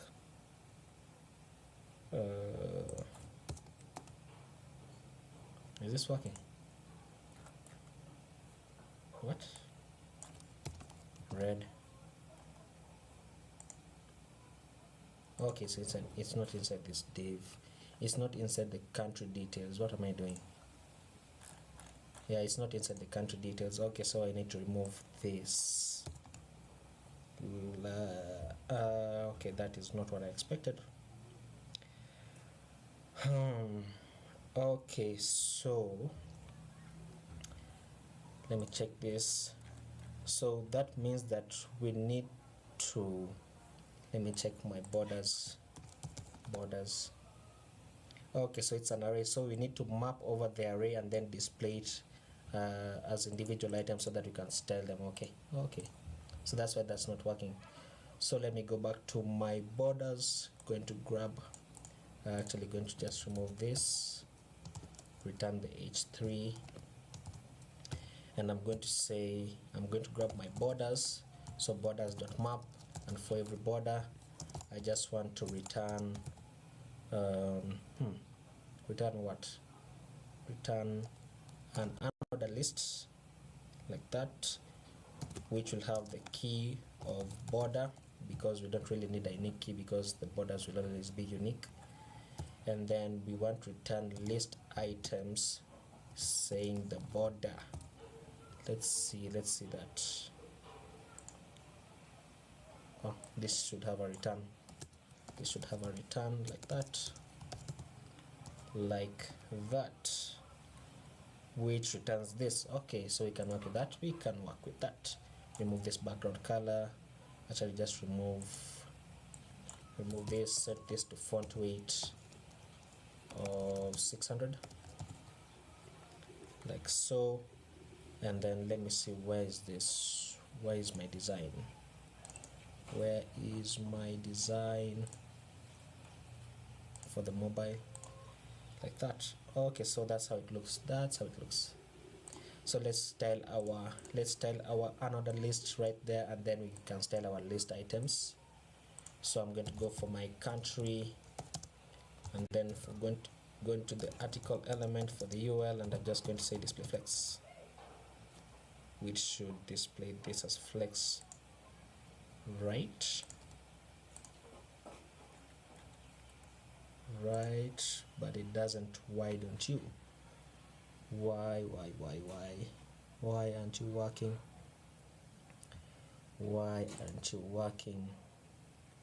The reason why it's not working is because each of these elements is a UL, so we need to display flex of the LIs. Let's see that. Really?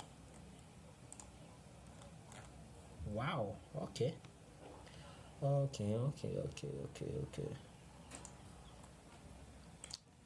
I think I need to add a class on this so that I can target it.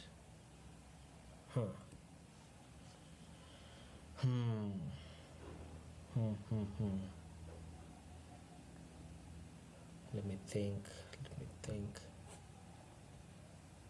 Oh, let me try and do this. Let me return a div with a class of borders, like that, and then I can target the div.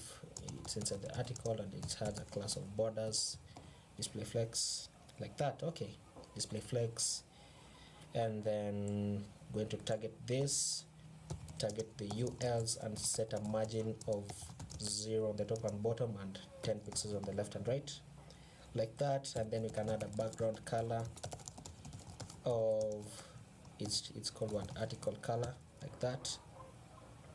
And then let's have a padding of 5 pixels on the top and bottom and 15 pixels on the left and right.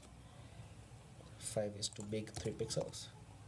Okay, I forgot to mention something. In case you're wondering why this works yet we didn't import any style sheet is because they're all linked.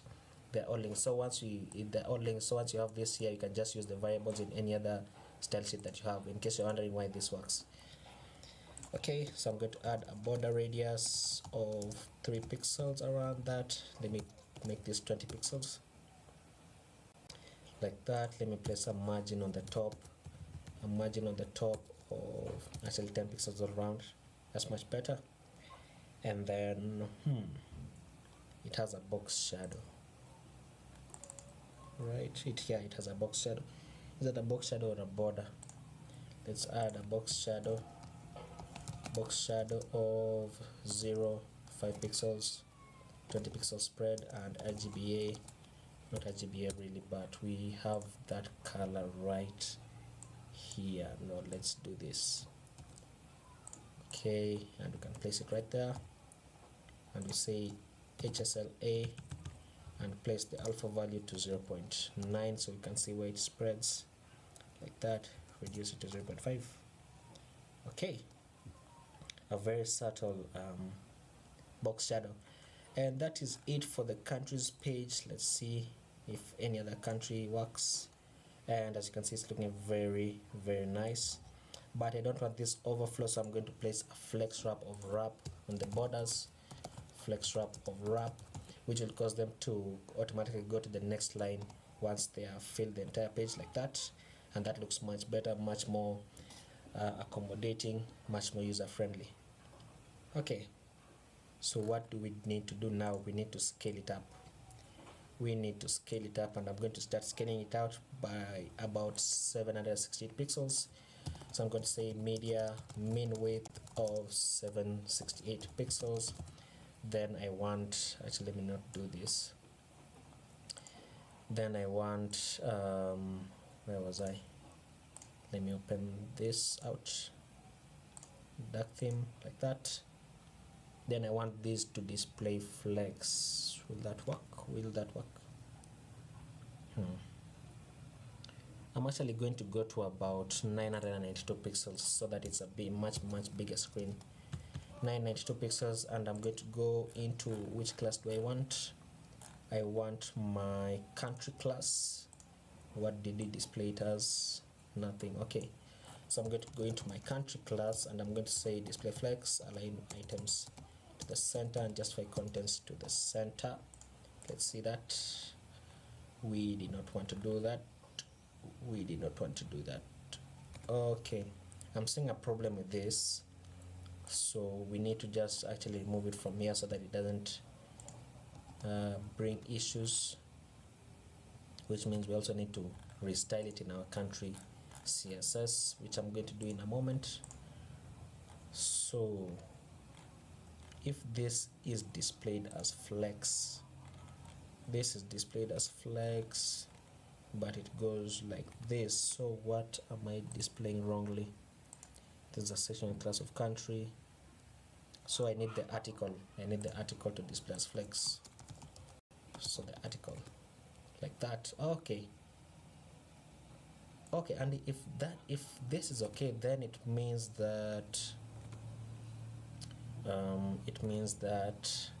I can actually place this back and it should work. Okay, yeah, it should work. Okay, but I don't want this here, I want this to be at the bottom.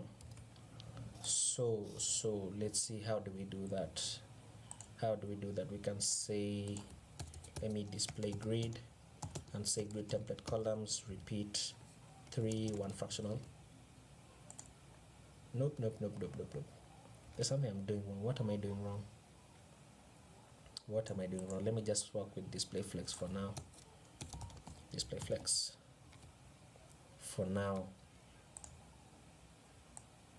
Okay, let me see.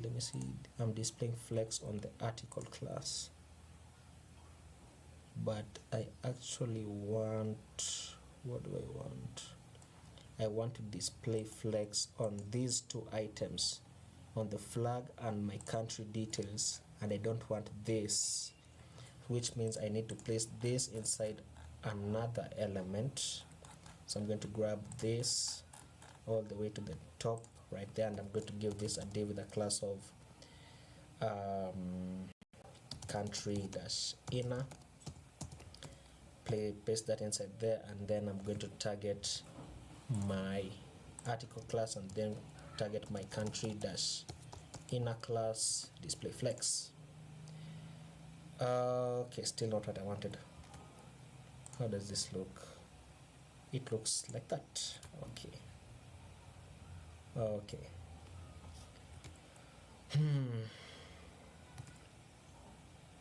The idea should come along soon. It should come along soon.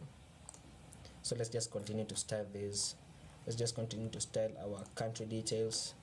So I'm going to grab this, go into my country dash details class, go to display flex on them. So they should place side by side like that.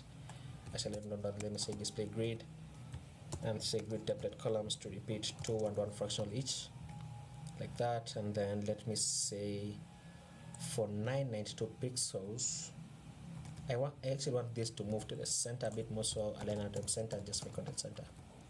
Should place them to the center like that. Actually, I don't want this to the center, so let me say, actually now I can just display grid on this. So grid template columns repeat 2 and 1 fractional each, like that. Okay, but then I don't want them to go all the way to the end. This styling is a bit oh, actually this looks fine. Does it really? No, you know what, let me just limit it. I'll feel much better. So let me say for the country class, I want a max width of 900 pixels here, and let me say margin auto so that it centers. It doesn't work. So let me move this to media mean width of 1200 pixels, and then I can paste that inside there and change this to 1100, which is a much bigger width, like that. And let me place a grid gap on this. Let me say a gap of 20 pixels so that it separates from the flag. Separates out from the flag. Okay. What else do we need to do? It's looking fine, but I don't want this to be on the same line as this. I want it to be at the top. Isn't that correct? Yes, it's correct. So what we need to do, actually let me just look at this structure, because I feel like I structured this wrongly. Okay, let's see. For my country details class, I want this to be up there, but I don't want that. Just give me a moment, guys, to figure this out. I'm just going to pause the video and then I'll be back. Alright guys, so you know what, styling this is a bit difficult, and I've just decided I'm just going to leave it at that, because I seem to be tired and I can't really think straight on how to do this. But I've added a few media queries for 1400 pixels above, just increasing the max width for this so that it doesn't go all the way to the end, as well as for this, and I've just displayed grid on both of them. I've displayed them as grid. As you can see, you can just copy these tiles, and let me just remove this. Yeah, this is much better. Let me remove this, and I think that's where you left me at. And yeah, I think that will be it for this. Actually, I can't really think straight all that much, so I think you can style this at your own time. Okay, so what we need to do next is actually, let me add some space between this arrow and the text. So that is in, actually, where is it? It's this right here. Just add some space, add that space right there. Okay, so let me see, what we need to do next is our toggle, right? So I'm going to go into my header component, close this down, close these down. I'm going to go into my header JS like that, and then I'm going to go above here, and I'm going to grab this. I'm going to grab this icon, and I'm going to say moon equals to document.query selector, and we're selecting the one that has a class of fa-moon like that. And I'm going to say moon.add event listener, a click event like that, because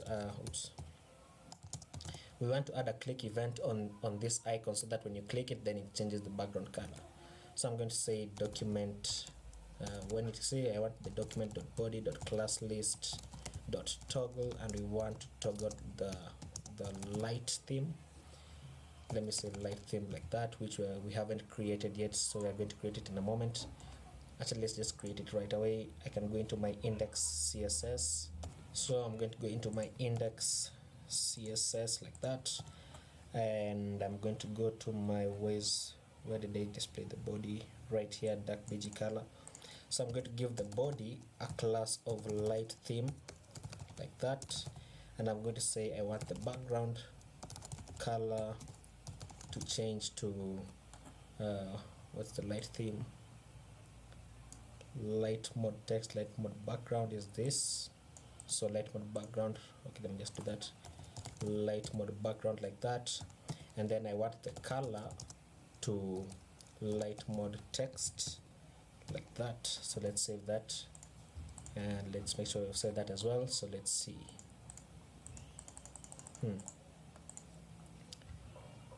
Let's see in our console. Let's start full screen. Let's see. Add event listener of now cannot read. Okay.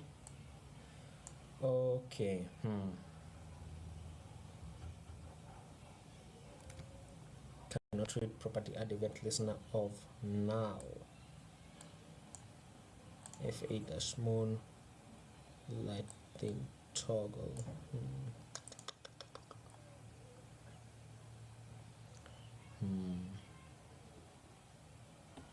Let's see, because what this usually means is that our script is running before our element is displayed on the DOM. That's usually what that means. In the header component, header boundary, no.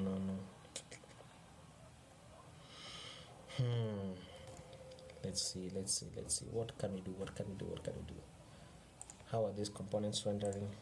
They're rendering the header first, then the filter, then the countries. Let me try something. Let me try and place this. Okay, let me try and place it below this, and it doesn't work, of course. And the reason why it doesn't work is maybe because of these.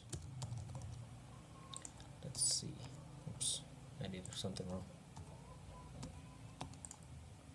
So let's see. No, it doesn't work. What am I doing wrong, really? What am I doing wrong? I seem to be very tired. Everything is going wrong. Wait, what?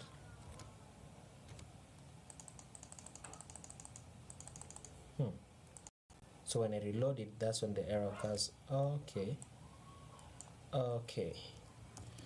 Okay, so I think what I'm going to do, rather what I should have done, was add an on click on this.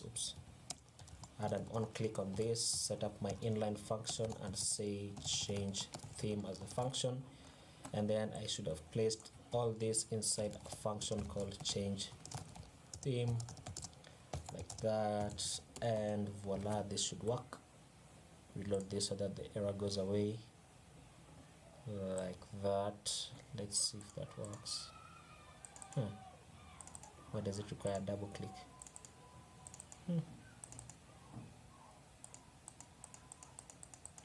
It requires a double click. Why?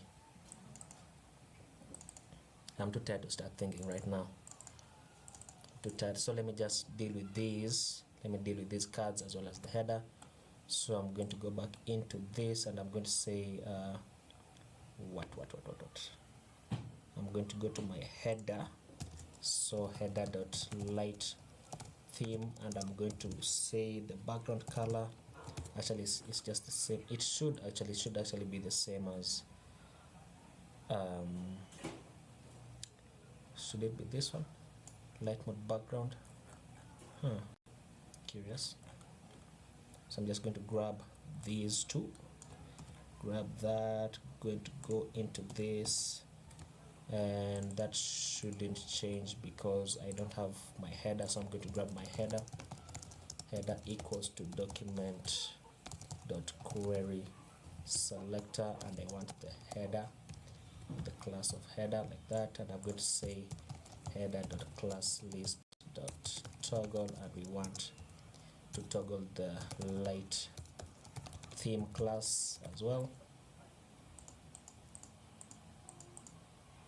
Wait, what? It's doing the opposite. Okay, there you go. There you go. So we need to deal with our inputs next, and then our elements, these elements. Actually, this doesn't have a background color of white, does it? Let's see in our design. Is this white or like dark gray? I'm not going to worry about that.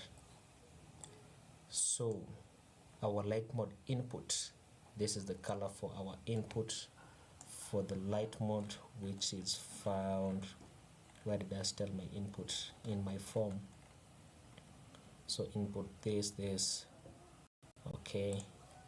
So I'm going to say for the form and for the input, for the form, for the input with the class of light dash theme, and then as well for the form for the select with the class of light dash theme, like that. I want the background color to change to this one right there, and then I can grab my input. I can grab my input like this. It has an ID of input, not input but of search, like that. And then I can grab my select, which has a class of select, and then I can just copy this down and change this to input, and then change this to select, like that, and that should work. Let's reload it. And that doesn't work. It works for this, but it doesn't work for this. Why don't you work for that? The reason why is because we should be selecting everything. Let's reload that, and then that should work. I don't know why it requires a double click. I'm curious about that. I'm not sure why it requires a double click. If you figure out why it requires a double click, please leave a comment so that I can also find out. And I'm also going to do some research to find out. And then now let me change the colors for these elements, and they're inside my countries.js. Let me remember what elements were they. They are articles with the class of details. Is it? Yeah, for the details class, for the details. Let me just confirm it. Details. Okay, for this right here. So I'm just going to grab this, copy it down, and say for the light theme as well, I want the background color to change to what should it change to? It should change to article color, light mode text, light mode background. I'm just going to change to light mode background for now. Where is my light mode background? Where was I? Change this to light mode background, and oops, reload that. Really? Oh, I didn't grab it in my, so let's do that. I'm going to say for my details, I want, actually this won't work for query selector because there are 250 of them. So I need to query selector all of them, and they all have a class of .details, like that. And then inside this, I'm going to say details dot for each, so that I can map over all of them. And then for each detail, then I'm going to say detail dot class list dot toggle, and we're going to be toggling the light theme class, like that. And it should work, I hope. Reload that, and that works. And of course now we need to change our text. Okay, okay, let me add a transition on this. So for my index CSS, I'm just going to say right up there, say transition the background color by 0.4 seconds, like that, so it smooths in like that. And I'm not going to mess with these buttons because I think they look fine as they are. So I just need to change the text. Okay, so where did they place the text for this? The text here, and I want to change this text color to, what was it? What is this dark color? To light mode text. Okay, to light mode text, like that. Let's see how that looks. Save that and reload it, and let's see how that looks. And it looks nice. It looks nice. Okay, let's see our countries page, and it looks marvelous. It looks marvelous, except for this maybe. So let's change that. We can go into our country CSS, which is right there, and then where I placed my UL for the background color, I'm going to grab this, and I'm going to say for the UL, add a light dash theme on it, and I'm going to set the background color to what should I set it to? I should set this to a background color of the not the article, but of the light mode background. So I'm just going to grab this, and I'm going to say var light mode background, like that. And let's see, oops, it won't work because I need to grab the ULs. Okay, let's see, I'm going to grab the const ul equals to document dot query selector all once again, and there are ul elements, and I'm going to say, just going to grab this, actually going to, let me place this to be an S for a reason that you'll see shortly. So I can change this to ULs, like that, and then I can change this to UL, change this to UL, and that should work. ULs has been declared. Oops, what did I do? This should read details, like that. Reload that. Let's reload that. Reload it. Change this. Class list of current of now. What am I doing? What did I change? Let me comment this out to see if it all works. What did I change? Okay, so this should say ULs, this should say UL, and this should say UL. And let's see that. Reload it. Really? Select class letter at all. What? Okay, let's just try this. Let me try this one more time. Okay, UL, change this to UL, and remember to import it, not import it but declare it. Go and say this is ULs, change this at the end and say UL. And let's see kind of, okay, the reason why it's giving me this error is because the input is not actually available in our country's component. Okay, if I were to remove this and remove this, then you would notice that it should happen. It still doesn't have a select. Okay, so there are things that we need to what's it called, to factor out. As you can see now we can see that it works right there. Okay, so how do we do that? So in order to fix that, I think I'm going to have to refactor a bit of this. So I'm going to go into my countries JS because that's where we have everything, and I'm going to go to the top. I'm going to go to the top and I'm going to say what? Wait a moment.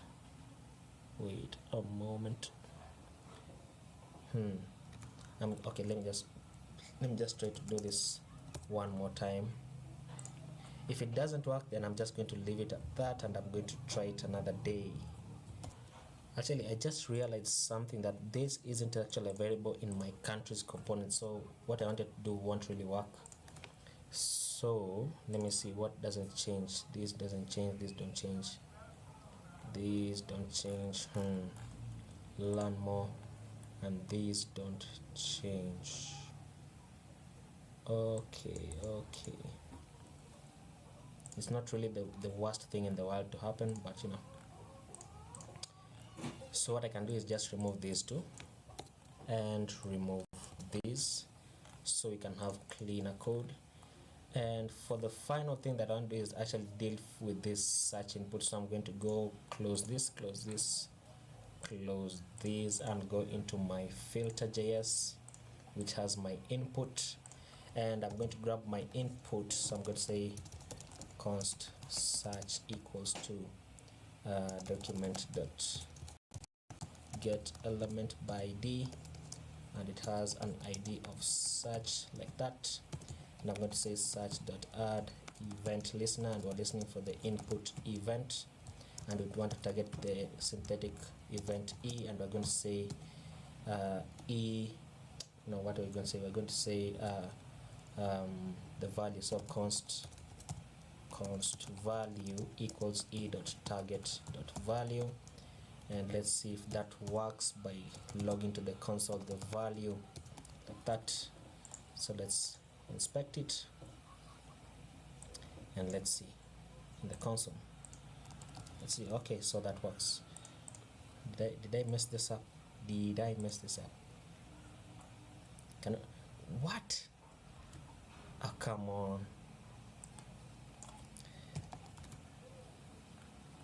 Let's remove that. Okay, so I did not mess that up. I want to add a grayish I want to add a grayish background color so that this can be more prominent, because you can't really see the borders right there. So let me do that by going to index CSS and targeting my light theme, and I'm going to say for the background color, then let me place an F1 like that, so that these are more prominent, because now you can see that they have some borders, but let me make it a bit darker, just around there. Yeah, so that it can be a bit dark and you can actually see the cards, the individual cards for the countries. Okay, for the search input, once we do this, let me uncomment that. Another thing you can do actually is you can just say value like that, and then you can say e.target like that, and it still works. Okay, so what we need to do is, because we're going to be searching these countries by their names, so we need to loop over every country name that we have. So I'm going to go back to my countries.js, and I'm going to add a class on the names right there.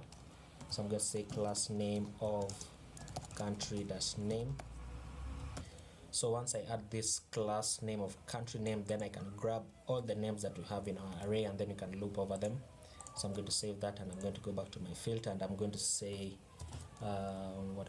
const country name equals to document dot query selector all, and we want the country dash name like that, and then we're going to say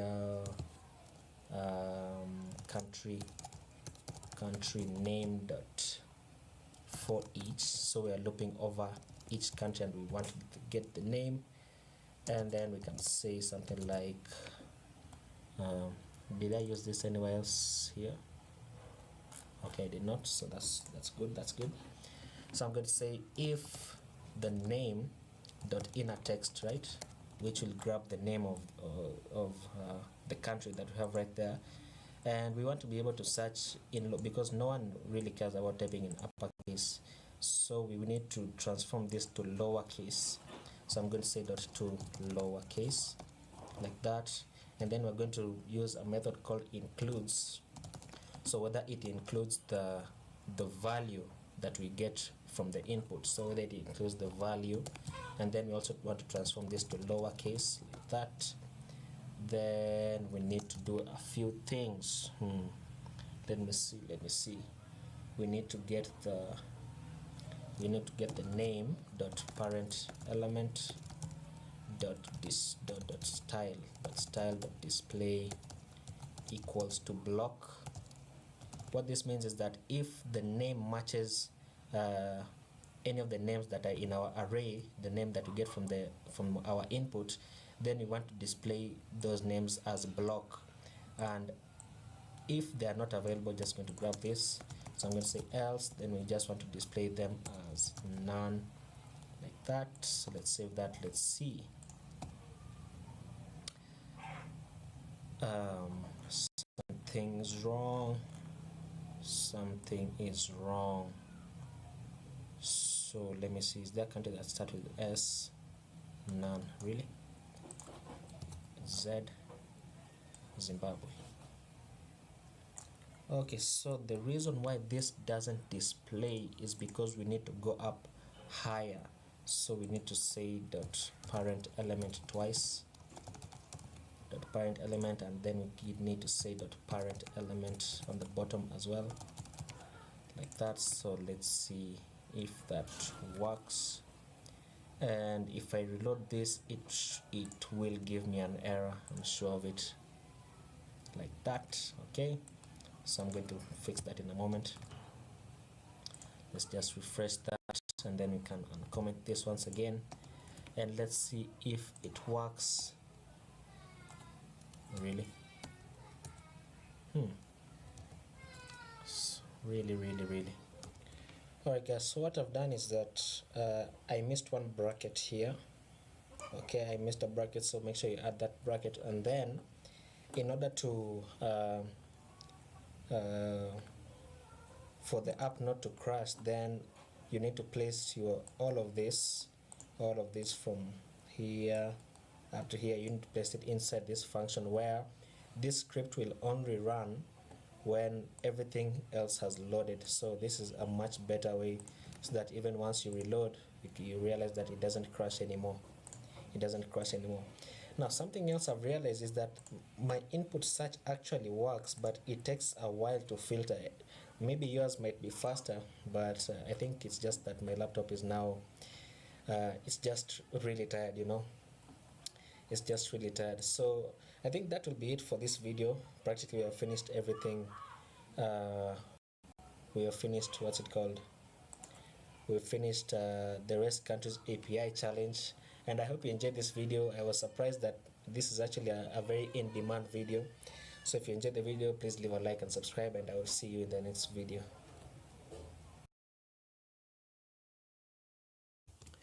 Hello everyone, welcome back to another video. Today we're going to be creating a clone of the Microsoft website using React JavaScript. So this is the website right here. We're going to be doing all of this. We are going to make these grids and all the good stuff. And this is only for the homepage. I was thinking about making a clone of the entire website, but it's currently very big to put into one video, at least currently. So I might do some parts, but currently I'm just going to focus on the home page. So to get started, I have a GitHub repository called Microsoft Clone, which contains all the images that we're going to need in this project. These are the images that we're going to need, and then it also contains my data arrays, the footer.js, which is obviously the footer that we have here, and then it contains section 1, 2, and 3.js. So I'm going to show you that. So section 3 is this grid, so this grid with 4 images. Section 2 is this, and then section 1 is this grid right there. Okay, so there are a few things that we need to go through before we get started. So you can please read the README so that you know the requirements that we're going to need. And please note that the data arrays that I have made, these that I have right here, were made on 27th December. And I've just noticed that there have been some changes to the Microsoft website currently, such as this image wasn't there when I was making the data arrays, as well as these links, but that's okay. We're just going to work with what we have, and then we're going to move on and maybe see if we can add some more. So let's see. Number one requirement is Node.js installed on your system. So if I go to this link, you'll see that you can download the long-term support or the current one. You can choose whichever you want, but I currently have the long-term support installed on my system. And then once you install it, you can open your console and you can just say node, which will open up this. So if this opens up, then it means you have Node.js installed on your system. If you want to confirm the version, you can say node-v. You can say I have version 14.15, which is the current one right there. Not really the current one, but the long-term support. The current one is version 15.5. Okay, another thing that you'll need is a basic understanding of React hooks, but I'm coming to realize that this isn't really necessary because I'm going to try and explain everything that I'm doing in this video, and it's not really a very hard concept to grasp. And you can also use class-based components if you would like, but I'm going to be using React hooks for this video because it's so much easier and it's so much faster. Another thing that you'll need is the React Developer Tools Chrome extension, which I currently don't have because I'm on a guest tab, so I can't really install extensions. But once you install this React Developer Tools extension, you'll have access to two more tabs in your what's it called, Chrome Developer Tools, and the tabs are called Profiler and Components, which actually they really help you when using React and going into Redux and everything. So the fourth thing that we'll need is the Tailwind CSS CDN, because we're going to be using Tailwind CSS for this project, and it's actually very nice. So you can visit cdnjs.com. Let me do that, and then you can say Tailwind CSS, and you can just grab the link tag. So I'm going to do that. So just copy it. Actually, I shouldn't have that, but it's okay. You can install Tailwind CSS via npm, but that involves a little more setup that I don't really want to get into because I'm not very proficient with Tailwind CSS. But if you want to go through that process, you can visit this link that I have in my README. So let me just do that, and you can see it gives you installation guides. You can install it as a post CSS plugin. You can install it via npm like this, and it involves a little more. If you have, where is it? Where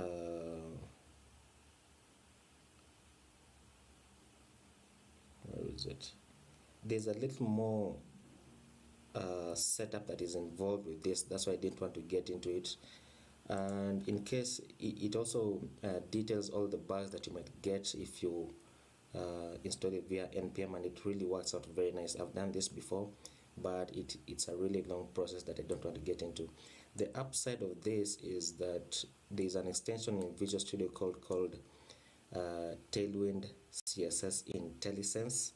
So once you install it via npm, that extension actually works, and it's very convenient. It is very convenient. I'm going to show you what it does in a moment. So one thing that I forgot to add, the number 5, is that you will need Git installed in your system, but that's only to clone this repository and maybe to push it to GitHub once we are done. So if you want to do that, you can go to git-scm.com. I think it should be, but yeah, and then you can just download the version for your operating system.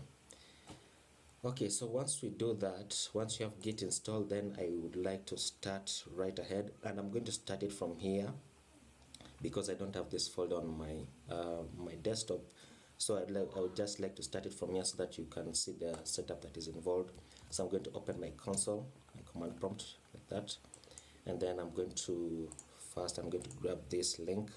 So you can just copy this to the clipboard, and then you can cd into my desktop or whichever place that you want your workspace to be located.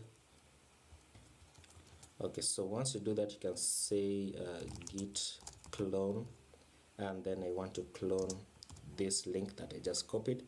So once I do that, it will clone into my folder called Microsoft Clone, the same as the name of the repository really. And then once it is finished like that, I can cd into that folder. So Microsoft dash clone like that, and then I can open Visual Studio Code in that folder like that. So in places full screen, increase the font. Okay, so these are the images. We've just gone through this. Really, we've gone through this. This is the README. If you want to go through it once again, the section 1 JS, section 2 JS, and the section 3 JS. So there's one thing that I forgot to mention. I already canvassed my React application. So if I cd out of that folder, I did npx create react dash app like that, and I called it ms what they call it, ms react clone maybe. So Microsoft React clone, this is what I called it. And then once I did that, then I have my application open right here. This is it right here. So you can do that if you haven't done npx create react app. So this will install everything that you see here. It has the public folder, the source folder, and everything that we are going to remove most likely. And this also initializes an empty Git repository, so you don't have to do Git init once again when you're pushing to GitHub. So one thing that I'm going to do is I'm going to grab my images folder from here, and I'm going to copy it into my public folder, because I want these images to be served from the public folder. So I'm just going to say copy right here, and I'm going to paste it into my public folder like that. And then for my README, I'm just going to grab everything like this, and I'm going to replace everything that is inside this README. Okay, so I'm just going to do that, and I'm just going to paste that in, and I'm going to save that. So I've just replaced the default README that is canvassed using Create React App. And then for my section 1, 2, and 3 and the footer JS, I want these to be served inside a folder in my source called data. So I'm going to go into my source and create a new folder called data, and I'm going to grab this, and this, and I'm going to copy them, and I'm going to paste them inside there. So once we do that, I think we are done with this. So I'm just going to full screen that. Let me close this first. And then now we can begin our setup. So I'm going to go back to my cdnjs.com, and I'm going to grab this link, and I'm going to copy it into my index.html, and I'm going to copy it at the bottom right there, and I'm going to remove everything from this comment, and I'm going to remove the manifest.json until right there. I'm going to remove everything, and I hope I remember to change this theme color. Okay, so I'm also going to remove this comment because I don't like these comments. Okay, so let me save that, and then I can remove this favicon and the logos and the manifest and the robots.txt, delete them. So we only have our index.html file and the images folder in our public folder. So in our source folder, we're also going to remove app CSS, we're going to remove app test.js, and we are going to remove the logo, the report web vitals, and the setup tests. Like that, we're going to remove everything. Okay, what else do we need to do? In our package.json, I don't think we're going to be installing any other dependencies. Yeah, I don't think we're going to need any other dependencies, so this is okay as it is. And then in our index.js, we're just importing React DOM, and I should remove this as well and remove this as well. And you can see we're just rendering our app component, which is this right here. So we're going to remove this as well, and I'm going to just import React from React like that. And then for the return statement, I'm just going to return an empty div like that, and then I'm going to say ms clone like that. So if you're wondering how I'm able to use emmet in React, it's because in my settings JSON, if I go to my settings JSON right there, I have emmet.include languages, and I have JavaScript and JavaScript React. So you need to include this if you want to use emmet in React.js in JSX really. So let me go through my extensions. Okay, So this is the extension I was talking about, Tailwind CSS IntelliSense, and you can see that it actually gives you the classes that are available in Tailwind CSS once you install it via npm. But since we don't have that, we're going to be using something called the Tailwind CSS cheat sheet. So let me close this and this as well as this.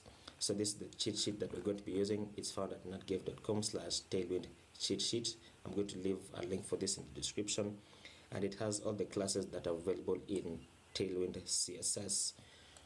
Okay, I have Prettier, which is my code formatter, live server, but we're not really going to use this, and I need to uninstall this because I'm not going to use Java. But for React, we are for the shorthand properties that we're going to be performing, you need the ES7 React Redux GraphQL React Native snippets, which will allow you to quickly generate components based on some things. And the most that we're going to use is, for example, RCC. If you do RCC, it will generate, if I'll just come and here say RCC, it will generate a class-based component but we don't need to do that right there. And then the most common one that we're going to use really is where is it? Is this one, RAFCE, which will generate a React arrow function component and export it as default like that. So if I just show you what that does, if I say RAFCE like that, it creates your function, it creates your return statement, and then it creates your default export like that. So this is really convenient if you don't want to keep on typing the same thing over and over again. And then it also imports React at the top. That's why you see there too right there. So I think that is all that we need. You can have the auto rename tag. So what the auto rename tag is that if I change this, you see that the end tag also changes. If I change this to article like that, you can see it changes the end tag as well, but I just want a div for now. And the bracket pair parallelizer is just for the brackets to so that I know where I am currently in my block of code. So let's get started really. Let's get started now. Okay, so what do we need to do? Let me just say npm start so that I can start my development server, and then I can close this down as that starts. And then we can say I want to create a components folder inside my source folder, which will have my showcase folder, not my folder, but let's just go through this for a moment. So I'm going to have a component for my navigation bar at the top, which is this, and I'm going to have another component for my showcase, which is this, and then another component for this, and another one for this, and another one for this, which will most likely have the same styles as this. So we're going to be using the same styles, but we're using Tailwind CSS anyway, so I don't think we're going to be needing this. We might have to add some custom styles, but I'm going to try and limit that. And then another component for this, which will have the same styles as this, as you can see. And then another component for this and this, and you know, all the good stuff. So we're going to have quite a few things to do. So this is my React application. As you can see, it just says ms clone, which I've returned from this. And then, okay, so let me place this side by side. I can do that like that. Okay, so let's get started. I'm going to create a components folder inside my source folder. So components like that, and I'm going to call my first component header.js, and in the header I'm just going to say RAFCE, oops, like that. Let me close this sidebar, and actually no, let me open it. We need the logo, the Microsoft logo, right? We need the Microsoft logo. So what we are going to do is I'm going to grab the logo, this right here. I'm going to grab it, so copy it, and then inside my source folder I'm going to have another images folder like that. And I'm going to say what's it, paste it inside there, and I'm going to paste that logo inside there. Okay, and I'm going to import that logo in my header. So import logo from, where is it coming from from my images folder slash logo.png. The reason why I have done this, I've added another images folder, is because if I try to access the logo from the public folder, then it lies outside the source folder, so it will throw a big fat error. Okay, so let's do that, and we can say let's return a header like that, which will have class names from Tailwind CSS, and in the header I want to return what do we need to do? We need to have our hamburger menu, right? We need our hamburger menu, and we need our icon, and then the logo.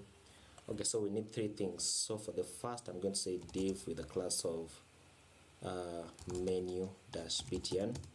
The reason I've added this class is because I don't want it to confuse me, because we have three divs. So this, I'm just going to say here, this is the hamburger menu like that, which I think we're going to create in CSS actually, now that I think of it. Then I've realized that we need to install React icons so that we can use these. Okay, so let me add a to do, and I'm going to say install React icons. We're going to do that. And once we have the hamburger menu, this is confusing me, I'm going to add a search. This is the search icon.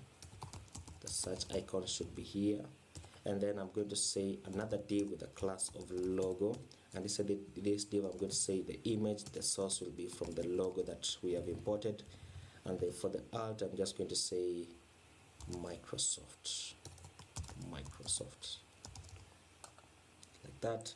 And then we're going to have another div with the class of cut. Let me just say cut because it's the first item right there, and I'm going to say fa cut like that, because I think that's the class from Font Awesome, which will give us this icon. And then I'm going to say fa sign in, should be, I think that should be it. But one thing you'll realize is that these are inline elements, okay, and I want them to display as flex, so I'm going to place this inside a div, not a dir, a div like that, and I'm going to place this inside a div again, and I'm going to do that the same for this. So place this inside a div, and then place this inside a div like that. So let's save that. Let's see what happens. Nothing happens. Nothing happens because I don't have it in my app.js, so I need to import it. So import header from, where is this coming from? It's coming from my components folder. It's called header.js like that, and in order to render it, then I want to return my React fragment. I like rendering things inside React fragments, so return my fragment like that, and I just want to return my header component, header like that. So let's save that, and fa cut is not defined. So in order to fix that, then we just need to, let me add my terminal, and I'm just going to say npm install react-icons, and the devs in the documentation for React icons, then they recommend installing it with -- save flag like that. So once that is done, we can reload this, and it shouldn't give us an error. I hope so, but it still will, because we haven't imported these two icons. So let me do that, and I'm going to say import, they're named imports, so I'm going to say fa cut like that, and I'm going to say fa sign in, and these are coming from react-icons /fa, because they are Font Awesome classes like that. I hope this runs faster. Okay, so we can begin styling all of this with Tailwind CSS, and I just want this to display flex. So that's the class for display flex for the Tailwind CSS, and I just want this as well to display flex, but we can't really see anything because this is still running. Let me just pause the video, and then I'm going to unpause it once this finishes. Okay, so there were some mistakes in importing this. It's not FA cart, it's FA shopping cart. And for this icon, it's not a sign-in icon, it's in FA users plus, FA user plus, and it's coming from React icons slash FA. So you can also replace it at the bottom right there. And for that, we also need the hamburger menu icon, actually, and the search icon. So let me see if I can remember these classes. FA bars should be, and then FA search, like that. So let me replace this and say this should return FA bars, like that,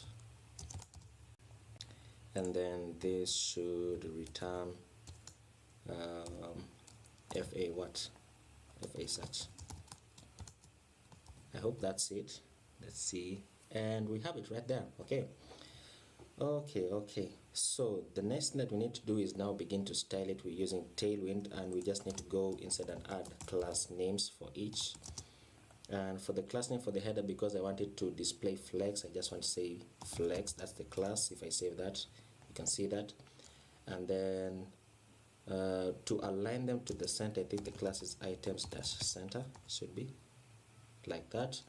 And then to justify content to space between, so that it actually aligns as this is, then we need to just say justify between, should be like that. Okay, so let's deal with these the margins between these two icons. And in order to do that, I can just say I can go inside this div and add a class name, and I can say the class name for this should be, I want a margin on the what's it called, on the x-axis. So I can say margin on the x, I want it to be 2. Let's see that, like that. It spaces it out. So I'm just going to copy this. Oops, should not have done that. I'm going to copy that, and I'm going to place it right there. Nope, not there. I want this to be on the bottom one, so that it pushes away from this margin. Okay, like that. It's looking nice. Okay, actually, you know what, let me increase the margin on these. Okay, so I'm just going to grab this mx, let's say 4, not max, mx 4, like that. mx4, okay, mx4 is fine. mx4 is fine. Let me reduce the size of this image, so I can go into my index css. I can remove this, remove this, and I can just say for the header, it has a class of header, should be. I didn't give it a class of header, so let me just do that, header, like that. For the header, I want the logo, I want the class of logo, and I want the image, and I want the image to have a width of 100 pixels. Too small, 200 pixels. No, let's say 150 pixels. And 80 pixels. Let's do that, and then let me just check the padding for this. So it has a padding on the header. So let me go back to my header.js, and I can say I want a padding on the y-axis. So py on the padding on the y-axis.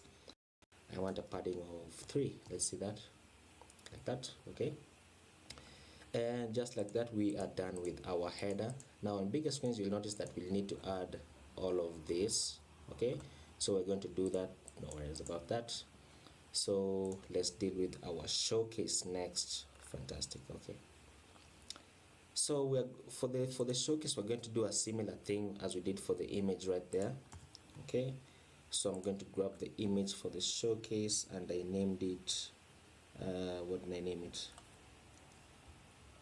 I think I named it what's this called? Let me see. Bundle now? No, seriously, hero. Oh, I called it hero. Okay, nice. So this is the image that we'll need for lower screens. So hero 539. I'm thinking about this. I'm thinking about this. Will this work? Will this work? Let's see that. Let's just see that. Close this. Oops, no. I should grab this image. So hero 539. I'm going to copy that and paste it inside my folder, inside the source folder, inside my images folder. So paste that. And then for the hero, I'm going to say I need to create my hero component.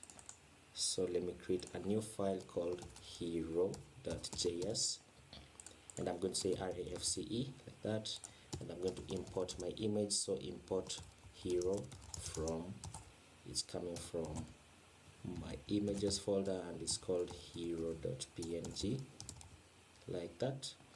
And then I'm going to return a section like that. And once I return the section, then I want a div which will have my image. So my image is called hero like that. And for the alt, I'm just going to say hero. And then below this div, I'm going to have another div, and it will have an h1. Actually, it should have this tag. So I'm going to just place that tag inside a paragraph, and I'm going to say count down sale like that. And then I'm going to have an h1 saying up to 50%. Seriously, I want this to stop scrolling. Okay, there you go. I'm going to say bundle and save up to $430. And then for the paragraph below that, I'm going to say complete your Surface Pro 7 with choice of select type, cover, and free sleeve. And then below this we have an href, but I'm going to make it a button saying shop now, which has an icon that we are going to import, and it's called FA chevron right.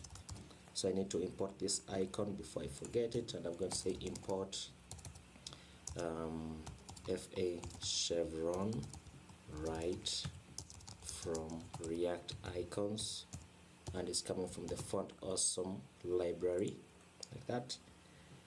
Okay, let's save this. Let's see how that looks. And it does nothing because I keep forgetting to import this. So hero, and I'm just going to render it below the header and call it hero like that. Has already been declared. What? Okay, I need to rename this.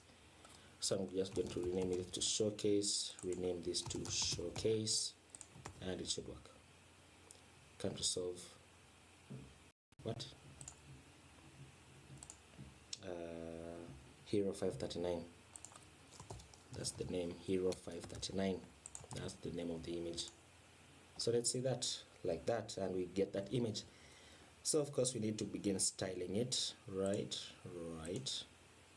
Okay. So in order to style this, then I need to go inside this div. I'm going to give this div a class name Tailwind CSS. It has a dark gray background, so I can say BG, not dark gray but light gray, BG gray, and let's see, give it a lightness of 300. Let's say 200. Lighter just a bit like that. Let's say padding all round. So padding all round, just say P, and I'm going to say padding of 5. No. I want the margin to center. I want everything to center. So let me say text center. I think that's the class. Okay, there you go, text center. Let me now add the margin. Right, I can add the margin, not the margin but the padding all round, and I can say padding 10. Okay, And why is everything like this? Let me see if I can reset the styles just a bit. Oops. Let me see if I can just reset the styles. Say margin all round of 0, padding all round of 0, and box sizing of border box. Why is this?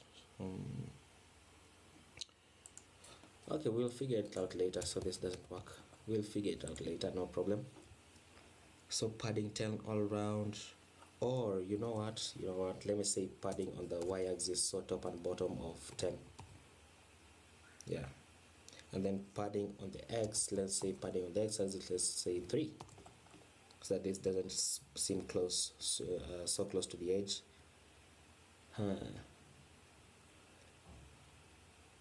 This doesn't look as good as I expected. Let me just remove this for now and uncomment this. Okay, so let's tell our paragraph. This has a background color of white. Let's, where is it? Canada says, so I'm going to say class name, and I'll say bg white, and I'm going to say what's the class to display inline block.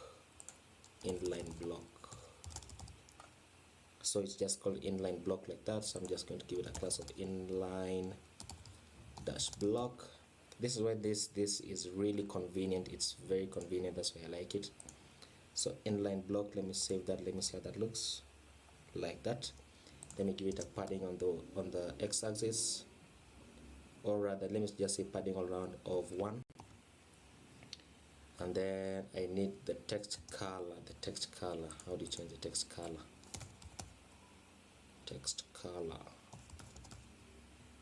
No, the color, where is it? Text black, so text red. This is a red text like that. Okay, so I'm going to say text red of, let's say 500.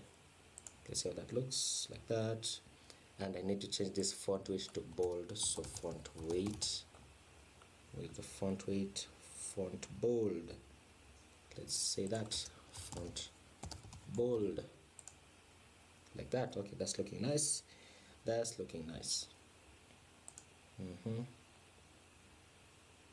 Okay, let me increase this to, where was it? Let me increase this to 700.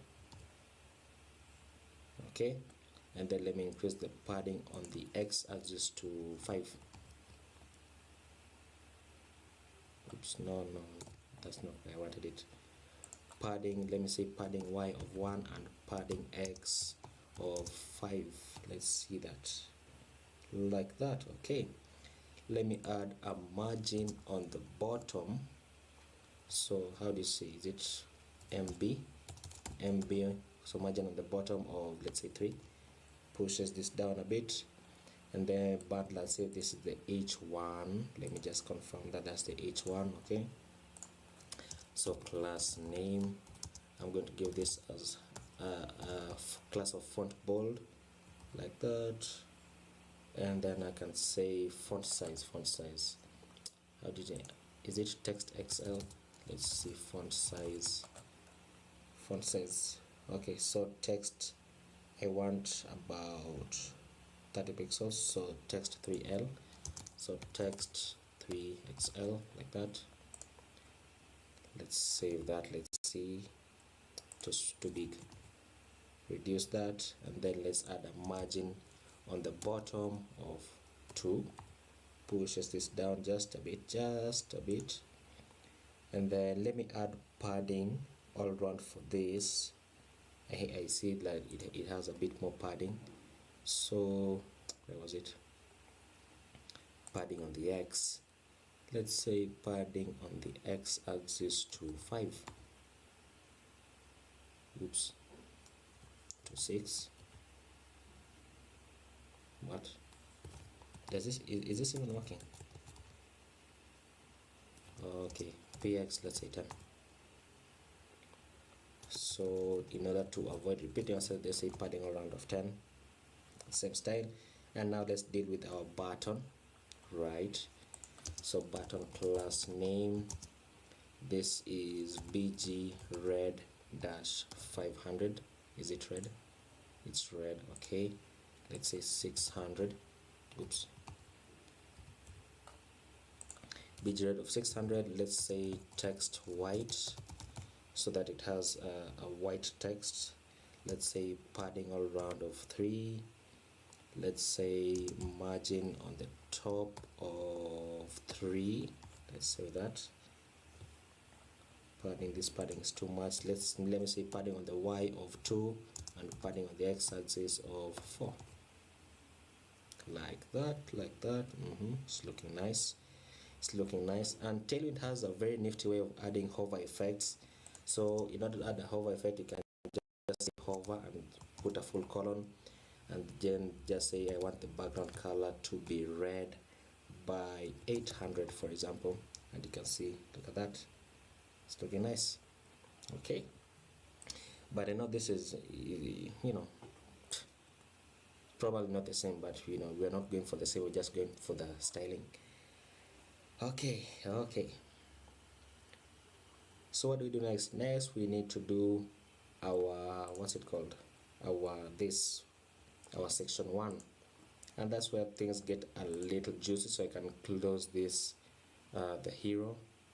I can close the hero, and then I can go into my components folder and create another component called what should I call this? Choose your Microsoft. I'm just going to call it choose your Microsoft. Choose your ms, like that, .js. So it's camel case. Choose your ms.js, and I'm going to say RAFCE, and we need to import our data. I can spell. Let me close this. So I need to import my data. Import, what do we call it? Section 1. Where's my section 1? So it's a default export. Okay, so I can say import data from what's the folder? It's coming from my data folder, and it's called section 1, like that.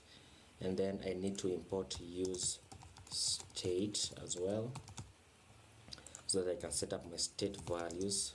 So const use, no, const I'm going to say cards, and set cards, like that, which it's going to use state, and it's going to use my data that we've just imported right there.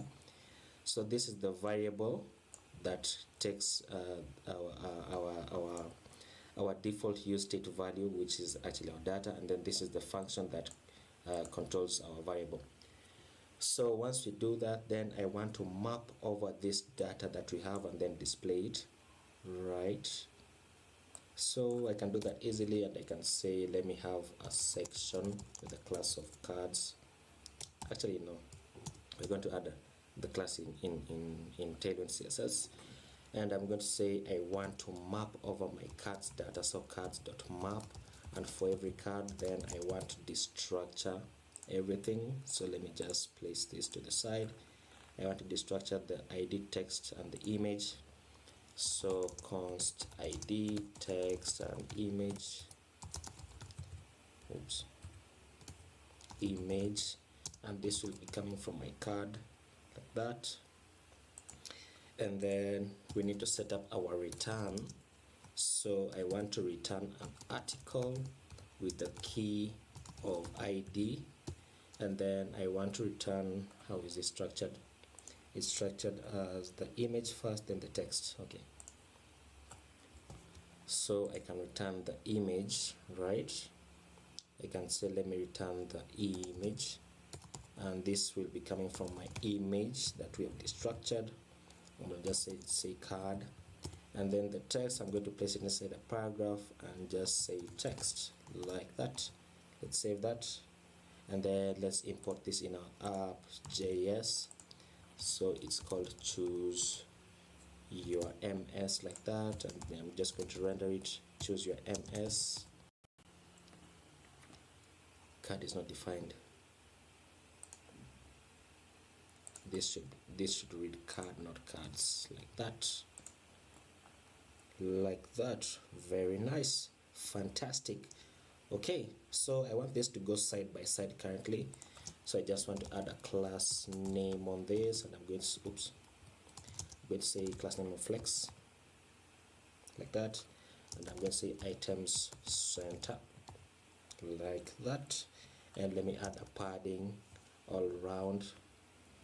Actually, padding, yeah, let me add it all around, a padding of let's say 6.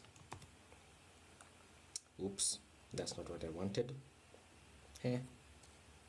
Let's say padding on the left. Okay, so padding on the left, so px, let's say padding of 6, like that, which will do that. And then I'm going to say py, let's say padding on the y-axis of 2, like that. Okay, not so nice, but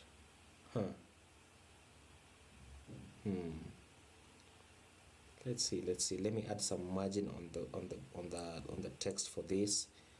So I'm going to add here class name on the paragraph. I'm going to say margin on the x-axis of 3, like that, and then that's all we have for this. It's looking nice, and these should be links actually, and I made them paragraphs. I can fix that easily by saying this should be an href. Actually, you know, that will give me an error because the href that we have currently doesn't go to any page because we're dealing with only the home page. So React will give me an error if I try to push a hashtag on it. So I'm just going to leave it as a paragraph. But if you're going to add more pages to this, you can just change this to an a tag and just add the href here, href to whatever page you want, and this will change it to a link, like that. Oops, let me close this terminal. Let me go back to my terminal, my node terminal, like that. And this is there that I was saying the href actually, it's actually not an error, but it's a warning. The href attribute requires a valid value to be accessible, like that. Okay, and you notice that now they are links. They are links, but I don't want them to be links currently, so I'm just going to turn it to a paragraph. And then I want for the hover effect, I want the text decoration. How do you add text decoration for this? Text decoration. So text decoration underline, so I'm just going to say underline, like that. And see that? It's looking nice. And then for the hover, I also want the cursor to be pointer. So pointer cursor, how do you do that? So cursor pointer, I'm just going to add a class of cursor pointer before the hover. So cursor dash pointer, like that. And look at that. It's almost, let me add the font weight. I can do that. Oops. I can do that by going here and saying the font. How do you add font weight? I've already forgotten. Font weight. You can say font bold. Font dash bold, like that. Okay, that's too bold. Let's say semi bold.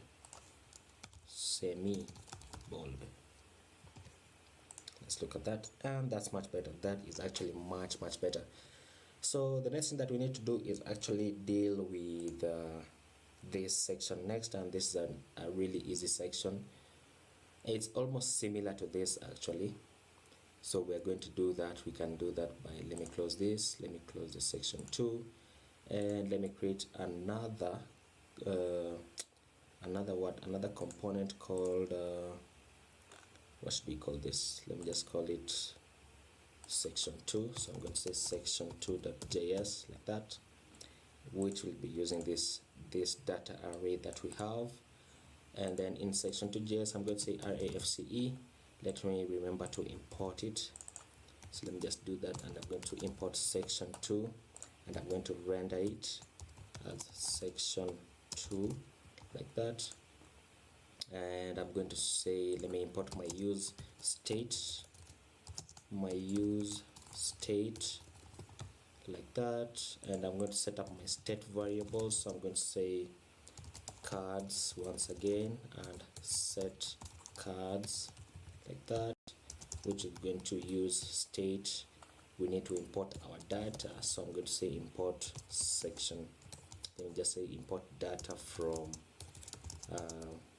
my data, and it's called section2 like that. And I'm going to use state as the data because I gave it default export. Did I? Like that. Looking nice. It should have got that. And then for my return, I'm going to return a section once again, and inside the section I'm going to go into my cards and I'm going to map over each card like that.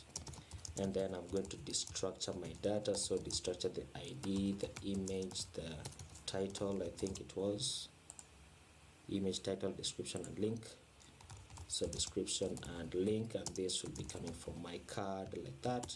And then I need to set up my return so that you can display this. So I'm going to return an article once again with the key of ID like that. And then I'm going to say return, first of all, return divs, right? I want them to return divs, and inside these divs I want my image like that, and this will be coming from the image. The art will just be card like that. And then I want to return an h2 saying the title like that. And then finally the paragraph saying the description. And this is once again a link, but I'm faced with the same dilemma that we had right there. So I'm not going to return a link. Instead, I'm going to return a button and then style it as a link. So for the button, the text is just going to say link like that. So let's save that. Let's see what we have. And we have this looking very nice, very, very nice, very, very nice. Let's see, this is a grid, so we need to display it as a grid. Okay, let's first style the button. So for the button, I want the class name of cursor pointer like that. I want the text to be red and with a shade of 500 like that. That's too small. Let's say 800. Oops. Let's say 600, and then I can change the font weight to font semi-bold like that. And then let me add a margin on each of the divs. So margin on the y-axis of actually class name first.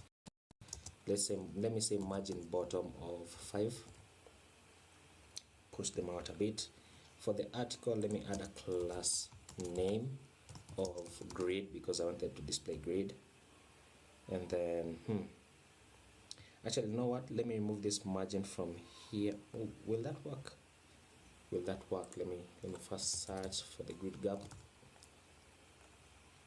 So let me say gap 5. So gap dash 5. Did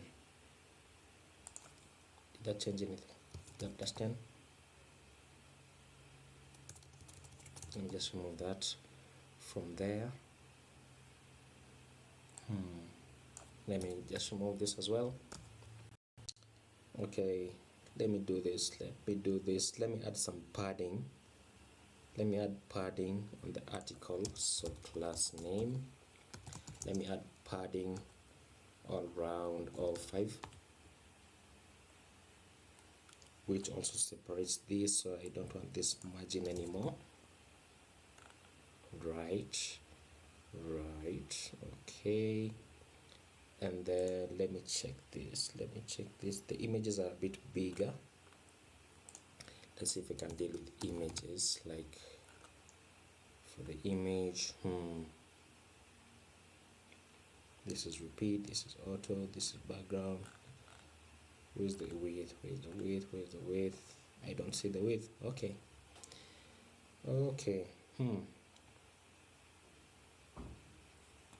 Let me go into my index CSS, and I'm going to say for all the images, I want the max width to be 100%. Going to grab this and move it at the top. And let's see that, if I change this to 110 and 20. It doesn't really work. Why doesn't it work? Why doesn't it work? Why doesn't it work? Oops. I want these images to be bigger, but I can't seem to find the style to increase the size. So what I could do, all right, let me just check something once again. Inside my, I'm in section 2, right? So inside, let me say, let me give this a class name of section 2, like that, which I can target it in my CSS, so section 2. And I'm going to say for the images, I want the width to be 500 pixels, like that, and that's 500 pixels. Okay, so that increases the font size, but I should reduce it for lesser widths, right? I should actually do that, but I'm not going to do it currently because I need to style these headings. So let me do that. Let me style the headings for the H2s. I'm going to give this a class name of font semi-bold. I've actually just realized that my font might actually be small, so let me just increase my zoom level on this, like that. I hope this is much better, much easier to read. And then I'm going to say I want a margin on the y-axis on the top and bottom of 2. Pushes this down a bit. Let's see how that looks. Oops, that's too much.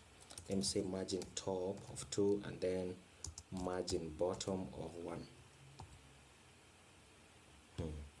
Font semi-bold, let me say increase the font size, so text 2XL.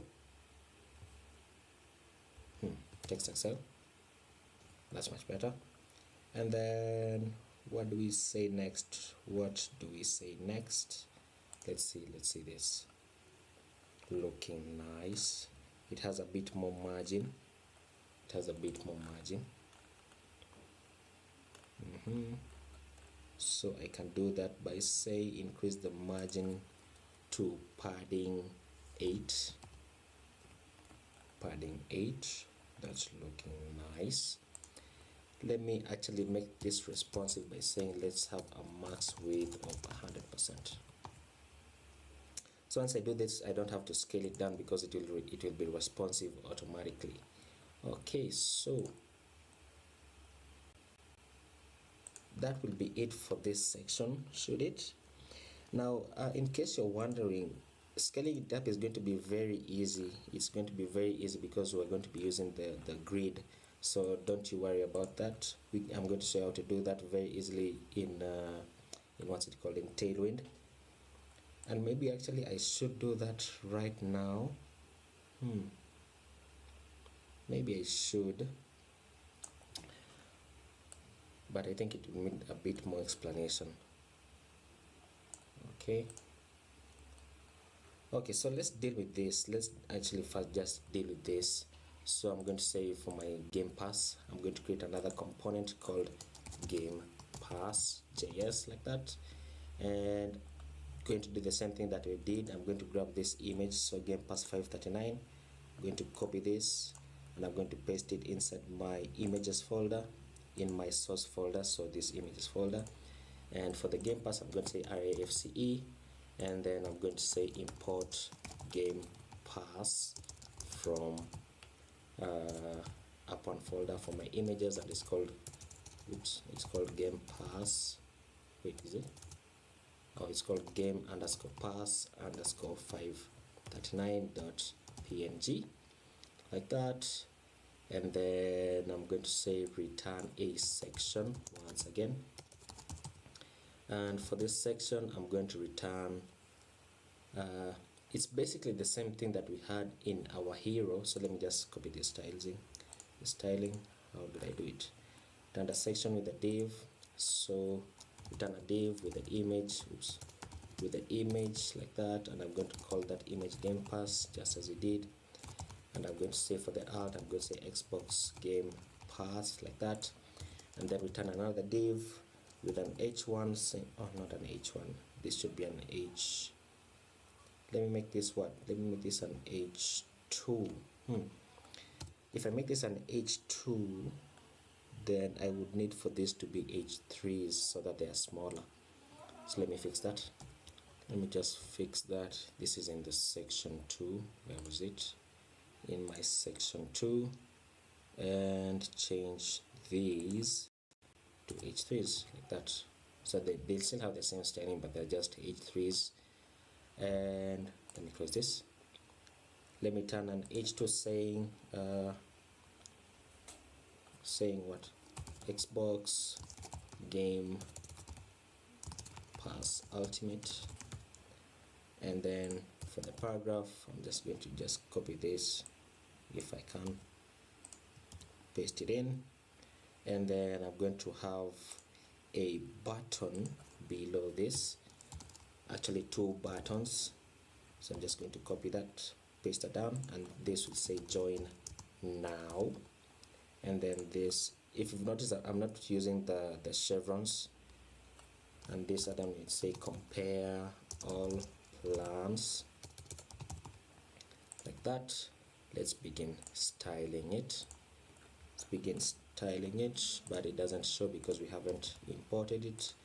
So I can do that by saying Game Pass, and this will give us an error because the image has the same name. So let me change this to let me change this image. What should I change it to? I'm going to change this image to show image like that, show img, and I'm going to say show img like that, and this should work. And it doesn't work. Why doesn't it work? Because I haven't rendered it. So Game Pass like that, and voila, there we go. So let's begin to add some styling on this. Let me add styling on this div actually. So class name, we're going to give this a class name, a gray, so gray, and I want it to be dark, so let's say 800 like that. Let me say padding all around. How much padding did I place on the hero? You know, this will actually take the same styles as the hero, so let me do this.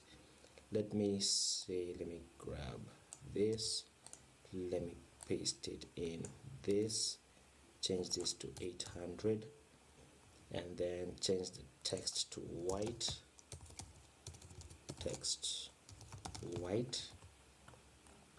like that. And then let me deal with my H2. So my H2 will have a class name of, let's see how this looks. It's bolder and has a bigger font size, so font semi-bold. And then let me say text dash XL, make it bigger like that.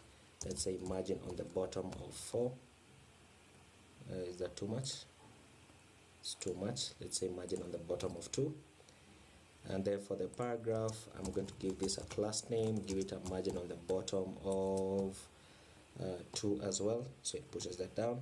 And then let's deal with the buttons. This will have a class name of margin right, how do you say margin right, like that, of 4, pushes this away. And then I'm going to say bg white, and then I'm going to say text black, and then let me add a padding on the top, so padding top, actually not padding top but padding on the y-axis of 1, let me say 2, and then padding on the x-axis of 5, like that. And we have that, and this looks nice, almost as close to the design. Let's add a hover effect on each one of them, so they both have underlines. Okay, so I can say for the hover I want a border bottom. How do you say border bottom? How do you add a border bottom? Border, box border, no. Clip border, no. Border rounded, no. This is border radius. I want the border. So border 2, I want this border with 0. No, not border width. Really? border solid here. This is what I want. So I want border solid, and then actually let's see this, and we don't see nothing, because the reason why we don't see nothing is I need to add the width on this. So the border width will be you know what, let me just say underline for the text decoration, and then let me say for the hover I want the opacity once again. How do you change the opacity? Opacity. Text grade, text opacity, no. I want placeholder, this background color, BG opacity. So BG opacity I want 90, so I want this class right there. Copy that, paste it there, and let's see how this looks. Yeah, let me just make this darker. Actually, will it make it darker or lighter? 60. Okay, let's say 70. What about 80? Yeah, 80 is fine. 80 is fine. Okay, so once we deal with this, then we need to finally deal with this class once again, which will basically be the same as our section 2. So I'm going to call this section 3, new file in my components, call this section 3.js like that, and I'm going to copy everything that I have in my section 2, okay, because it's basically going to be the same styling, and I'm going to paste it inside my section 3, and I'm just going to rename this data because it's coming from section 3, and it should have the same information, but let me just confirm it in my section 3.js, image, title, description, and link like that. And this is section 3. This should have a class name of section. Oh, actually, this is my default style, so this should remain the same. And then I need to have a title on the top right there, which says. Let me just save this first of all, and let me render it to see what we have. So I'm going to grab this, copy it down. Should add that. Grab this, copy it down, change this to 3, and then render section 3 like that. Let's see that. Oops, I should be checking this, and we have this, you see, reusable styles, and it's just basically the same thing, but let me add the title right here that says for business. So I'm going to have an H. Oops, should it be here? Let's see this. An H2 saying for business like that. No.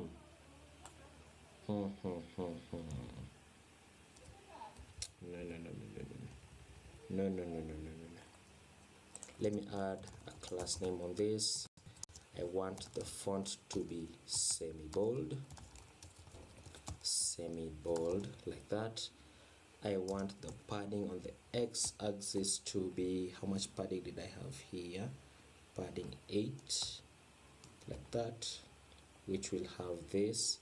Let me add the font size, increase the font size of text to 2XL like that. Let me increase margin on the top to 5, pushes it down, and we have that. Looking nice, looking very, very nice. And once we are done with this, then we can deal with our almost final section. So this is this section first, and then this final section. So Microsoft response to COVID-19. So I'm just going to close my data folder, and I'm going to create another component called what should I call this? MS response like that. MS response.js. Let me render it in my app.js. Actually, let me close these because we don't need them currently, and just going to copy this down, and I'm going to say this is called MS response like that, and I'm going to render it ms response, like that. And then I'm going to say rfce, and we want to return a section. Actually, a div is fine, really. A div with an h to say Microsoft's. Let me just copy it, it's much easier, like that. And then we have another paragraph below that saying this, like that. And then we have a button below that. Oops, a button below that saying learn more. Okay, let's style this. Let me give this a class name of font semi-bold, like that. Let me increase the text to 2xl. Actually, that seems small. Let me say 3xl. Let me see how that looks.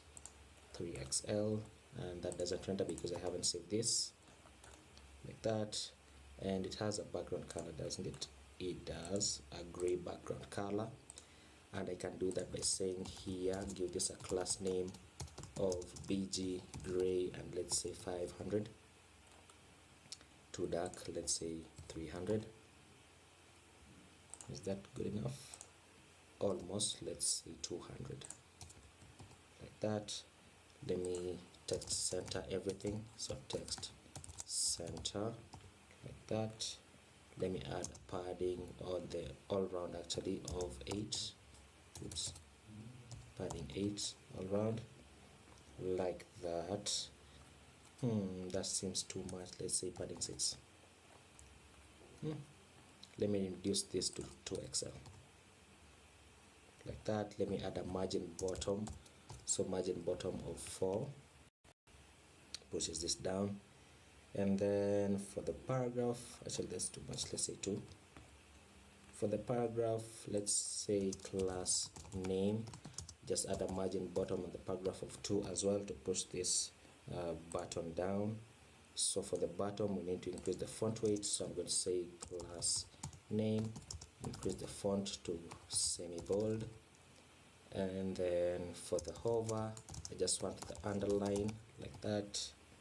And this is what we have, and that is it for this section.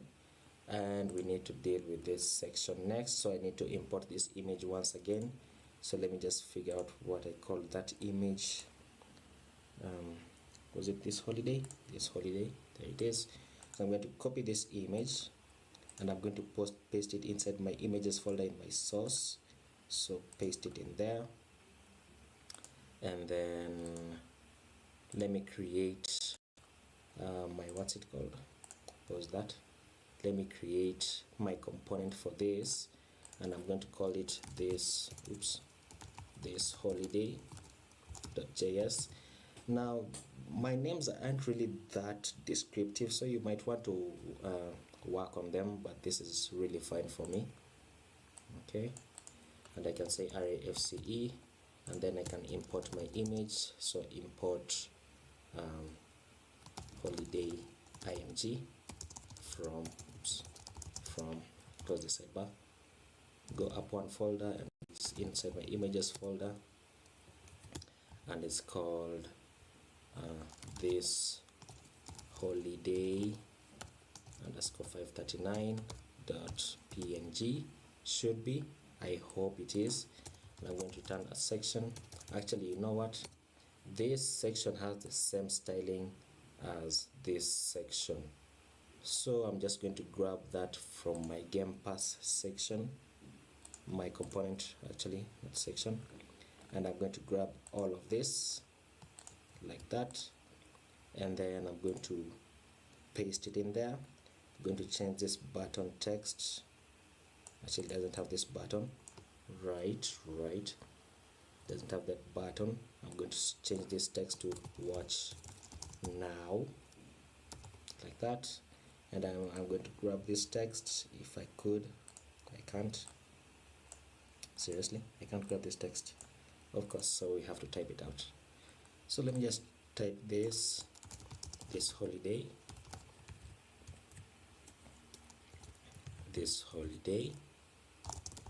find your joy, and then I can say follow the story of Rufus, pup whose dream takes him into Microsoft worlds like Minecraft, Flight Simulator, Teams, and Halo. Okay, there you go. Let me save that, and let me change this image to holiday img, and then I'm going to change this text to holiday pass, for example, and then render this out. So copy that, change this to my component name, called this holiday, and then render it below this and say this holiday like that. And let's see that, and we have this. Look at that, look at that, looking nice, looking dashing. Okay, there's something I've noticed. My padding isn't really equivalent to this, so let me deal with that. I can say padding, let me say padding on the x of 10 and padding on the y of 20. Does it really go up to 20? Okay, that looks nice. So I need to do that for my Game Pass section once again. For my Game Pass, change this padding x to 10, and then padding y to 20. Let me save that, and that looks much better. I think that looks much better. Okay, so finally, or almost, we need to deal with this follow Microsoft. And where did I place this? I don't think I really placed this, but that's okay. We can say create our component. Let me close this. Create our component called social, like that, and I can say RAFCE. Oops, no, what have I done? Don't save it. I can say let me delete this. Create my component called social.js. Don't forget the extension name. Close this. I can do RFCE, and I can say I want to import this icon, so import FA Facebook. Is it camel case? And I can say FA Twitter, and I can say FA LinkedIn, and these are coming from React icons /FA because they're font awesome. And I want to turn a divs and h4 saying follow Microsoft, and then I just want to render out my icons, so FA Facebook, and then FA Twitter, and then FA LinkedIn, like that. Let's see that. Actually, you know what, let me place this inside a div, and let me place this inside a div as well, but I don't really have to because this is a block element, so that I can style this as flex. So let me render this out to see what we have, and I can grab this and I can say social like that, and I can render it and say social like that. Let's see how this looks.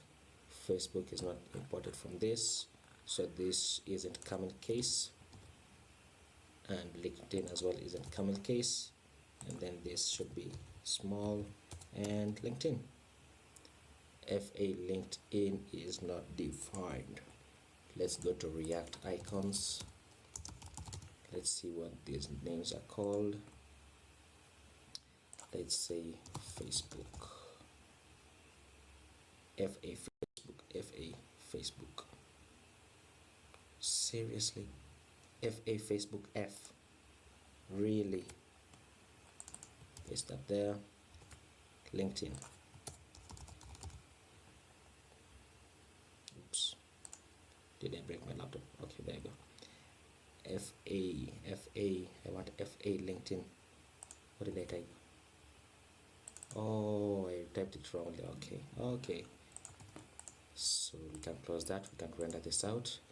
FA Facebook F, like that. And we should have some. Oops, FA Facebook is not defined because we need to reload that. And then we should have this. We have this at the bottom.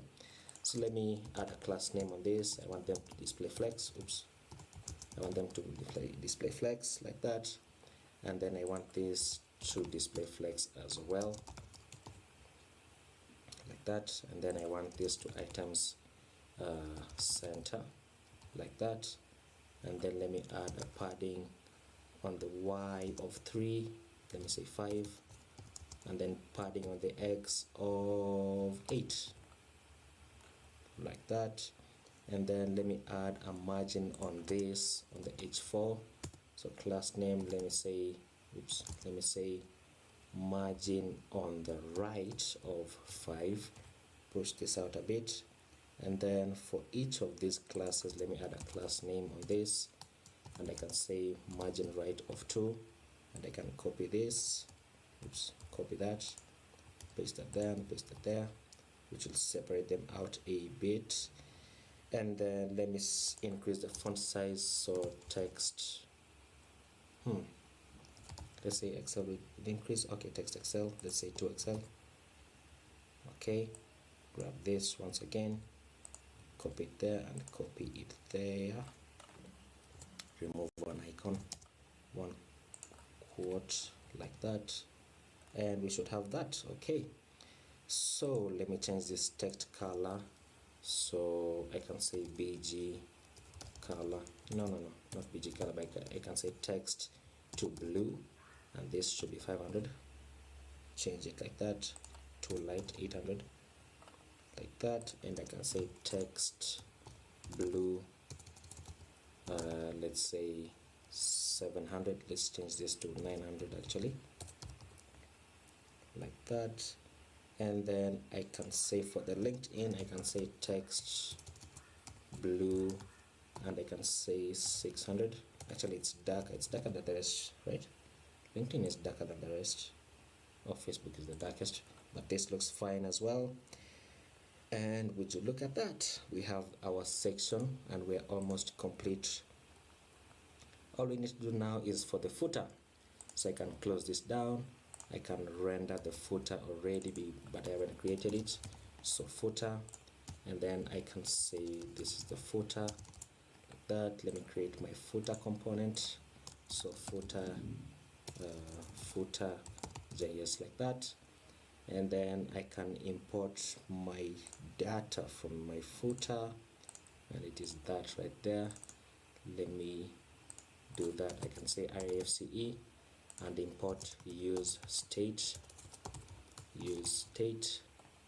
and I can say let me call this what, let me say links and set links, and then I can say this will be use state, and we need to import our data, so import data from data, and it's called footer like that.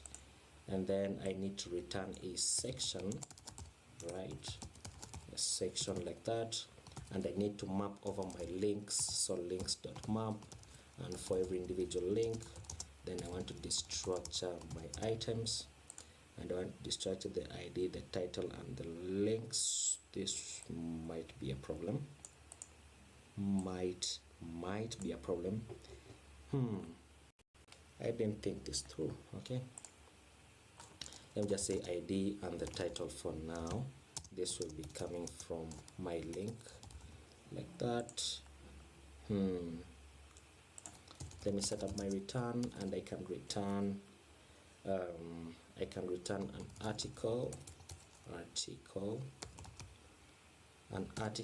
with the key of ID like this. Let me not return an article, actually, you know what, let me return a div, and this should be footer, not section, should be footer like that. Inside my div with the key of ID, I want to return another div with h4's same title like that. And then let me destructure my links so that we actually just deal with this now. I want to return ULs, right? Actually, let me do this. I want to map over my links that, oh my goodness, I shouldn't have named these links, because these are also called links. I can rename them, right? Let's say hrefs like that, so it's much easier. So I can say rename this to hrefs, and say hrefs hrefs.map, and for every href, then I want to, what do I want to do? Let me return a list item, right? And this list item will have the key of hrefs. Let's see, will that work? This is very confusing, maybe because I'm getting tired now, but that's okay. So list will have a key of hrefs, and then for the text, I'm just going to say href. Will this work? Will this really work? Let's see. Does it call default? Oh, for the footer doesn't. Okay, let me change this. Actually, no, let me just have it as it is, and then no, that will be too much work. Let's say export default footer. That should fix that.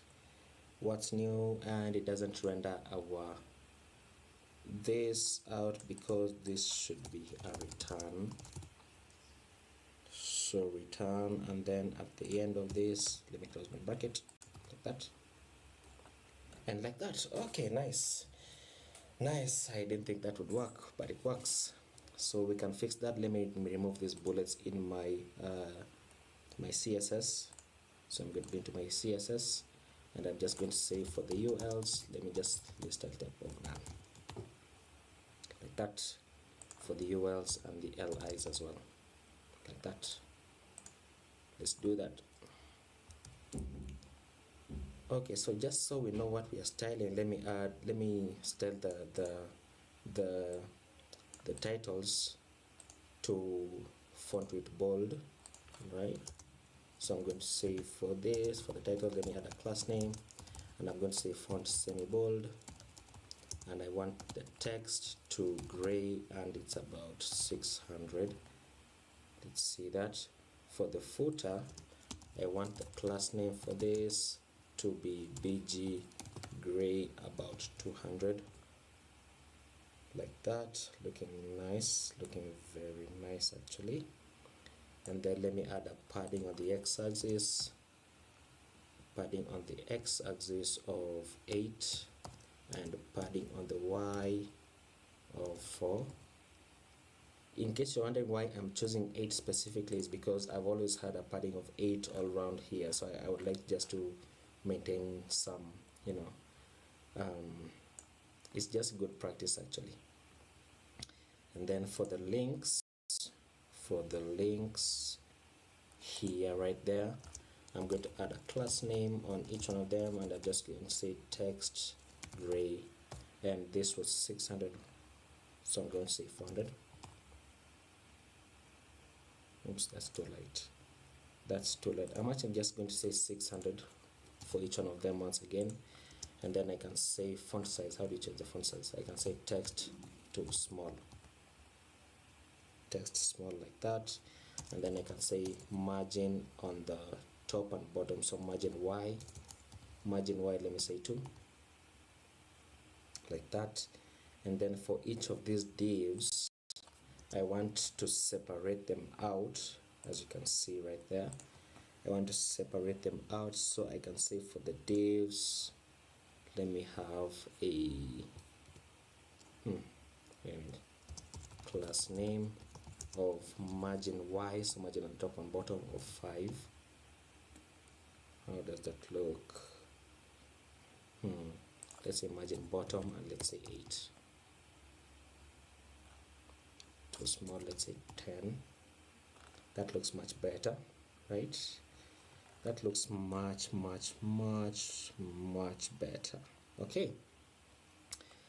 So once again, you'll notice that these are hrefs, they are anchor tags, but I don't want to place anchor tags because React will throw warnings at me. Okay, so we have that. So that's actually it for the footer. And I don't have this actually. Should I do that? Should I do that? Let's see.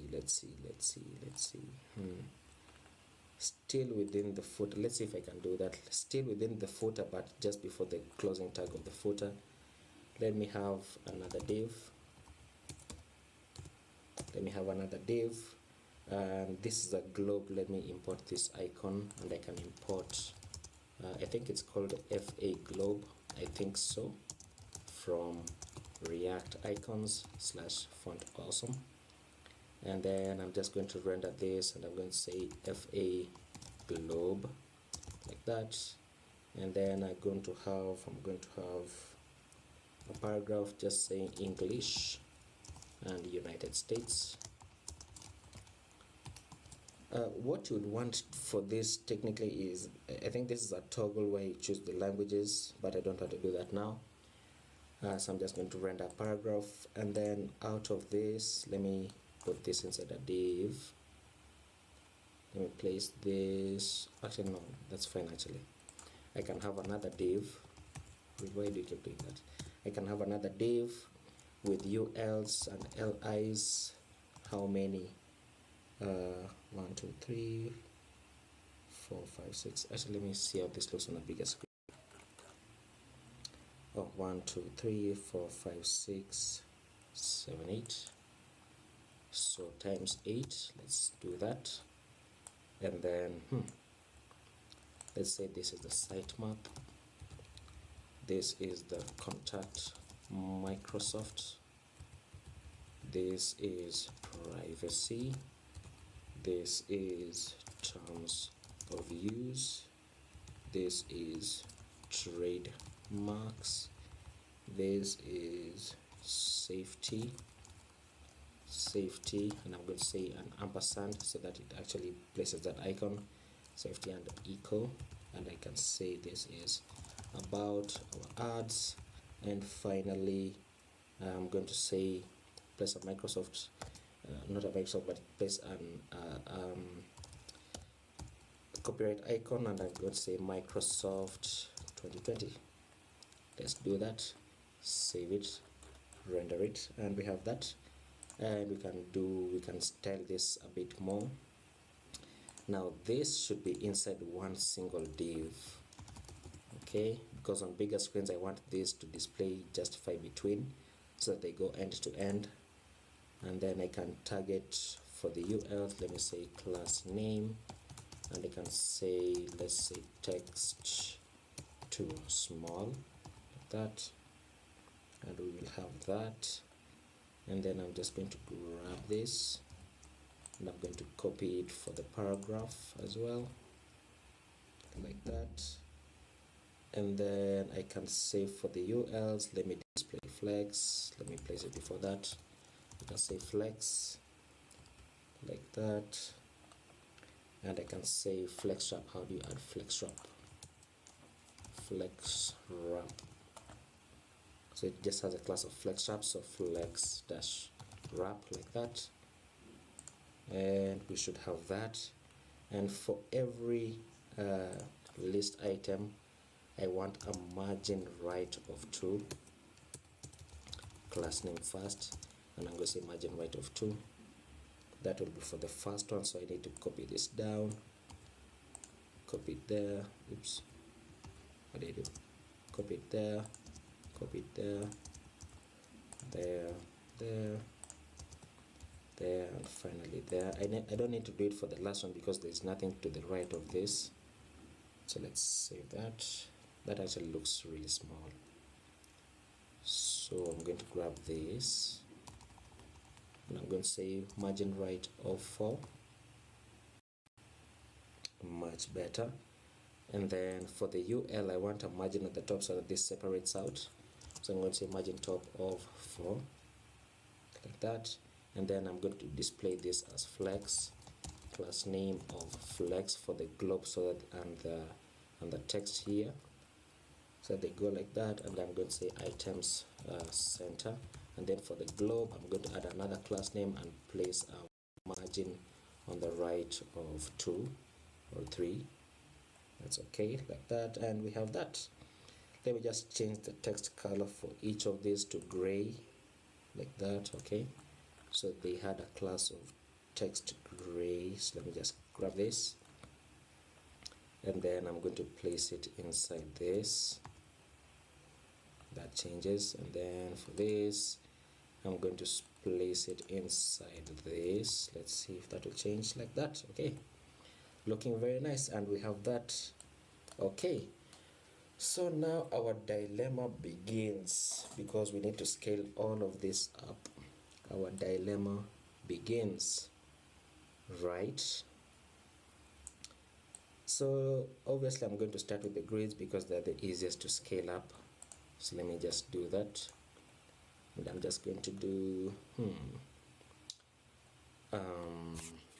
let's see, what can we do? We need to change this image, we need to change this grid and this grid.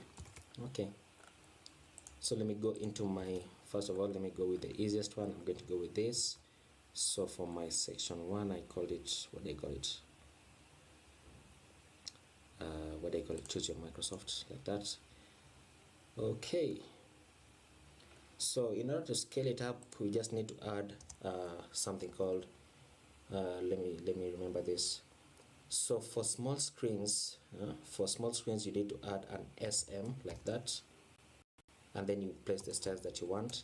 And then for medium screens, you need to add medium, like that, and then colon, just like you would do for the hover, then colon. And then for large screens, I think it's what's it called, is it LG?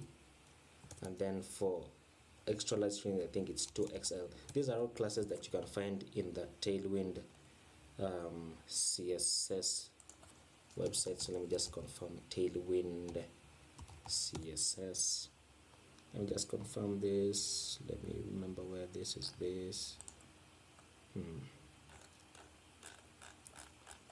Where's the search? Quick search for anything. Responsive design. Let's see. There you go. So for breakpoint, for the small breakpoint, this is 640 pixels. The medium is 768. Large is 1024. Extra large is 1280, and 2 extra large is 1536 pixels. So this is basically what this does, and this is how you style it. So for the medium, this, for the large, this, and and so on and so forth. Okay, so let's do that. And I'm going to go here, and I'm going to say for my medium screen, I want this to display as grid, and then I want the, let's say, grid columns, oops, I can't spell grid, like that. Display grid template columns, so grid columns 1, and I want grid columns to be 2, like that. And that won't do anything. Oh, it does. Okay, wait, it doesn't do anything. I need this to display like that. What am I doing? The reason why it does that is because okay, sorry for the weird cut. So we were styling this for medium screens. So I'm going to say, add a class name here, and I'm going to say for the medium screens, then I want this to display as a grid, and I want the grid columns to be 2. And we'll save that, save it. Oh, medium screen hasn't yet been reached. Okay, there you go. So for the medium screens, we have this. So this displays as a grid, and we're going to change this image in a moment, but let's deal with this next. So this is my section 2.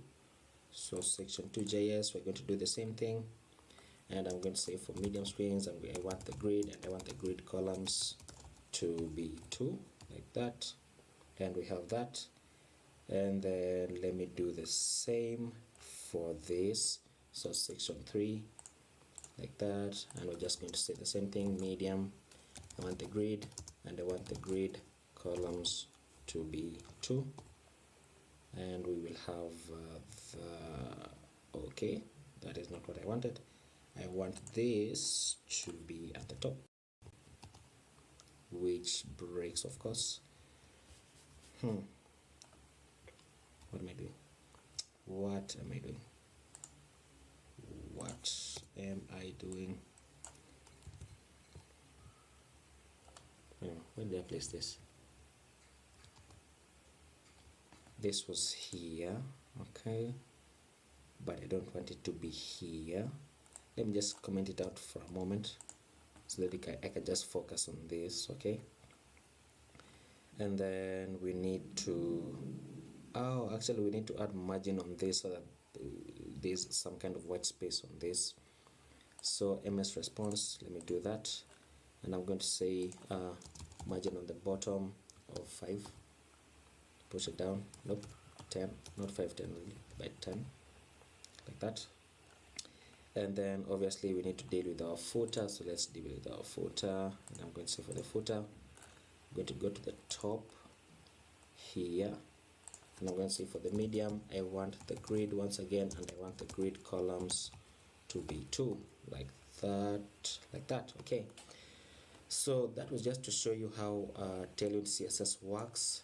So let's scale it up for larger screens once again, and I'm going to start with the 2 extra large because I don't want this to display as what's it called, I don't want this to be displayed as 3. I just want them to go from 2 to 4 immediately. So I can do that by saying for my extra large screens, okay. So let's do that. Let me add it here for the footer first. For the extra large, I just want the grid columns to be how many are there on the footer? Actually they are 1 2 3 4 5 6, so grid columns to be 6, like that, and this happens, so it's looking nice. And then let's do the same for this. For my section 3, for the extra large screens, I want the grid columns to be 4, and I'm just going to copy this because it's basically the same thing that we're doing for the section 2, paste it there. And then for my choose your ms, I want this should be 6. I think there are 6 of them. So we have this, we have this, and we have this, okay. Looking nice, looking nice, looking nice. Let me add a margin between this, between the top of this and this, and I'm going to say margin on the y-axis of 8. Push them down. Okay, okay, okay. It's almost nice, not quite there yet, but almost. Let's deal with this. Let's deal with this. So it's inside my footer, and it's right there, and I can say where was it? It's this right there. So I can go inside here and say for the class name, I want to start with the small one first. Actually, you know what, let me just say for the medium, I want this to display flex, and I want items center, and I want to justify between. So justify between, like that, which should do this.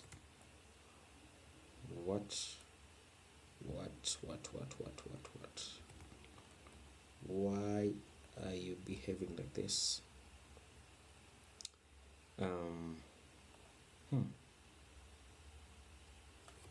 Wait a minute. What's happening here? What's happening here? Flex wrap of wrap. Flex wrap.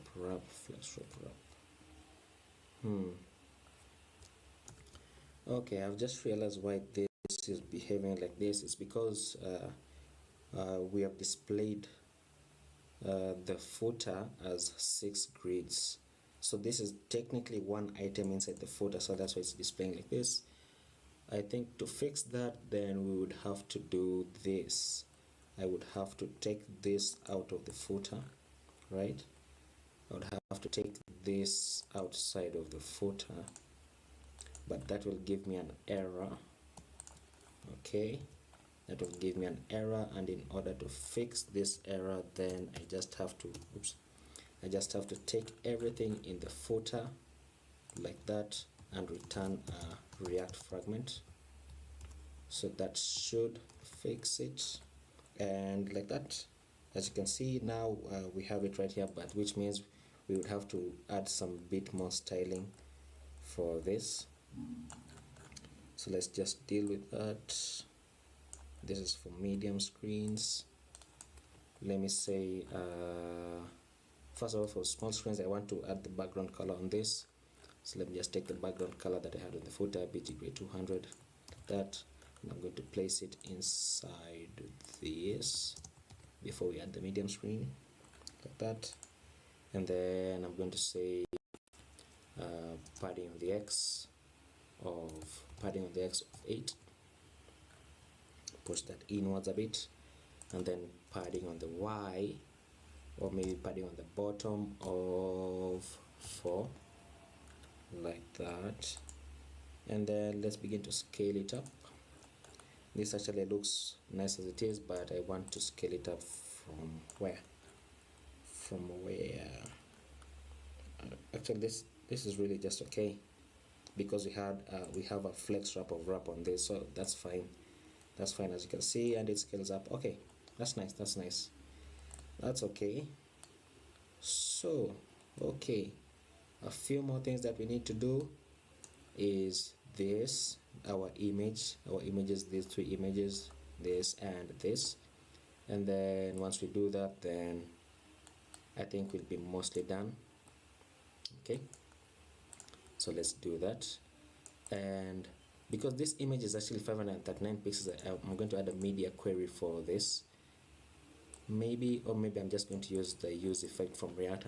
Let me just figure out how that works. Okay, alright guys, so let's deal with this. Let's deal with our images now, and we're going to do some similar things, because this will have the same styling as this, and it will have the same styling as this. So what I'm going to do is I'm going to add a class to this, to my hero component, and then I'm going to style it using CSS, because as you can see, this is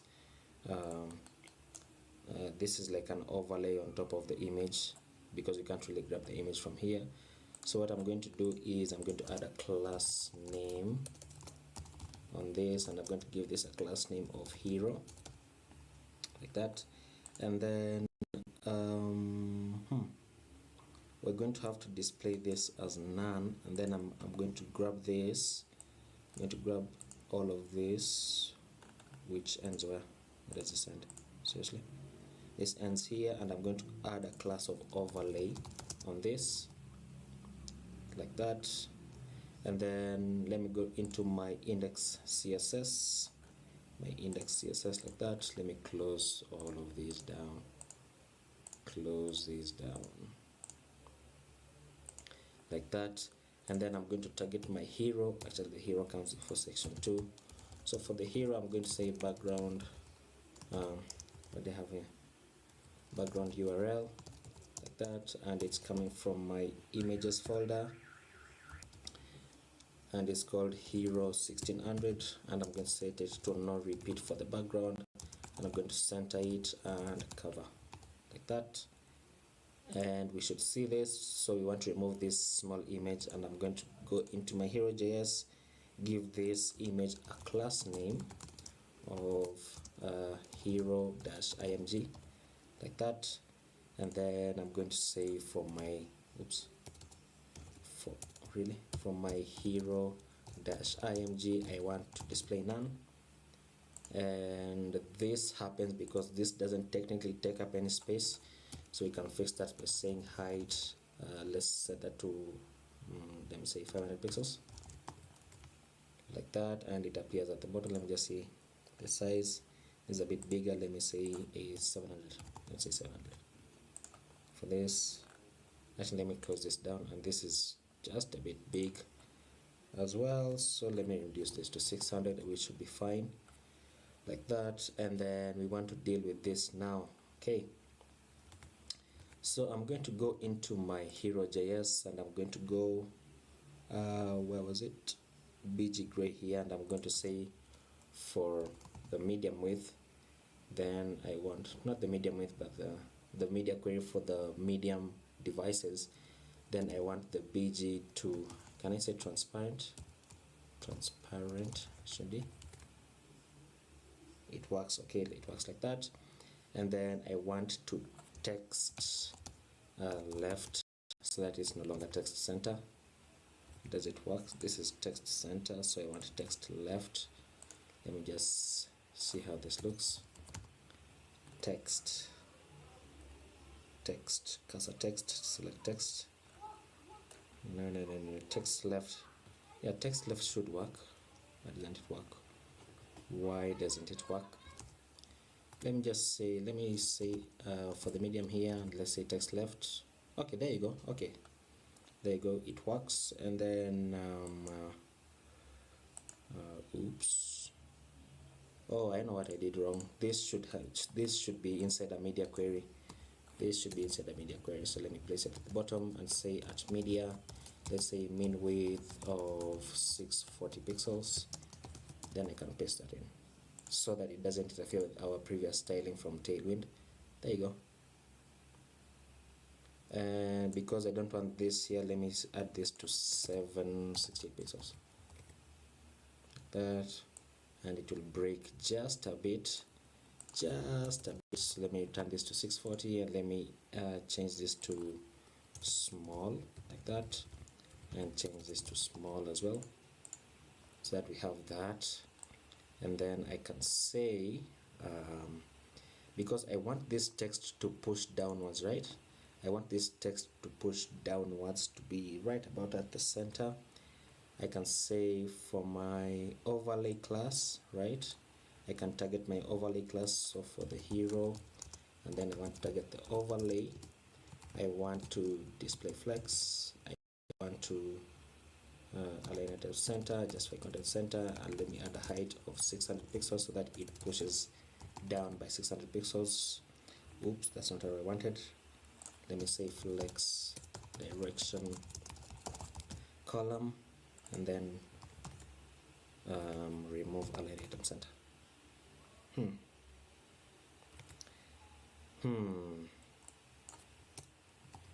I can go inside my paragraph, right? Because this is a paragraph, if I remember correctly. This is a paragraph, and I want, because these are multiple paragraphs, I want the paragraph with the class name of, let me say actually, you know what, let me just go here and say for the small, I want the why isn't this working, by the way? Why isn't this working? If I were to say block, then it would go like that, nothing happens. So let me just check this out once again. Inline block, display inline flex, inline grid.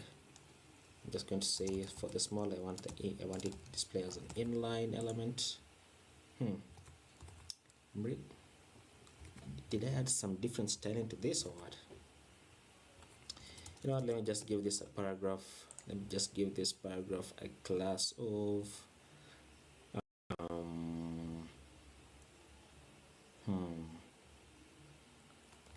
countdown sale and shop now.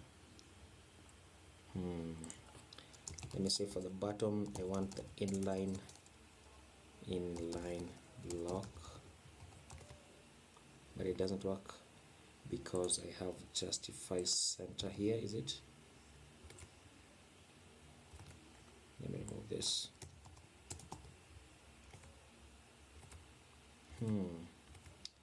This is actually really curious. Whoa. Okay, so I need justify center so that it moves down. And then, okay, you know what, let me do this hero, and I want the overlay class, and I want the paragraph with the class of bg dash, what did I have here? This is bg red 600, and this is bg white. Okay, so I want the paragraph of the class of bg white, and let me say display inline block, but that doesn't work. Why doesn't that work? Because it's a flex item.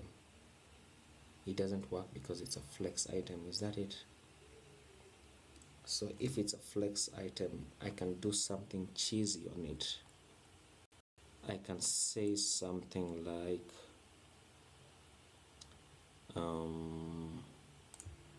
I can do something like, let me remove this, and I can say position absolute, which will take it down there, not down but top. And then once it does that, then I can say I want it 50% from the top, which will take it down. And then let me say transform and translate the y-axis by minus 50%, which will move it up a bit. And then let me change this to 40%, which will place it right there. And would you look at that? Would you look at that? But this is not technically what I want. So what I can do is I can target my hero, and I can target my overlay class, and I can target my paragraph with the class of this paragraph. What does this paragraph have a class of? Nothing. And I can say class name, and I can just say class name of text, like that. So my paragraph with the class of text, and I want the width to be 500 pixels, which will limit it just a bit, and I want it to be even smaller, so let me say 300, which will do that. Okay, and it will do that. And on bigger screens, I just want to change this. Oops, just want to change this, so I can say media mean width of let's say 900 pixels. Then I just want to change this to 500, like that, and it looks much better. Okay, so once we do that, as you can see, now we have our image right there, and we have everything all styled out. Then I just want to add the styles of hero and overlay on each of these, so that they can do the same. Oops, actually I've just remembered something. It probably won't be it probably won't have the same styling as I'm expecting. So let me say position this as relative. Actually, position that as relative. Let me change this back to 50%. See if it changes, like that. And I can say, you know what, there's no harm in trying. So let me say for my game pass, let me place this full screen so that I can see what styles I actually need to add, and where I need to add class name of hero right there, class name of hero right there. And then on the image, I need a class name of hero -img. And then on the div for this, I need a class name of overlay, like that. And I think that should be it. Except for this. I'm going to figure it out in a moment. Let me save that. And we have that. Okay, so we need to change this image. Okay. So let me give this a class of hero-1, or let me just say game pass -hero, like that. And then I can go into my media query, and I can grab this. Actually, all I need to do is just change this. So I'm going to say for my game pass, place a comment, and I can say game pass what class did I give it? Game Pass Hero, Game Pass dash Hero. Then I just want to change the background color to Game Pass 1600. I think that's what I called it. And just confirm. I need to. Oh, one thing I forgot to show you is that I actually imported my image, my hero image, into my images folder. So in case it's not working for you, please, this is what you might have done wrong, or maybe not done wrong really, but because you didn't know, this is what I didn't explain. And then for the images, let me grab this holiday. This is the image for the dog, and then I need to grab my Game Pass 1600. So this one plus this one, copy that, and then place it inside my images folder, paste them in, and then I can begin styling. Change this to game underscore pass underscore 600, like that. Let's see that, and we have that. And we need to change this for medium screens. Let me see how this looks. Yep, we need to change it to BG transparent and text align left, right. So Game Pass, inside my Game Pass, I'm going to go inside this and say for medium screens, I want, actually it was for small screens, I want the BG to be transparent. And then for small screens, once again, let me text left, like that, and we have that. And then I'm going to, this paragraph, I'm going to give it the same class as this so that it doesn't go all the way to the end. And I'm going to give it the class that I had of, what was it, text. So this paragraph, I'm going to add a class of text on it, and we have that looking nice, looking very nice. Let me add a margin of 4 on this, then I push it down. Okay, and then finally we need to do the same for this image. Okay, and we will be done. So for this holiday, my class, I need to give this a class name of hero, like that. Give this image a class name of hero dash img, and then give this other class of this holiday, like that, so that I can change the image on this. And then give this text a class name of text, the paragraph, sorry, a class name of text. And then we need to add some stylings further, so you can change this background color. So on the MD, I'm going to say for the small screen, I want the BG transparent. And then once again for the small, I want to text left. Let's save that, and we will have this. So all we need to do is change the image. Okay, so for this holiday, actually, why isn't this? Anyway, let me just change the image first. So for this holiday, oops, this holiday, I can say this dash holiday, and I'm going to grab this, copy that, paste it there, and change it to this holiday 1600 PNG.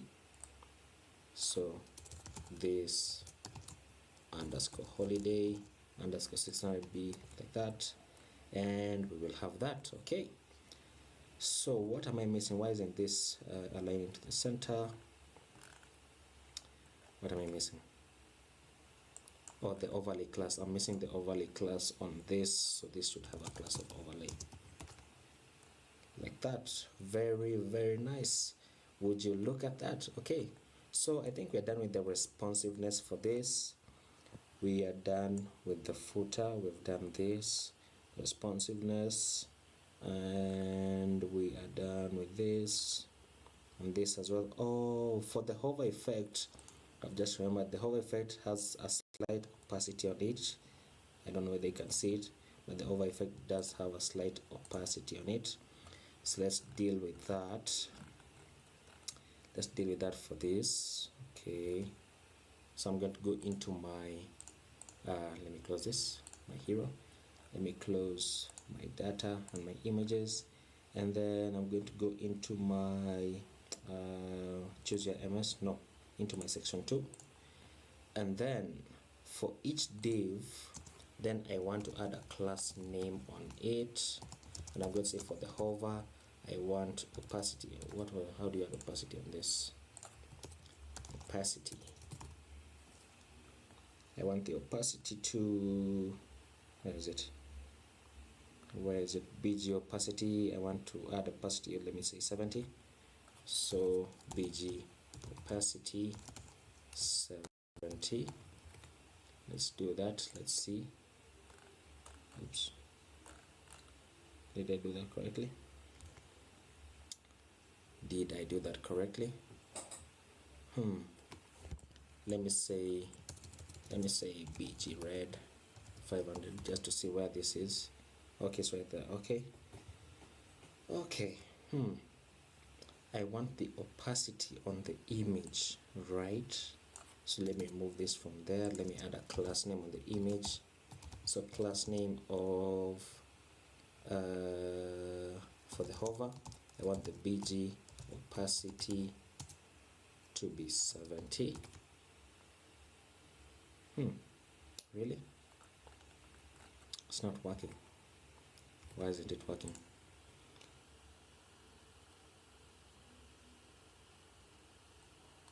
When used with BG color. Okay. Set background opacity. I don't think that's really much of a big deal, really. That's not really much of a big deal. And one more thing that we need to do, I've just remembered one more thing that we need to do is I need to limit this. I need to limit everything. As you can see, I need to limit everything. Let me see if Tailwind has a class of container on it. Container, let me see. Okay, so container large, and I want container XL. Okay, so let's see.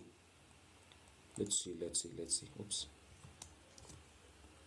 For my section 2, let me add for, wait a minute.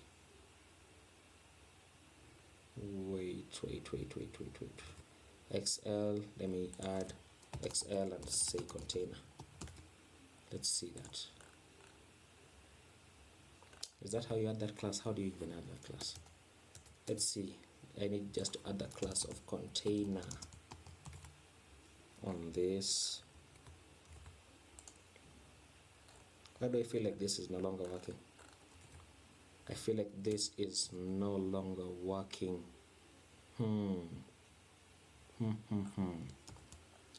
Okay, so let's do this. I can say container max width to max min width of the current breakpoint, max width 100.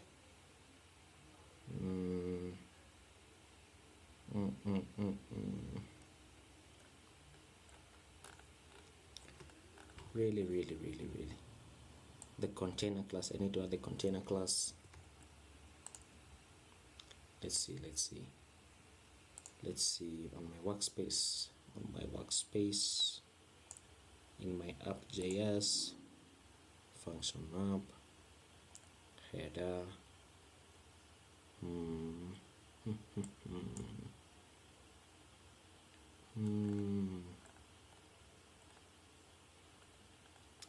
Let me try something.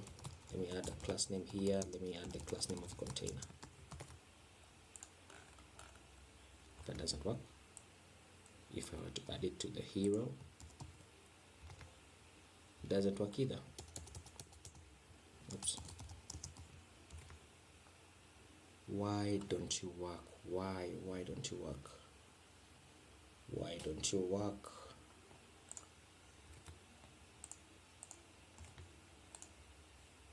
Let's see.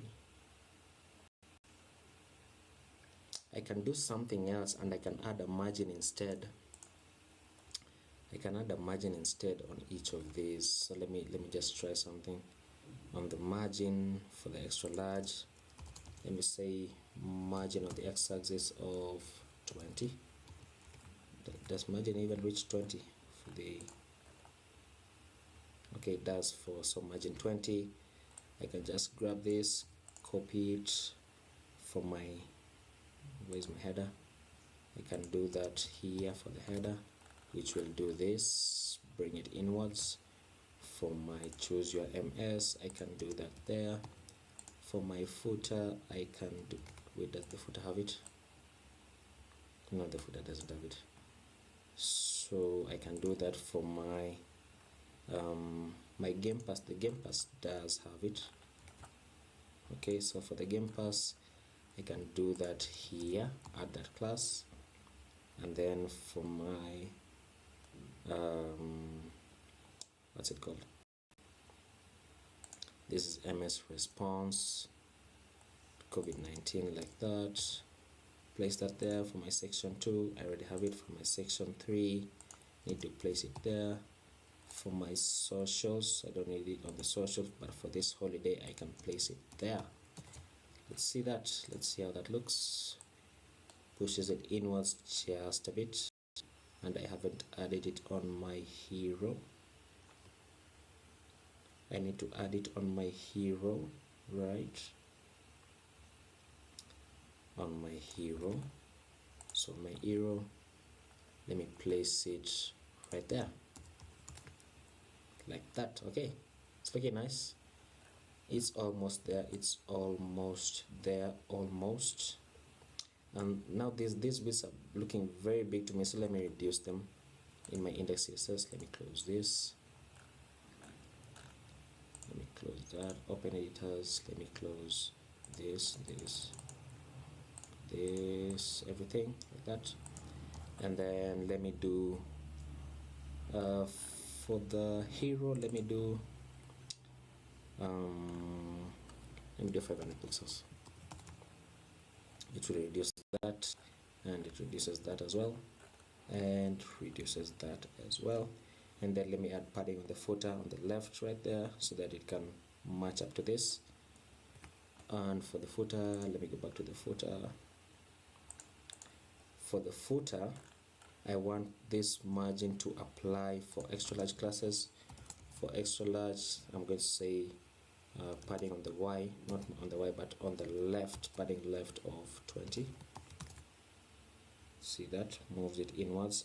And then for this as well, I'm going to do that, and then move this inwards as well. So I can do that by going right here and saying padding on the X, because now for this class I want it on the X axis, but I want it for the extra large class.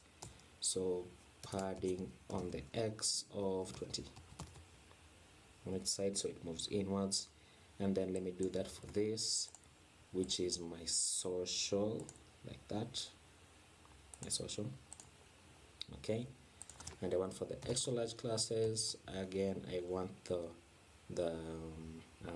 padding on the left of 20. Moves it inwards like that.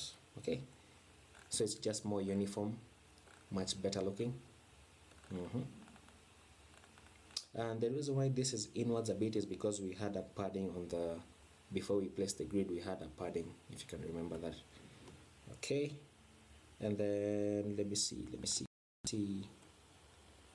Now all we need to do is deal with our header now. Okay, so let's deal with that. Okay, so what I think I'm going to do is I'm in my header.js. Okay, let me close this and this, and in my header.js we are going to grab this in our CSS. So this will be custom CSS once again, and we're going to remove it from the web page, so display none, so that this moves to the right, our logo moves to the right. And then we're going to add a few things after the logo. Let me see how this looks. Right, okay, so I'm going to grab this, place it inside a div like that, and then place another div. Let me not say a div. I'm going to say a UL with the list items like that. List items totaling 1 2 3 4 5 6 like that. Let me just place this to the side so that I can just copy it, and I'm going to say Microsoft 365, and then Office, and then Windows, and then Surface, and then Xbox like that, and deals, and we need one more, so oops, then support, like that. And then this will have a few extra items, I guess. So with this we'll have the sign in. How do I do this? This has the Microsoft search card sign in. So what I'm going to do is I'm going to also grab this and I'm just going to display it as none, and I'm going to create another div with ULs and LIs, 4 of them, and I'm going to say all Microsoft, like that, and I'm going to say search, and I'm going to say cart, and then I'm going to say sign in, like that. Let me save that, and it will show things like that, which will break application on smaller screens. So I'm going to do this for 768 pixels. So let me go into my index CSS, and in my 768 pixels, let me go below above that. So media mean width of 768 pixels. I'm going to grab my header, and inside my header I want to grab this class, so menu btn.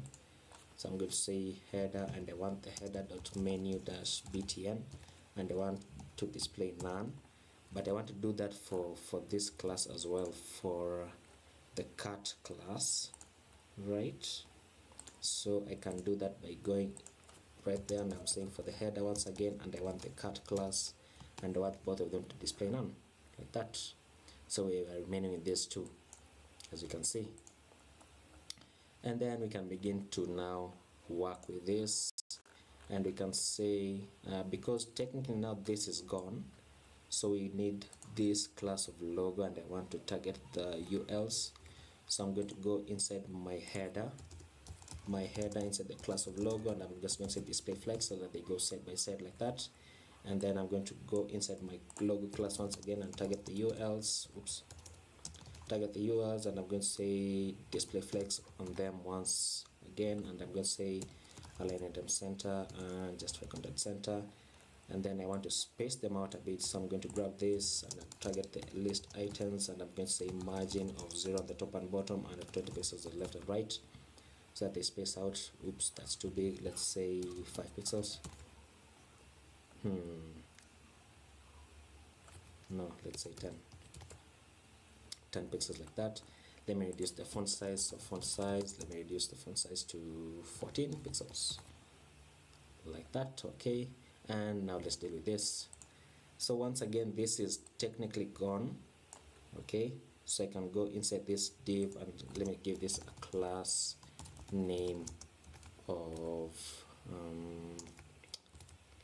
what do you say? Let me just call it sign-in, so sign in, like that. And then I can go inside. Is this still inside? Is this still inside the logo?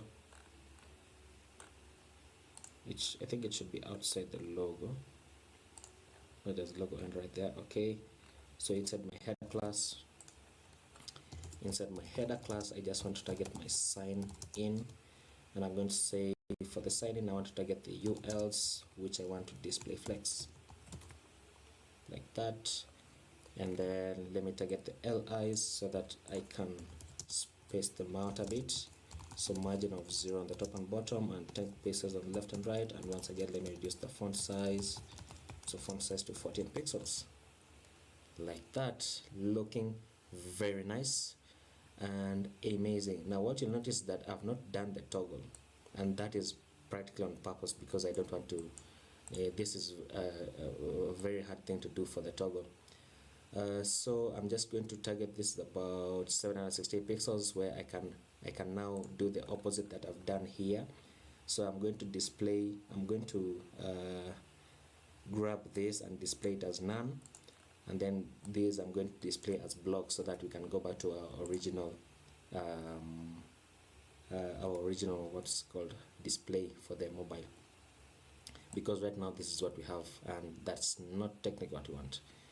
Okay, so let me just place it. Actually, let me just place it like that, and then I can say for a media media and a max width, let me say a max width of 768 pixels. Then I want to grab the sign in. I don't want the sign in to show, right? So I'm going to grab this, I'm going to paste it there, and I'm just going to say display none. Oops, display none, like that, which will remove, really, it should remove this, but it doesn't. Okay, there you go, it removes that. And then I want to grab this UL once again and remove it, so it's inside my header class. So for the header, it's inside the logo and it's the UL, like that, and that should remove that like that. And we go back to our original value. So once I increase this at greater widths, it returns the navbar, and on smaller widths it removes the navbar. Would you look at that? It's looking very nice, very nice, very responsive. Now what you notice that I only used the 1600 pixels image for this. That's why this is going all the way out of the side. There are other images on the Microsoft website for each of the breakpoints if you want to take a look at them, but that's not technically what I wanted to do. And would you look at that, we have our home page looking very nice, built in React and Tailwind CSS. And I really hope you enjoyed the video, and if you did, please leave a like, comment, subscribe, and all that good stuff, and I will see you in the next video. Hello everyone, welcome back to another video. Today we're going to be refactoring a project that we had already done before called the Greater Image Gallery. We're going to be rebuilding it using Create React App and Tailwind CSS. So this is the project that I'm talking about. If you remember, we built it using vanilla HTML and Sass. So this time we're going to be implementing the React router and a few other things such as the React icons for these icons at the bottom. Okay, so to get started, we're going to need a repository. So the repository we're going to need is this right here, which is the repository for this website. So it's called greater-image-gallery. I'm going to leave a link in the description where we can do this. Now I have already cloned this in my desktop. So if you need to do that, you can just go to right on this button. You can copy this to the clipboard, and then you can open your console like that. Let me zoom in, and then you can save it to whichever place you want to clone the folder into. For my preference is the desktop, and then just say git clone and then paste that in. So once you run this command, it's going to clone this repository for you. And the reason why you need this repository is because we need the logos and the images that we have in this project. So I can close this down, and if you need the complete repository, I actually already did this yesterday in React.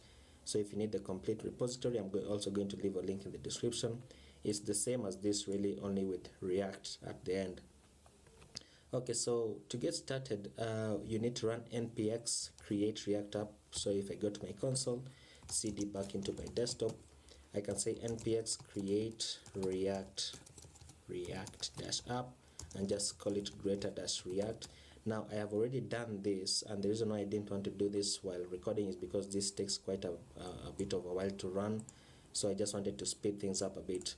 So once you run this, it's going to create your app, your React app into your desktop or whichever path that you've placed, and then you'll be able to continue. So once you do that, you can say cd into that folder that you've created.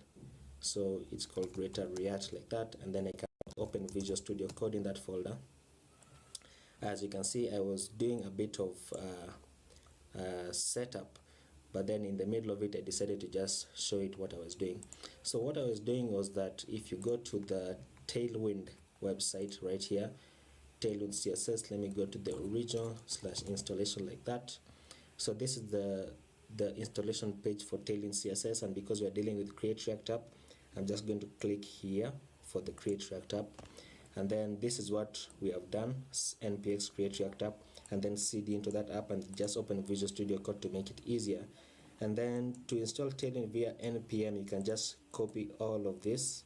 You can copy all of this, copy that, and then just paste it into your integrated terminal, and then run it, which will install Tailwind CSS. You can see you install this, you'll install the auto prefixer and post CSS, which are all of that are indicated there, as well as the Tailwind CSS right there.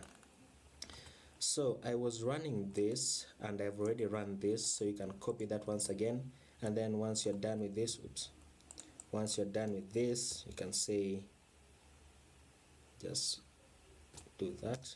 Once you're done that, you can copy that in there. You can copy that in there and say npm install create React app. This is the it's called the compatibility override, and the reason why we need this is because we don't want the original React scripts to run here. So as you can see, there's a reason why you don't see them, but they might be different for you, where you have the React script start or React script build, something like that. So I'm going to show you why we are removing the default ones and then we're replacing them with this one. It's because actually of this create React app compatibility override. So once you run this and you install it, then you can go ahead to the bottom right here, and once it's installed, as you can see, it's explained once it's installed, update your scripts in your package.json file to use Kraken instead of React scripts for all scripts except the eject. So you remove these three, as you can see, and then you just grab these, just copy those, and then just paste them into your scripts like that. So you replace the default React scripts and you replace them with these ones right here, except don't remove the eject, except the eject. So that's where I had reached, and I think we're just going to continue from there. So it says next, create a kraken.config.js at the root of your project and add the Tailwind CSS and auto prefixer as post CSS plugins. So I'm just going to grab this, just grab all of that, copy that, and then make sure that you're in the root of your folder, of your workspace, in the root, and then just create a new file and call it kraken.config.js like that, and then just paste that in what we have copied. So I'm going to save that like that, and then next, create a configuration file. So npx tailwind css init, so just copy that, and I should have copied everything. Let me remove that, and it says npx tailwind css init. So what this will do is it will create a tailwind config.js file for us. So let me just run it like that. It creates a tailwind.config.js file, as you can see, and it even says so. So in this file there are a few things that we're going to do. Actually, not a few things, we're only going to replace this. So we're going to replace that. As you can see, this is the file that is generated, but we need to replace this purge with this. So I'm just going to grab this, copy this, and then just paste it there. So what this does is that it will look for any unused styles in this file that in our workspace, and then it will remove them so that our page loads faster. So I'm going to save that like that, and we need to include Tailwind in our CSS. So I'm going to grab this. These are the Tailwind styles that are going to be the default styles really, and then inside my source folder I have an index CSS folder that is generated by create React app. So I'm just going to go inside that folder, and then at the top above body, I'm just going to include those like that. Now don't worry about these warnings. These are Tailwind warnings. That they are CSS warnings because it doesn't recognize the Tailwind rule, so don't worry about that. And then I'm just going to remove this and remove this and then remove this. So what this does is that it will override some of the default styles that come with CSS, such as the button styles and the headings and whatnot. You'll see those in a moment. Okay, so once we do that, we make sure that it's imported in our index CSS, which it does by default, as you can see, and we're finished. So we can run npm start or npm run start to get started with our development. So I can just, okay, before I close this console, I want to install two more things. I want to install, so npm install, I want to install react-router-dom, which will handle our routing. And then I also want to install React icons, so React icons like that. And then if you read the docs for React icons, they recommend installing it with the -- save flag like that. So I'm just going to run this, let that run in the background. I can close this down, and you'll notice that in our package.json we now have all our dependencies installed, as you can see. So once we install React icons, it should appear somewhere here in the middle, and React router DOM should appear below this. Okay, so I can save this file.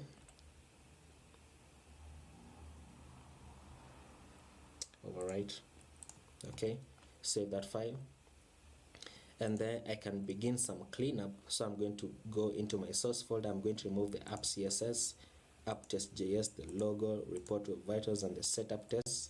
I'm just going to delete all of these like that.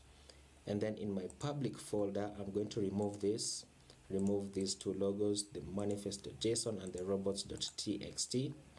Delete those. And then in my index HTML, I'm going to grab this, remove the comments, remove everything up to this manifest.json like that, and remove these as well like that. Okay, so we need to grab the folder that we cloned, right? So we need to go into the folder that we cloned, and if you remember, we cloned it right here. So this folder, so I'm just going to remove this, and I'm going to say cd into greater-image-gallery, which is the name of the folder, and just open Visual Studio Code in that folder. Now the reason why I want to open this folder right there is because, let me place this to the side, oops, place it to the side like that. I want to grab a few things from here just to begin the initial setup. So I'm going to go into my dist, and I'm going to grab my images folder, which contains all of these. So I'm going to copy this folder, copy it like that, and inside my public folder, I'm just going to paste it like that. The reason why is because I want my images folder to be served from the public folder. Okay, so let's see what else do we need. We need I think that's it, really. I think that's it. I can close that down, and then I can place this full screen. Let me change this description, and I can say greater image gallery like that. And then for the title, just say greater image gallery, and then React like that. So I can save this.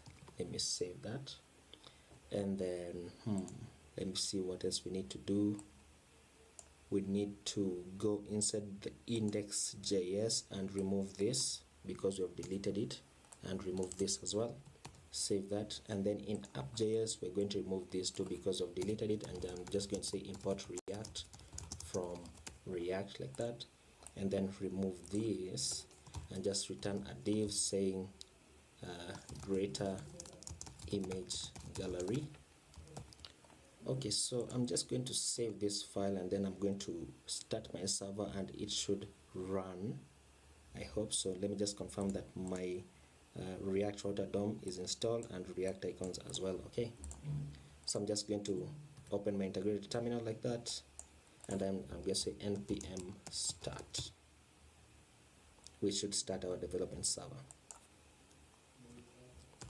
Okay, so once our server starts, as you can see, it displays greater image gallery, just as we would expect from this.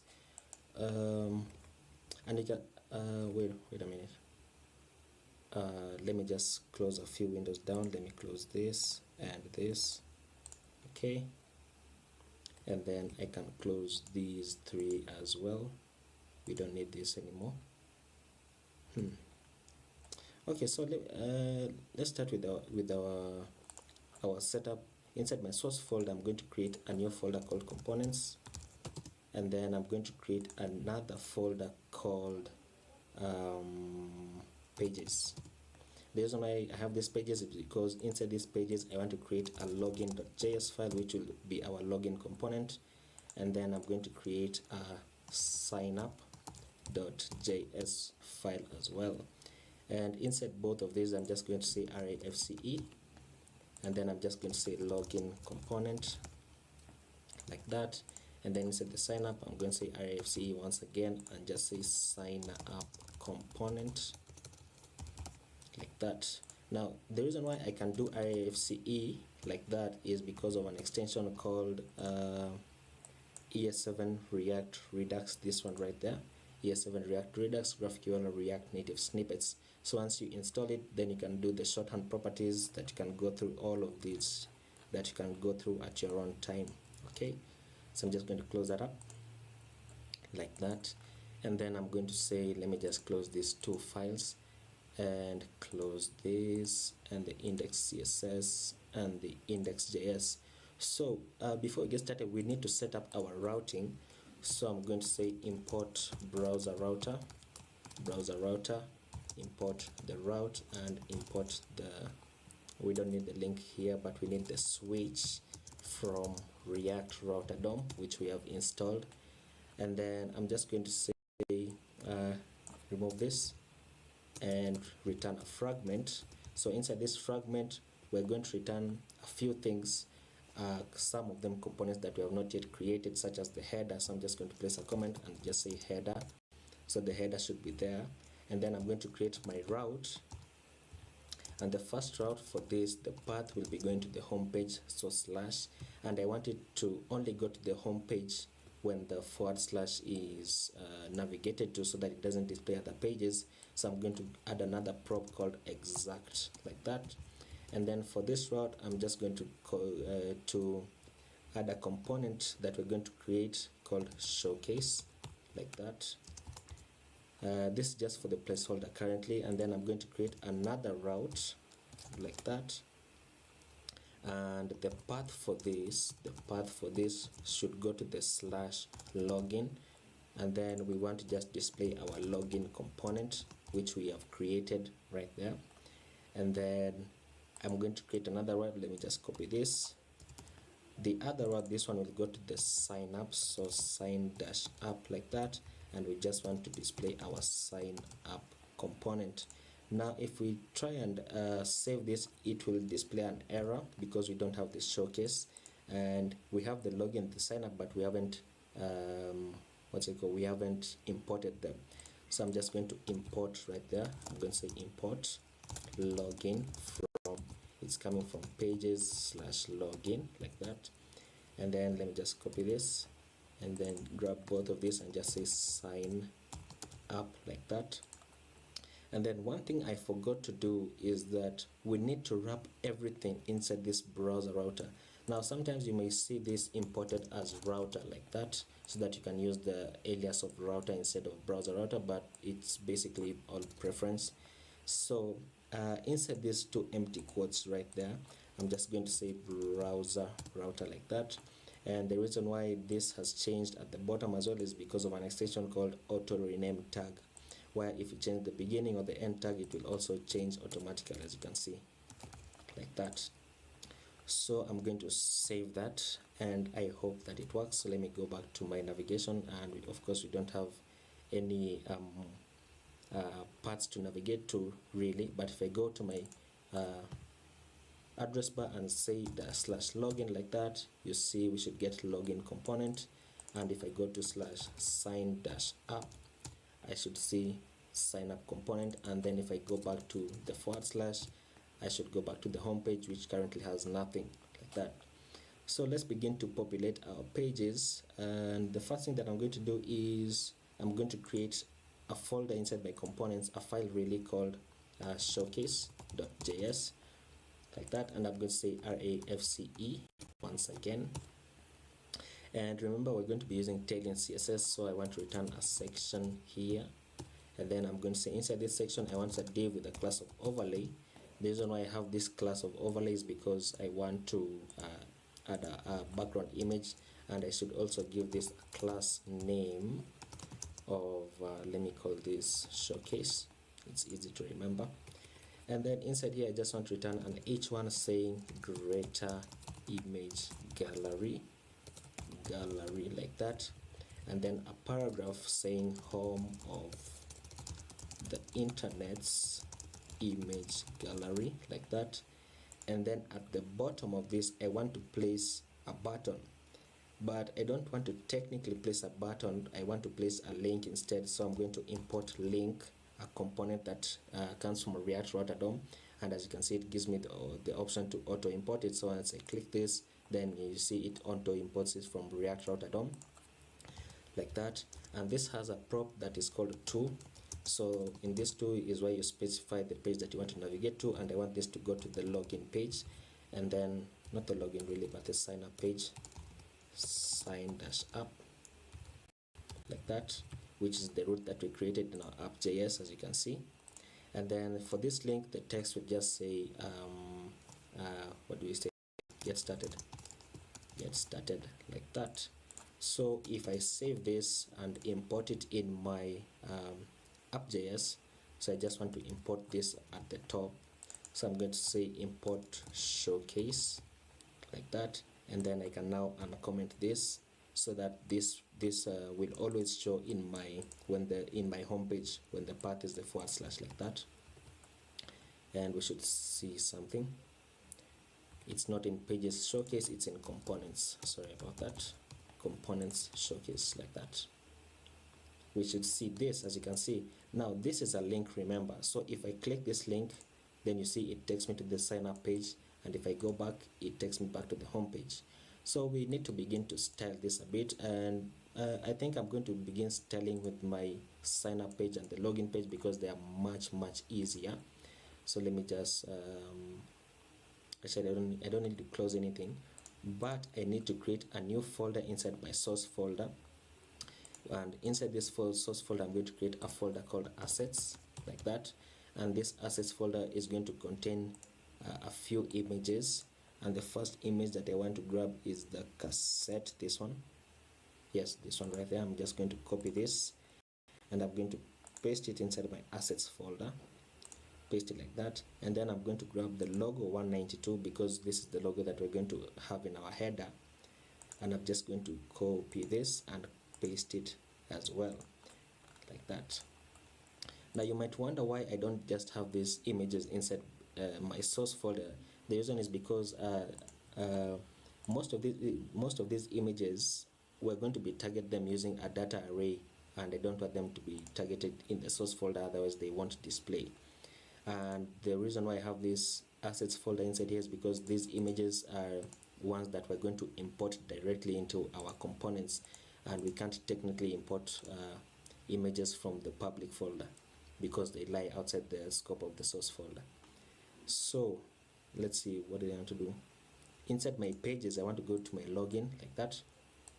Now the login and sign up pages will technically have the same styles, so let me place this to the side, and I can place this like that, so that I can style them both at once, as in I can style and see what's being styled right there.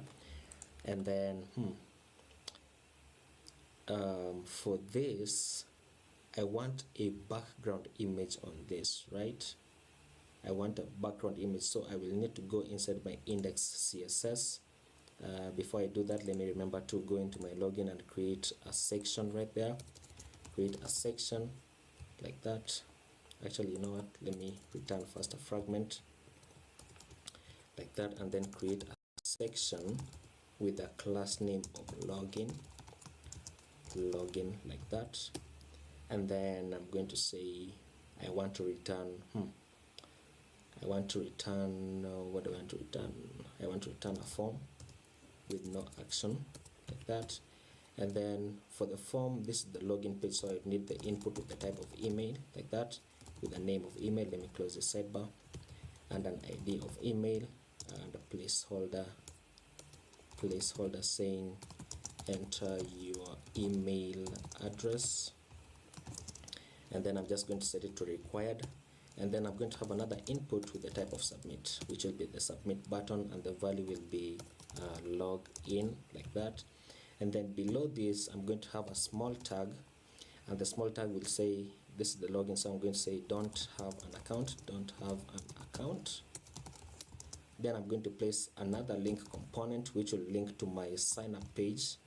So the to prop for this, the to prop will go to the / sign-up, like that, and I'm going to say sign up, like that. And of course we need to import this before our application breaks, so import link from React Rotterdam, like that.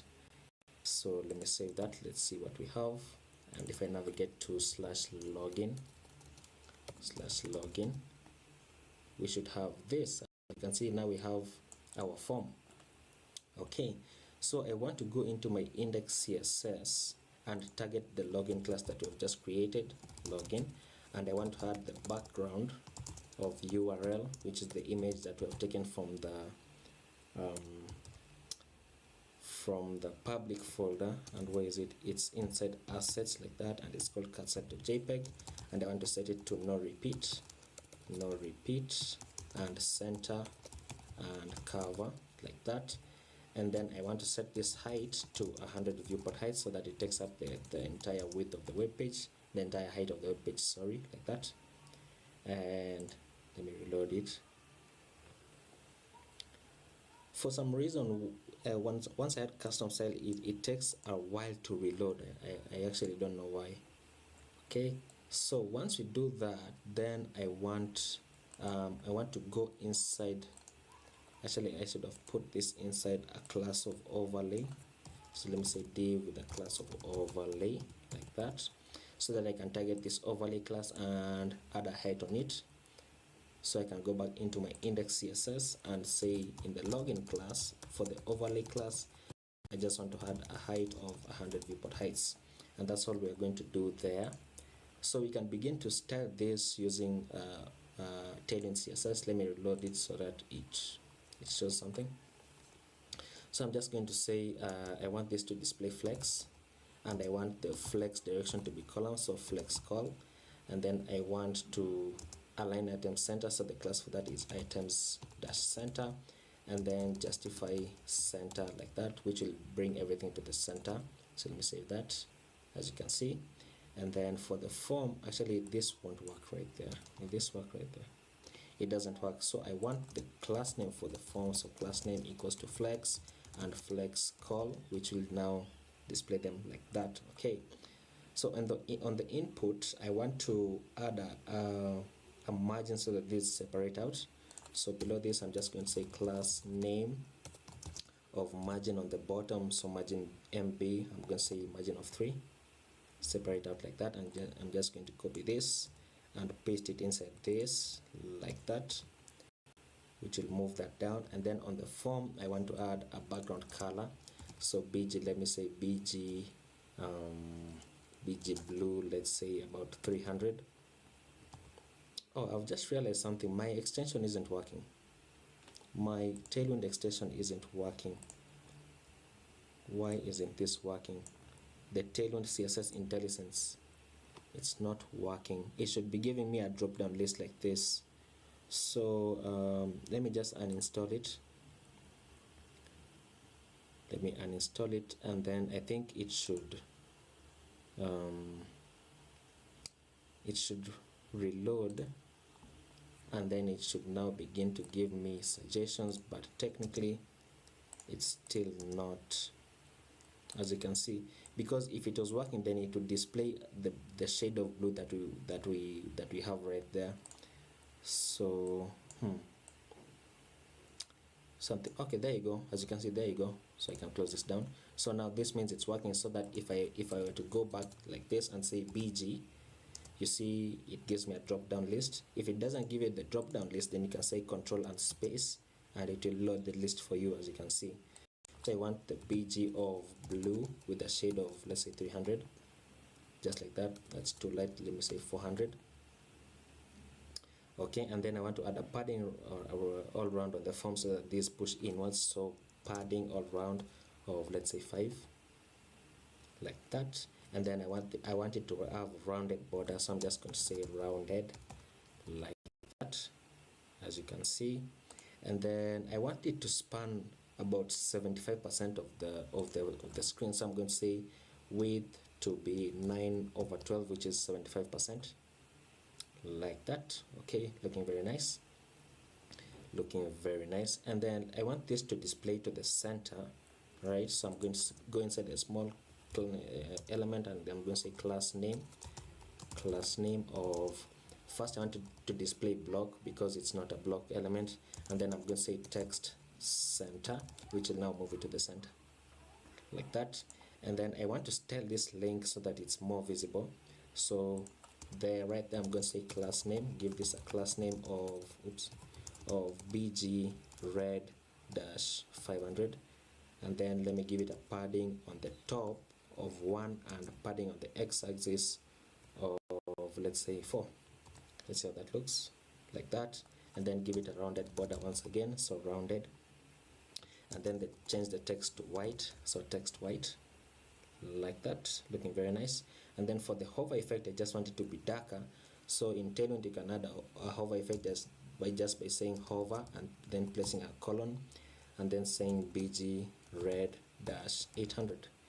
And then because I don't want it to pop in like this, as you can see, I'm just going to add another class saying transition all, like that, which will transition it just a bit, as you can see.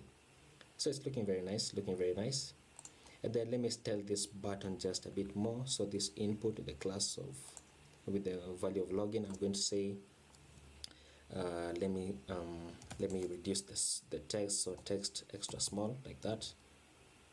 Oops, that's too small. Text small, like that. Let me add a padding on the top, so py of, or on the top and bottom really, so py of 2. Let's see that. And then let me add a rounded class on it, and then let me add a background color, so bg of, let's say, red dash 500. And then let me change the text to white, like that. And then I want to add some spacing on it, on the text, some letter spacing, and you can do that by saying tracking dash wide, like that. No, let me say widest, so it is much more visible, like that. And then just copy, I'm just going to copy all of this up to there and just paste the same on this input of the type of email. And then I'm going to say I don't want this background, I want the background to remain as it is. And let's save that. Let's see how that looks. I want to add some padding on the x-axis, so this moves inwards just a bit. So I'm going to say, oops, padding on the x of, let's say, 5. So it moves inwards. And then I'm going to change this text, because technically if you were to type inside here, you won't see any text because the text is white. So I'm going to change this to text red dash 500, which is the same shade as this color right there. And then how do you target the placeholder? Let me see, placeholder. So placeholder, I want to change the color to the same shade of red. So I'm going to say placeholder dash red dash 500, like that, as you can see. And then just make it a little bit more bold. Oops, where's this class? I can't see this. Just to make it a little bit more bold, I'm going to say font semi-bold, like that, as you can see, looking very nice. And then let me just also change this text to white on the small tag. So I'm going to say text dash white, like that. Okay, I think that looks much better. And I forgot my password. How do I forget my password? I need to add another input right there and say input type of password, like that, with the name of password and an ID of password, like that. Set that to required and set a placeholder saying enter your password, like that. I should have placed this before the required, so let me just do that. Paste that in right there, and we should have our password right there. And then let me add a class name on this, class name of margin bottom of 3, as we did for both inputs, like that. And then let me add actually the same styles as this really. So let me just copy all of this and then just paste it right there. Let's see how that looks. Looking very nice. Okay, so there we have it. So we have our email and the password and the login, as well as the sign up. So this should take us to our sign up page, right? So if I click this, you see sign up component. So the sign up component will technically have the same styles as our login. So I'm just going to grab everything in. Ooh, what's this? Oh, it's because of this. Let me remove this, like that. But it doesn't have a space right there now. So in order to add a space, let me add an HTML what's it called, and I'm going to say, and what's it called, NBSP. That should be it, right? Yeah, there you go. So I'm just going to copy everything starting from this fragment to the top right there. I'm going to copy that, and then in my sign up component I'm just going to paste it right there. So paste it in, and if I now navigate to my sign up, oops, link is not defined, let me do that. So import link from React Router DOM, like that. So if I go to my sign up component, so on my sign up page, it should technically look the same as this, as you can see. So we're going to change that up a bit, and I'm going to say for my input I want to add another input with the type of text. The name will be username, and the ID will be username as well.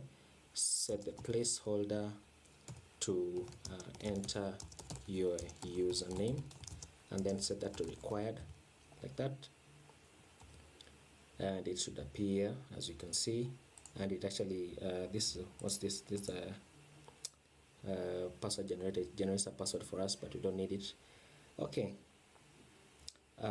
we need this is the username, the email, this is the password one, so we did another password too, which will be for confirming password. So another input with the type of password, like that.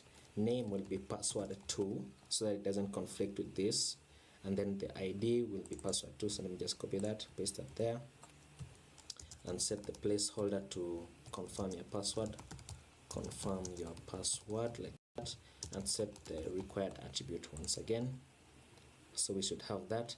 And then for this password, I'm just going to copy the cells that I have here on this password. So copy that, say class name equals to that, paste that in. We should move it down like that. And then for the username, I'm just going to copy the same steps that I had for my email. Let me just copy all of this up to there and paste it there. Let's see how that looks, and look at that. What's this? Username. This is the username, this is the email, password, and password 2. What's this? This can't be the username. This is the enter your email address. So what's this? Enter your username. Okay, looking very nice, and there we have it. So we have both our login pages and our sign up pages. One thing that I forgot to do is actually change this text and the button text as well. So for this input, where's this input? This input should say sign up, and then this should say already have an account. So let me just change this and say already have an account, and then link this to my login page, and then change this to log in, like that. As you can see, it changes, and if I click this, it goes to my login page, and don't save my password, and sign up page, looking very nice, as you can see. So now we need to create our header so that we can actually navigate between the home login page and our sign up page. So I'm going to create another component inside my components folder. Let me close these pages because we're actually done with the login and sign up pages, except for bigger weights. Yep. So I'm going to say, actually let me just fix that so that I don't forget. So in my login page, I'm going to say for the form where I place the input, I'm going to say for large screens, as you can see, this is a minimum width of what's it called, about 1024 pixels, I think so. I want the width to be let me see how much is it. Let me say width 40. Let's see how this looks. Oh, this is the login page. No, width 40 is too small. Let me say, I've forgotten this class. I want a 75% width. How much is 75? Width of 6 out of 12. This is 50%. Okay, 50% looks nice. As you can see, this is for large screens, and if I go back to my small screen, it still takes up 75%. So I'm just going to copy this, and then in my sign up component, like that's my sign up page, I'm just going to paste it inside this form right there. and it should deal with that. As you can see, looking very nice. Okay, so I can now close this down officially, and then I'm going to go into my components and I'm going to create a new file called header.js, like that. And then I'm going to say RAFCE, and then because I need my logo to appear, so I'm going to import the logo, which is why I have this assets folder which also has this logo. So I'm going to say import logo from, it's coming from my assets folder, and it's called logo, what's it called, logo underscore 192.png, like that. And then I'm going to return a header, and inside this header I'm going to have a div, and inside this div I'm going to have my image, which will be coming from the logo that I've just imported, and I'm going to say greater logo, like that. But technically I want this to be inside a link, so that once I click it I can go back to my home page. So I'm just going to grab this and place a link, which I'm going to auto import, like that. As you can see, it auto imports it. So link, this should link to my home page, which just goes to / like that, and then just paste it in like that, and it should appear, but it doesn't because we haven't imported our header.js file into our app.js. Okay, so below this I want to have a navbar with ULs and LIs, and then I want to have my link component. Wait a minute, how many LIs? This is the login and sign up page, so 2 of them, like that. And then I want to have my link component, like that. So this first one, this first one will link to my login page, like that, and it's just going to say login. And this second one should link to my sign up page, so sign -up, and I'm going to say for the text just sign up, like that. So let me import my header, like that. It's coming from my components, it's called header, and I want this header to appear on all pages. That's why I placed it above all the rows that I've created. So I'm just going to remove this comment, and I should say header, like that. So once I save this, it should appear at the top. As you can see, we're going to style it up a bit. So in my header.js, I'm going to go into my header element, and I'm going to give this a class name of, let's say, flex, so that it displays as flex, and then items center, and then justify between, so they go end to end, like that. And then I want to target this image, give this image a class name, and reduce it, so it gives class name of, let's say, width of 40. Let's see how much that reduces it. No, too big. Let's say width 20. Still too big. Let's say, how much is 10? Nope, too small. Too small. Let's say 16. I think that would be fine. That would be fine. Let me give this header a background color, so I'm going to say BG of yellow, and let's say a shade of 400. How's that look? Okay, looking nice. And then I want this to space out a bit, so I'm going to give them a padding, so py padding on the top of 2 and padding on the x-axis of 4, like that, so they space out from this and this. And then I want this to display as flex as well, so inside this UL I'm going to say class name of flex, like that. And then inside this first link I want to add a margin to it so that it separates out from this, so I'm going to say class name of margin on the right of 3. Wait a minute, not 3 but 4, so that it rhymes with this. Oh, you know what, actually that's fine, that's just fine, really.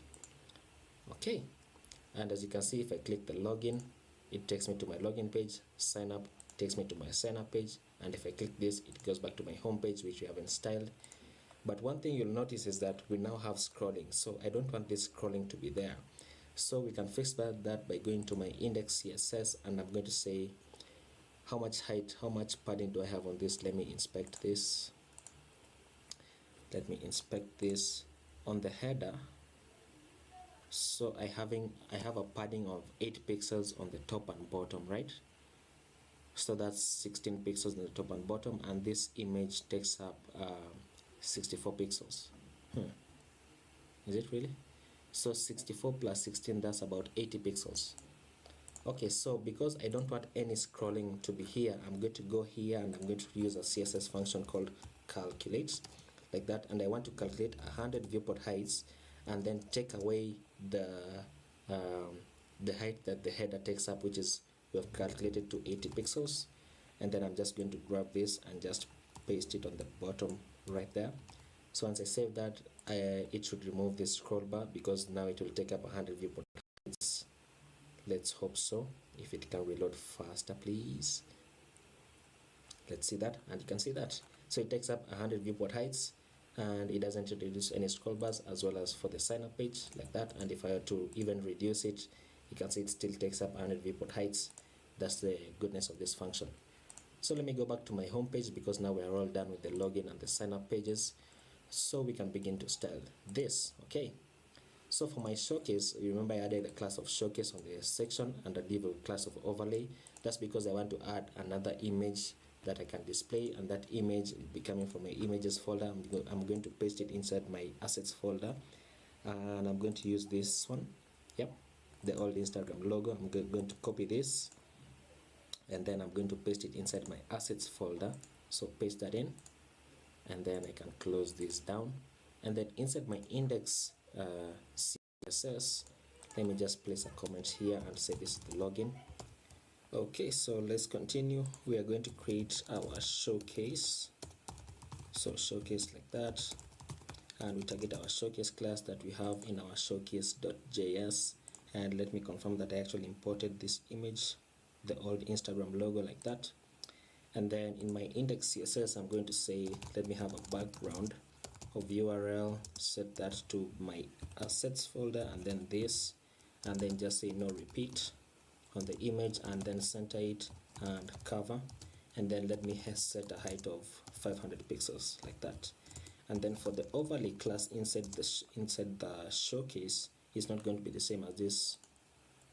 For this overlay class, I don't want to calculate a height, but I just want to set an explicit height of 500 pixels. So overlay, like that, I want to set the height to 500 pixels, and then I want the background color to be a transparent black, so RGBA, like that, and then 0.5. That should be enough. Let me say 0.4. That should be enough. So let me save that, and let's reload this and hope that it works. Let's see that if it can reload faster. Okay, there you go. Now I want to, because I already have a height set here, a height of 500 pixels set here. Actually, let me move this up. Now because I already have this height, then I want to display this overlay as flex. Let me close this header. I want to display this as flex, so that this can be aligned to the middle. So I'm going to say flex, and then items center, and then justify center, like that. We should move it to the center, like that. And then let me just say flex column, like that, which will align them in column form. And then for the h1, I want to give this a class name, a class name of, let's say, text to Excel, so that it's bigger. And then actually on this div, let me just say text white, so that it changes the text for everything instead of declaring them for each of them, like that. This is too small. Let me say 3XL, and then let me say font bold, and let's see that. Nope, let me say semi bold, like that. And then let me change this to 6XL. Nope, 5XL, like that. That's much better. And then I'm going to say, let me text center this, text center, so that on smaller screens it doesn't go, this doesn't align to the left, but instead it aligns to the center. And then let me set a margin on the bottom, so MB of, let's say, 3. Push the paragraph down a bit. And then for the paragraph, let me say give this a class name of let's say text yellow, and a shade of 500 should be that. Let's say font semi bold, let's say text XL, and then let's say margin bottom of 3 as well. Move that down. This doesn't look that good, so let me remove this. Remove it. And then let me style this link. So for the link, I'm going to give this a class name of background. I want the background color to be yellow with a shade of 500, and then let me say the padding on the top of 2 and padding on the x-axis of 4, so that it's a rectangle like that. And then let me set it to rounded, so that it has rounded borders. And then for the hover effect, I'm going to say for the hover I want the BG, not the, okay, yeah, the BG yellow. Let me increase it to 800 so that it's darker. Let's see that. Does that really look nice? Let's say 700, and then let me say transition all. So transition all, so that there's a transition effect, as you can see, and this still goes to our sign up page, as you can see. Okay, so the next thing I want to do is add my gallery, right? So okay, now let me first scale this up so that I can just do everything at once.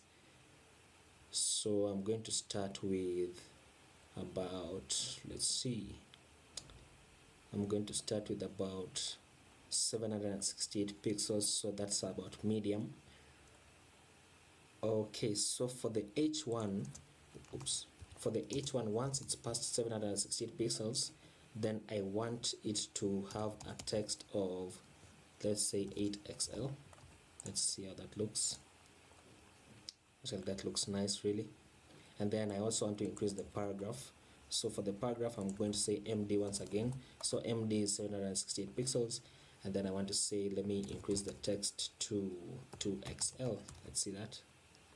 Looking nice. Let me increase this margin to margin 5, pushes it down more.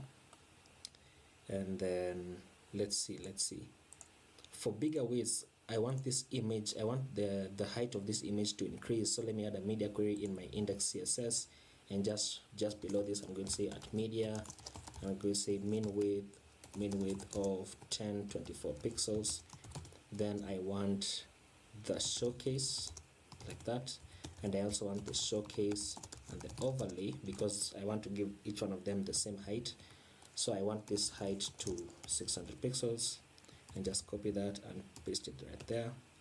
Let's see if that works. Let's reload this, and it should increase this the height of this so that the image is more visible.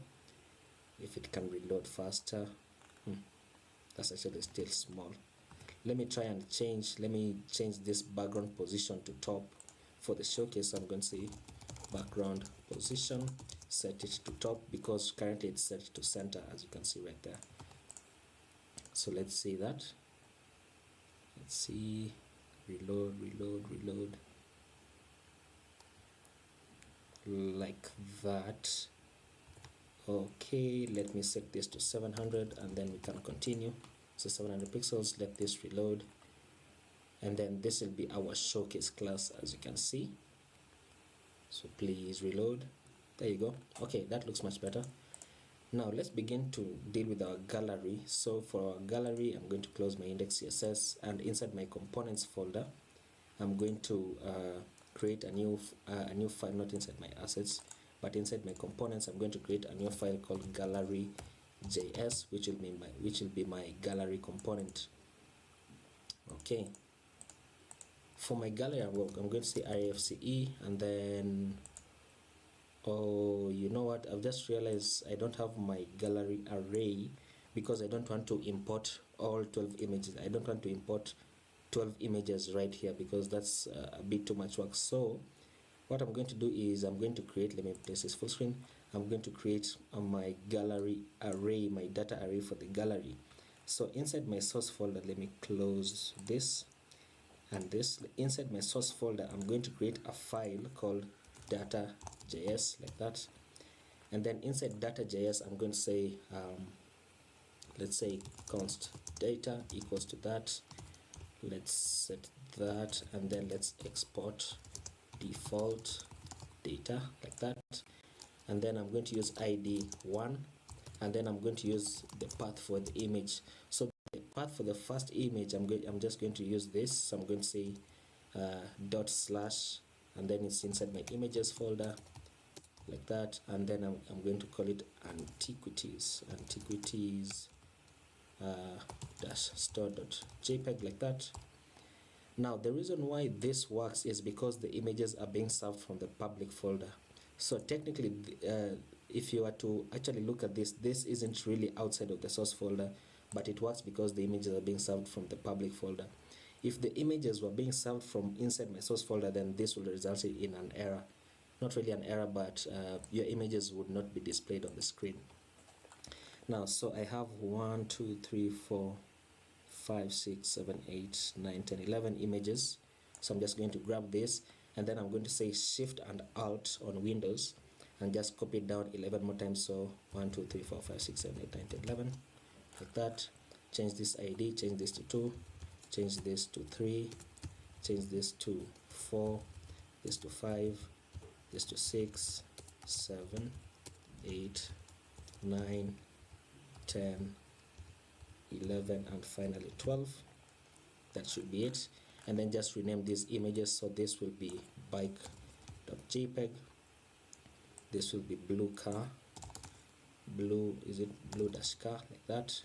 This will be cassette collection, this will be cassette, like that.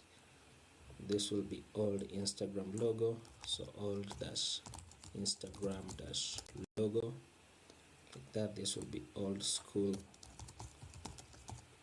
parking lot, and then this will be old school telly, so old school telly, like that.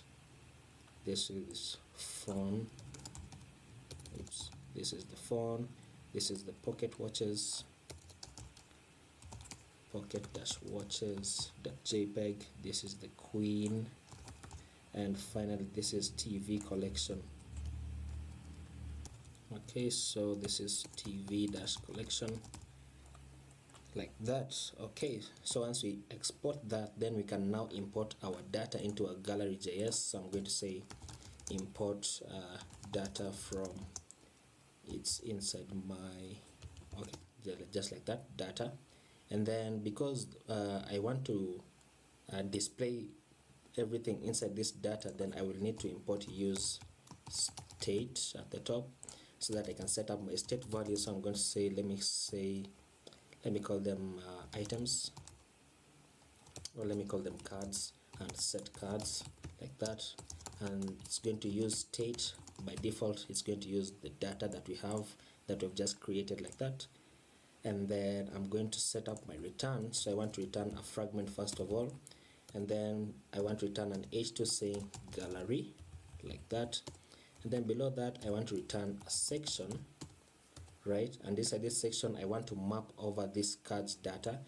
So once we have once the use state has acquired the data that we need to use, then that data is set to our cards variable that we have, and of course this is the function that changes this variable. So I'm going to say the cards dot map, and then I'm going to say for each card, then I want to just destructure, and I'm going to say const id and path. This will be coming from card, not two equal signs. And actually because we only have 2 items really, so we don't really need to destructure, so I can comment this out, and then I can just set up my return immediately, and I'm going to say return a div, and this div will have a key of card.id, and then inside this div, then I want to have what? I want to have an image, right? An image, and the source for this image will be card.path. As you can see in our data, with our data, in our data we have the path key right there. For the alt, I'm just going to say gallery, like that. And in case you don't want to do this, then you can just uncomment this and then just set these to id and path, like that. But I think there are only 2, so I'm just going to do this. Okay, so once I save this, then I can go into my app.js and import my gallery. So just copy that down and just change this to gallery, and then display it in our the root of our application, and this is gallery like that. Let's save that. Let's place this back to the side, and look at that, we have our gallery, all our images imported right there, looking very nice, looking very nice, very nice. Let me close this, close that sidebar as well, and then we can begin to style our gallery. So let me start with the h2, give this a class name of text, let me say text for XL, let me say text center, add a padding on the top and bottom of 5 py-5, and then let me say font semi bold. Save that, looking very nice, looking very nice. And then inside my section I want to add a padding so that these images move away from the edge. So inside my section, inside my section I want to add a class name on this of px, so padding on the x-axis of, let's say, 5. Move that inwards like that, and then I want to display them as a grid, so I'm just going to say grid, and then grid columns, grid calls, which is just 1 because it's on a smaller screen. And then I want to add a grid gap of, let's say, grid gap of 5, which is 1.25 rems, like that. And would you look at that, they're now spaced out. As you can see, they're now spaced out. And just to see it more clearly, I think I'm going to add a background image, not a background image, but a background color. So for the h2, let me add a bg of, let's say, yellow, the same shade of yellow that we had on our header, which is currently our theme color, like that. And then I'm just going to copy this and just paste it inside this, and look at that, it changes it. Now the reason why I have it pasted inside here is because look at what happens. It only takes up for the header, but I also want it to take up for the section, so I'm just going to paste it right there, and it goes back, so we can now see the edges of the image where each one ends, like that. Okay, let me see if I can make this a darker shade, let's say 600, like that, and so that I can change this text to white. So text white, like that, and then let me add a padding on the bottom of this. No, there's no need for that. Okay, let me deal with my images. I want the images to have a rounded border and a box shadow. So for the images right there, I'm going to give this a class name of rounded, like that. And then I want to add a box shadow. How do you add a box shadow? Let me remember. Shadow. Let me add a shadow of 2xl, so a very big shadow. Look at that. So they have rounded borders and they have a box shadow. Let me increase this grid gap. Where is it? Let me increase this to 20. Let's see how that looks. Too big. Let's reduce it to 10, like that. So they have a box shadow. Actually, you know what, let me see if I can add this box shadow on hover. Where is it? Here. Let me see if I can add it on hover. Okay, so that, yeah, look at that, so it has a box shadow on hover. And then I can add a transition right there. I can add a transition on the box shadow right there, like that. Okay, there you go. Wait, is there even a transition? Let me see, transition all. Okay, so there's no difference. I can just transition shadow like that. Okay, so there is our gallery right there, looking very nice. So I want to begin to scale it up on bigger widths. So once again, I'm going to start with for small screens first of all, so about 640 pixels. So I'm going to say for my section, and for 640 pixels, so that's the SM, and then place a colon, and then I'm going to say I want the grid columns, so grid calls to be 2, like that, and we have that. Look at that. But this is not technically what I want. Let me first reduce the grid gap. Let me reduce for the small width, let me reduce the grid gap to, let's say, 5. So by half, actually no, let me say 2.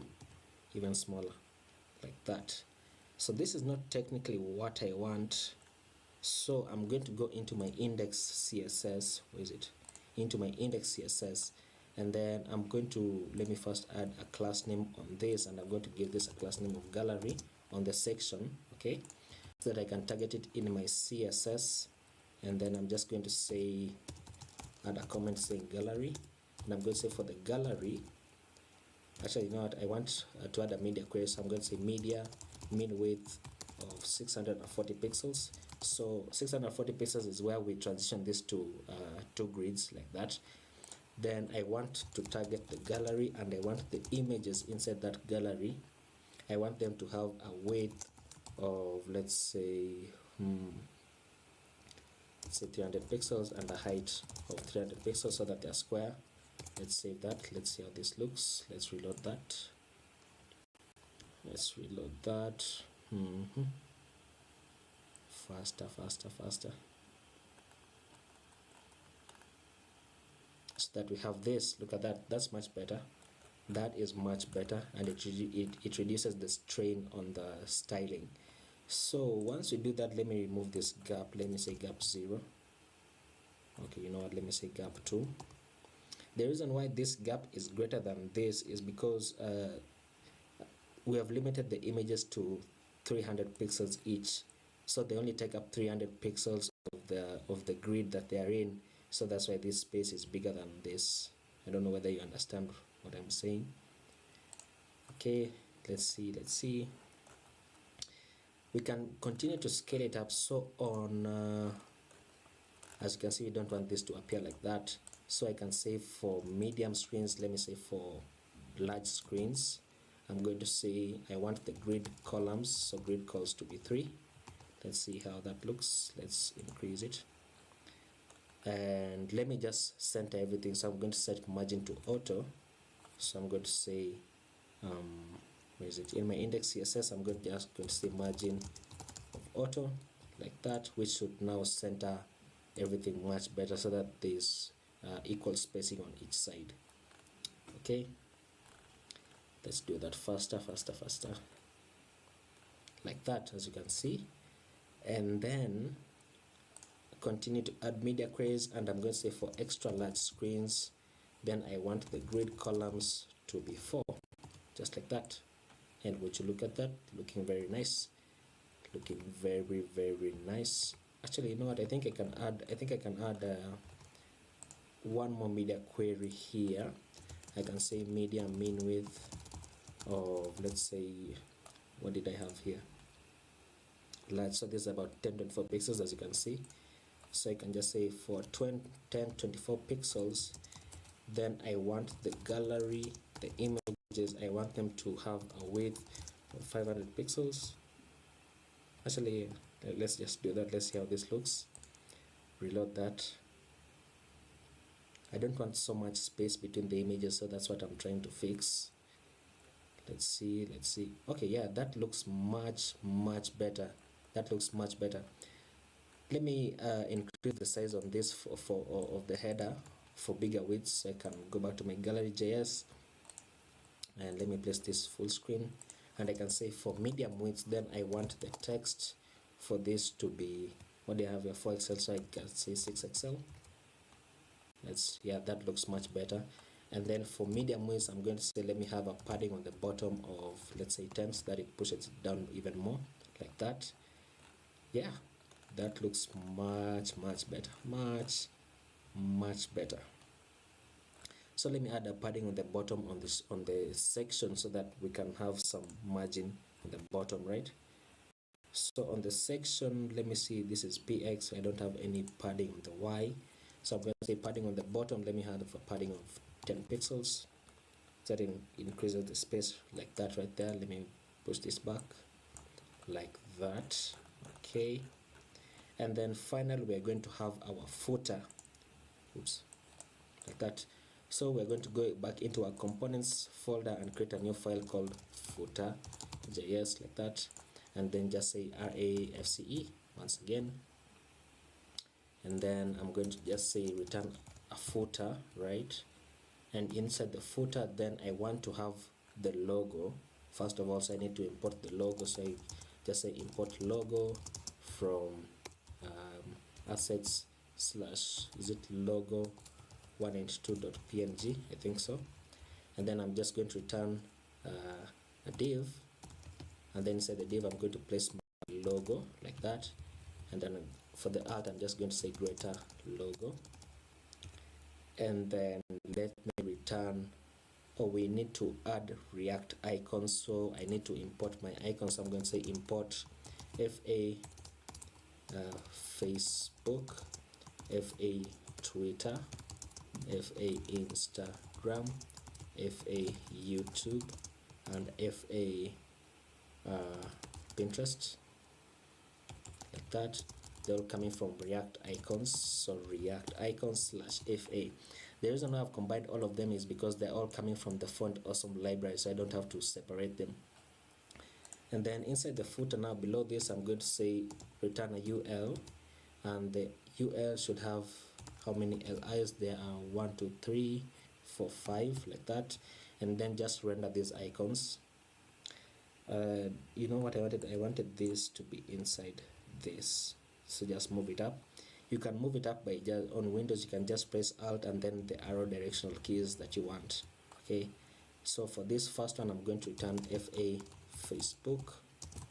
For the second one I'm going to return fa Twitter. Twitter doesn't have 2 eyes. And then for the third one I'm going to say fa Instagram. The fourth I'm going to say fa YouTube, like that. And then for the final one I'm going to say fa Pinterest, like that, looking very nice. Okay, and then what do I want to do next? Outside this div I want to create another div, not another div but a UL, and then 2 LIs, which should have let me say they should have the link component that is coming from React Router DOM. So I need to import the link, so I'm just going to say import link from React Router DOM, move it up. And the reason why I want to have these links is because I want to also link my sign up page and the login page on the footer. So this, the two prop for this will go to the login, and it will just say login or log in, and then the two prop for this will go to my sign up page, so slash sign dash up, like that, and then just call it sign up. And then finally, what are we missing? I'll remember it along the way, so there's no problem. Now to render our footer we need to import it in our app.js once again, so I'm just going to grab this, copy that and paste it on the bottom, and just say footer, like that, and then render it below this. Just call that the footer. Actually no, that's not what I wanted. The header and the footer should appear on every page that we have on our website, so I'm just going to grab this footer and I'm going to place it outside of our roots, just like the header. So I'm just going to place it right there, looking very nice. Now one thing I forgot actually that I should have done is that I want to have this switch that we imported. I want it to surround my roots, so let me do that. Switch, like that. The reason why I have the switch is because the switch will always match the first path that matches, and it will display that component. So in case you don't have this, then you can have the switch. I think even without this, the switch will still work and the roots will still work the same way. Okay, so let me save that and let's see if that displays anything for the footer. It's not displaying anything. Oh, there you go. Okay, so let's begin to style it once again. For the footer I'm going to give this a class name. Let's give it a class name of, add a padding on the top, so on the top and bottom, so py of 20 and px of 5, so padding on the x of 5. Let me give it a bg of black. Let's see if black will match. And then let me change the text to white. And then what else do we need? I want this to display flex. I want the items Actually I don't want the item center because I don't want some of them to be higher than others, and I'm just going to say justify between like that, so that they go end to end. Let me save that. Let's see how that looks. It looks like that, looking very nice. So for the logo, I'm going to go inside the logo, give this a class name. Inside the image, sorry, give this a class name of width, let's say 56. Let's see how that looks. Too big, let's say with 40. No. Let's say with I want this to be even smaller, so with 20 or with 16. I had 16 on the top, right? Yeah, I think I had 16 pixels on the top, so that works. And then for this UL, I want the class name for this to be flex. So this is the UL with our icons right there. Let me add a margin top of, let's say 20, so push it away from the image. Let's save that, and would you look at that? That's how it looks. And then for each of these LIs, I want to have a margin on the right. So class name for the first LI, I'm going to give this a margin right of 5. Let's see how it looks. Spaces it out a bit. So I'm just going to grab this, or I can show you another trick that you can use. On Windows, you can select multiple cursors by clicking where you want to start off, and then just pressing down Alt, and then click the next one, and then the next one, and then the next one. So when you type, it types on all the lines that you've selected, and then you can give this a class name. Class name of mr-5. That's if you don't want to copy paste like that. So let me save that, and that's how it looks. And then once again, I want to add the same class on each of my icons, right? I want to increase the font size, so I can go to Facebook and click right there and press down Alt, and you can see I'm adding more cursors, and I can give these a class name, and I keep doing that. Class name of text-XL. Let's see how that looks. Let's say 2XL. Let's say 3XL. Bigger like that. Okay. And then I can add a hover effect. So for the hover, I can say text, let's change it to text yellow, and let's give it a yellow shade of 600. So if I were to hover over this like that, as you can see, looking very nice. And then let me go back right there and add a transition. So transition all, and then cursor pointer. Yeah, that's what I was forgetting. Cursor pointer like that. Would you look at that? Look at that, looking very nice. So let's deal with this. I want this to display flex as well, so I can go right there. I can go to this UL and give this a class name of flex, and then just separate out these two LIs. So do the same thing on the cursors. So class name, I'm going to give this margin right of 5 like that. Would you look at that? And then let me add a hover effect as well. So for the hover, I'm going to change the text color. So I'm going to say text yellow 600, just like our icons right there, and looking very nice. And then let's say transition all. Okay, so transition dash all like that. Okay, looking very nice, very nice. I think that will be it for our footer. Even on bigger widths, the footer still looks nice as it is. So one thing that I want to do though is limit my headers, the text. I don't want them to go all the way to the end, right? So I can do that, and I can say let me begin at 2XL screens. So 2XL, according to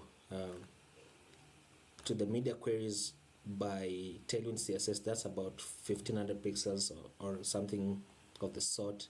So I want to go into my header components, so into my header JS like that, and I'm going to say for 2XL, let me just see what width this is. That's okay. I can have a padding X of, let's say let me see what the options are that it gives me, so that I can actually see how much padding I'm adding. This is 4M. One rem is about 16 pixels, so 4 rems would be what? Okay, 20. Let's say, let me try 28 first. Let's see how that looks. And it doesn't reload. Is it not reloading? Oh, okay, there you go. I wasn't on a 2XL screen. So 2XL, I have much more padding, just as I want, like that. And then I'm also going to limit these, the images, so I'm just going to grab this. Let me see what this starts from. So 1536 pixels, that's when 2XL starts. So I'm going to go into my gallery, and inside this section I'm going to say for the 2XL I want the padding on the x-axis of 28, so it pushes it inwards, as you can see. And then for the footer as well, so for my footer.js, I'm just going to go right there, paste it right there, and it pushes it inwards like that. I think this looks much more convenient. It looks much more convenient, and as you can see, our routing works. This goes to our sign up page, this goes back to our login page, and then maybe I should have added our home button right there as well. Yeah, I think I should have added a home button there as well. Let me first style these links a bit more so that they are more visible and not just black. And I'm going to say for this, then I want to add a class name on this. So class name of text, let's see how white looks. No, let's say text yellow and 800 dark yellow. That looks fine. So I can grab this and I can paste it right there, change that up, and then let me add a back to home button right there below this, the small actually. So I'm going to go into my login page, close this, go into my login page. I want the login and I want the sign up page as well, so I can close the gallery, the header, the footer, and the index CSS. Okay. Below this small, I want to add another small, right? Another small element, and I'm going to say this is actually, is it really a small? Should I really add a small? Let me add a link instead. Oops.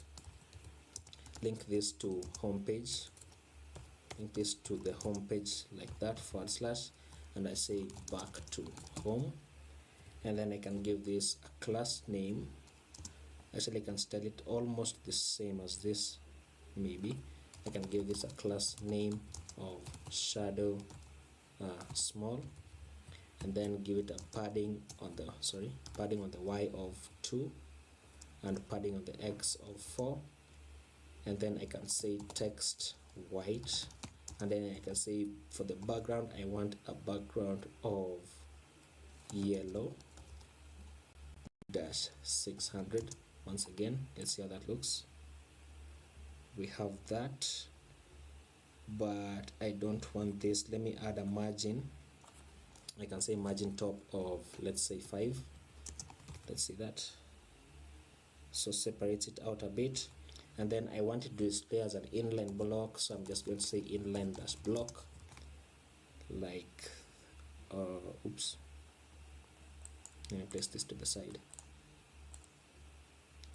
Doesn't it display as an inline block? Let's say, let me see the options that I have for block. There are only 2: inline block. And what if I say inline? No. And block, let's say text center, back to home, and then actually I think that looks fine really. Let me add a class of rounded on it, rounded, so that it has rounded borders, and then let's add the hover effect. So for the hover, I just want to turn BG yellow to, let's say 900, so very dark, like that. And then I can add a transition, so transition dash all, like that, looking very nice. So this is back to home, and this is the login page. And then I can say, let me add even more margin on this so that this moves away and it doesn't distract from that. So I'm going to say, where is it, margin, let me say 20, push it down even more, and then I can just copy this. I can copy this and just paste it on my sign up. So below my small, paste it right there like that. So if I go to the sign up page, and we have that looking very nice. So this goes back home, this goes to the login and the sign up, and we have that. So I think that will be it really. That will be it, and you can see our footer appears on every page as well as our header, looking very, very nice. So I think that will be it. You can follow me on my socials on YouTube. Remember to hit that subscribe button, leave a like and comment on anything you'd want me to do in the future. And you can follow me on Twitter at TsbSankara and on GitHub at Sank Thomas. So thank you guys for watching, and I will see you in the next video. Hello everyone. Today we're going to be building a portfolio website, and this is what we're going to be building. So it's very minimal, but it looks very nice. It has an H1 right there with simple links that we're going to use React Router DOM for our routing. And for this, we're going to get a font from Google Fonts so that it has the semblance of a logo. So if I click on get started, it will take me to a form which has the method of post, so it doesn't really do anything. And if I go back home and click on projects, then we get this page the same way as we would if I were to click on projects right there.